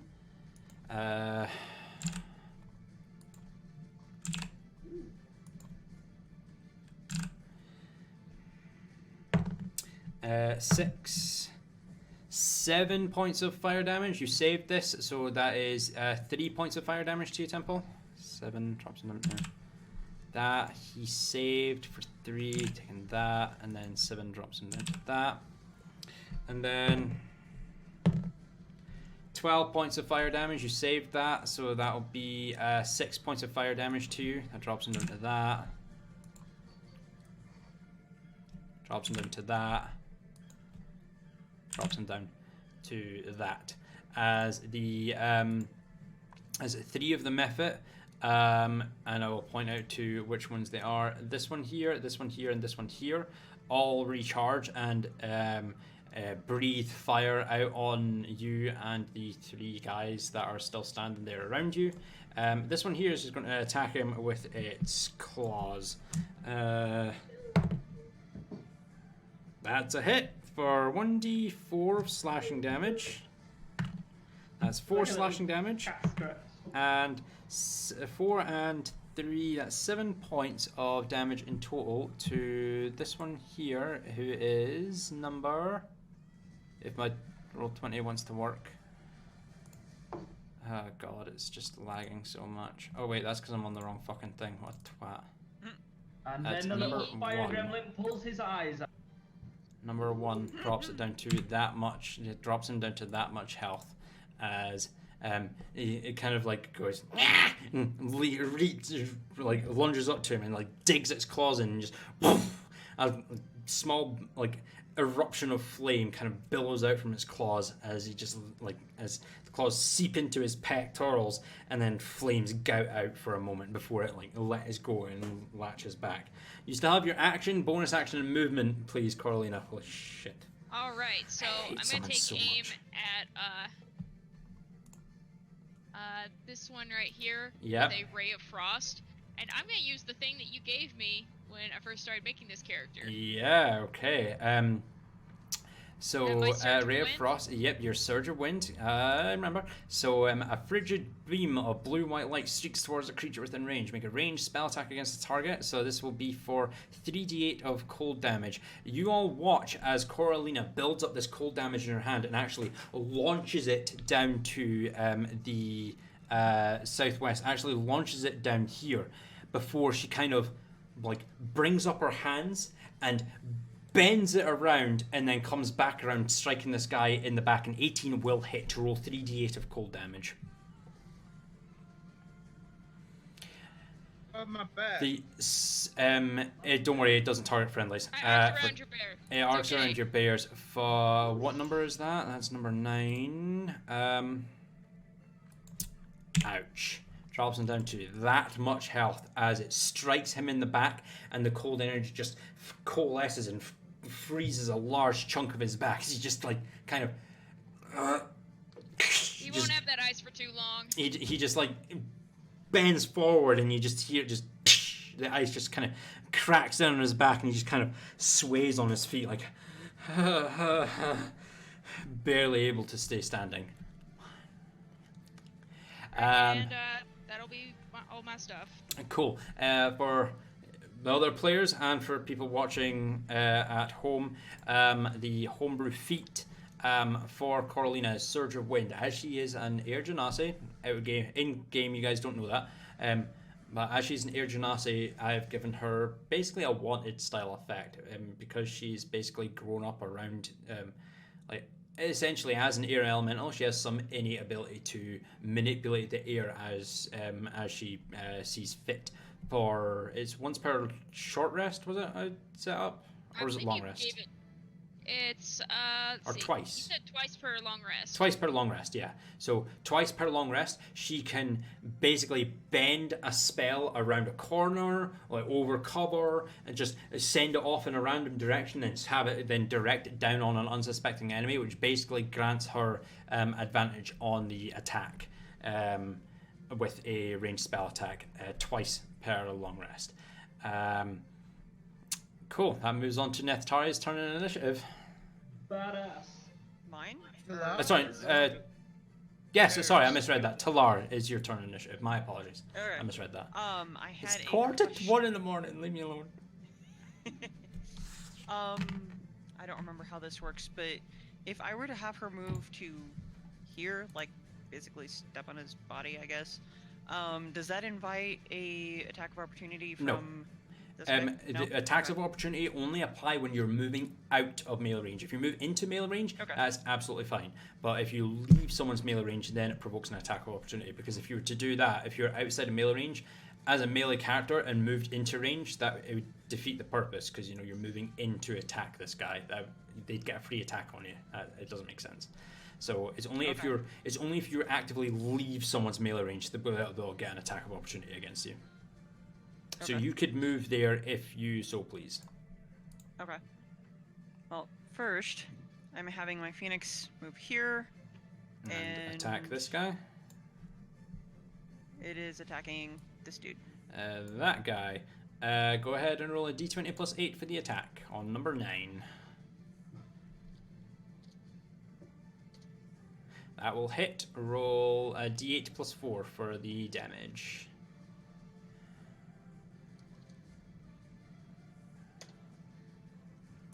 6. As your Phoenix just kind of dives down and just calls out before raking its talons and wings across this guy's back. The wings releasing a small gout of Phoenix fire onto him. The claws digging deep into his back, and the flames just seeping into the wound as he just goes He opens his mouth and the phoenix flames actually flow through his body and burst out of his mouth before he tumbles backwards and lies motionless on the ground, dead. Good. All right. So now, Talar's going to move over here, and with what little power she has left, where is it? Last 3rd level spell slot for Cure Wounds on Temple. Sorry, what spell slot was that? 3rd. It's my last 3rd spell slot. Last 3rd level spell slot, Cure Wounds. That'll be 3d8 plus 4.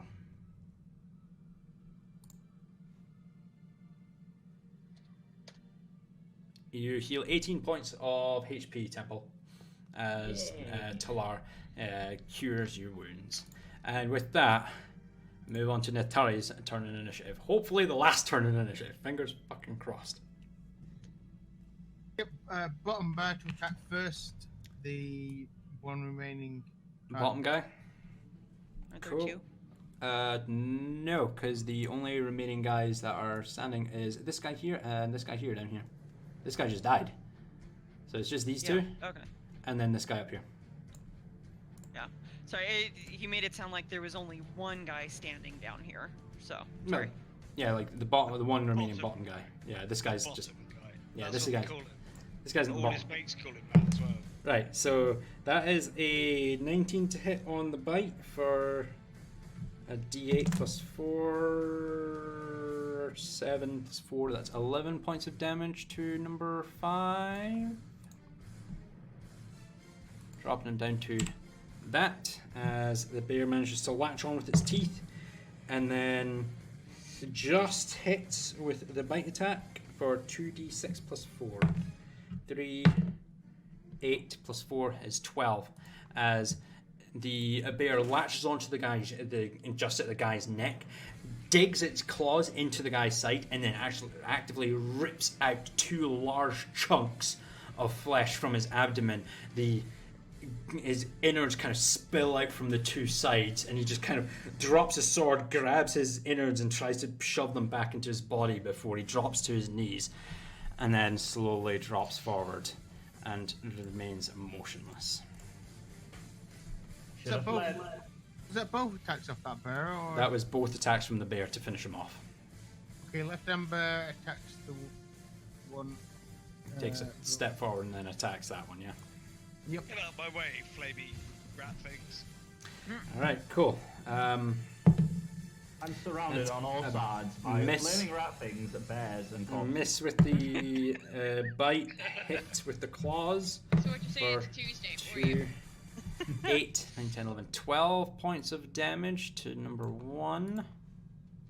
Sounds more like a Monday. As the bear just kind of racks down and leaves like 3 large gouges across the guy's face. One of his eyes gets torn out of its socket and just drops to the floor and tumbles away as he kind of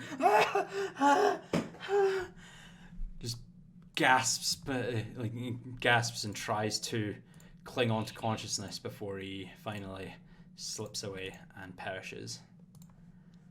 As there is now this guy left standing, and that's it. Well, it's alright. Look whose turn is next. As my bears start approaching slowly, Yeah. I'd like to use some of my movement to stand up. Wait, where did that other bit? Oh no. Oh whoa. Okay, that one just disappeared on my screen. That's weird. Oh, bears. No, I can see on my player screen, but on my DM screen, the 4th one has just disappeared. This one here is disappeared on my DM screen. Yeah, hold on. Can you move that bear quickly? A second. That one. Move that bear. There it goes. Yeah, it's just showing up on my screen. For some stupid reason, on my DM screen it showed up like way over here. I don't know why. But yeah, okay. So your bears move up, and are they both going to move into attack? No, I'm gonna talk to the guy. Okay. Okay, boy, it's not looking good for you. Just real chill, like with your shoulder. Okay, hold on. Yes. Natari, what are you saying? I'm threatening this guy, saying Okay. it's not looking good for you. I suggest you just top yourself now. Go ahead and roll me an intimidation check at advantage. Yes. loving this, Evelyn. Who disappeared? Rhythm bot. Natural. Wow. It's a natural 20 as this guy is just like, you know what? Slowly, you know. I would rather see my life come to an end by my own hand than watch you savages take it from me. As he drops his longsword to the ground, grabs a dagger, and a new Friday the 13th style, just very violently stabs himself in the throat and just drags his blade very deep. Like this blade is almost decapitating this guy as he just drags it across his throat. Holy fuck. And takes his own life as he drops to the ground. But he did it his way. Good boy. Quick, grab the whiskey and let's run! Brandy. That as it goes Yeah. 5, 10 feet, and Oh, this God. one over here in the distance moves 5, No, Frank the Bear. 15 feet, as this bear unfortunately is consumed in the fire. What? It's okay, my fire gremlins are immune. And with that, we are going to call an end to this session. That is 10 to 1 in the morning. So people need to get off. People need to go to sleep. It is quite late. We will continue from where we have left off next time on Dragons With a and Dungeons. brand new temple that emits. Not quite. We will see where we get from there. But holy shit, guys. That took a lot longer than I expected. But damn, that was good. Very I'm pretty well sure by done. now my egg is nice and warm. Most You- fun See, I had this in is combat. this is the thing. You guys need to not say stuff like that because it gives me ideas. Before you go, Talar, can you call high or low, please? Hello. Oh shit, we roasted the egg. GG, guys. Okay. Omelette for breakfast. No. You'll find out next time. On Because Dragon one, Ball Z. you were wrong. 2, I rolled something really, really cool. Oh dear. 100. I rolled a 100. You'll find out what happens next time. On Dragon Ball Z. Fun. Whew. Okay. Censored. Right. I'm gonna- That playing out like some sort of Are you going Tarantino. to say goodbye to the stream? I'm gonna say goodbye to the stream very quickly, and I will be back with you guys in a couple of minutes. So Bye. I'm gonna deafen very quickly. Everyone say goodbye to the stream very quickly. Bye, stream. Bug. Bye. Good night. Thank you for viewing. And I will deafen myself there and move on as we move on to the stream. I am tired. It is almost 1 o'clock in the morning. That was a really, really good session. They did extremely well utilizing what spells they had, what weapons they had at their disposal in order to take out a extremely outnumbering opposition, using their wits to overcome very, very unsuitable odds and come out alive on the other end. We will pick up exactly where we have left off next week. And as I said previously, all of the sessions that are on Twitch previously have already been downloaded. I will process them and get them uploaded to YouTube and have the links below available for anyone to catch up on, including this one, which will be downloaded momentarily after its finished, and it will be processed tomorrow, and all of them will be uploaded for everyone's viewing pleasure. The links will be down below on a brand new second YouTube channel for this specific show. Dragons and Dungeons will be up there with some other tidbits on house rules and stuff like that, so that everyone can keep up to date with everything that is happening in the game. But I sincerely hope you have all enjoyed this session today, as I certainly have. The Next week, there might be a little bit of complication for the session, as there's been an issue with my work. So I might have to cover, so they might be late, might be late, might not happen at all. I'm not 100% sure, but I will keep everyone updated. I hope you have all enjoyed. Contraband, for the 3-month Prime resubscription, thank you very much. That means a lot to me. I fucking love you, my dude. That's the only thing that's popped up today, I'm afraid, but thank you so much, everyone, for sticking out for this session, and we will catch up with you next week. I'll catch you guys later. Holy shit.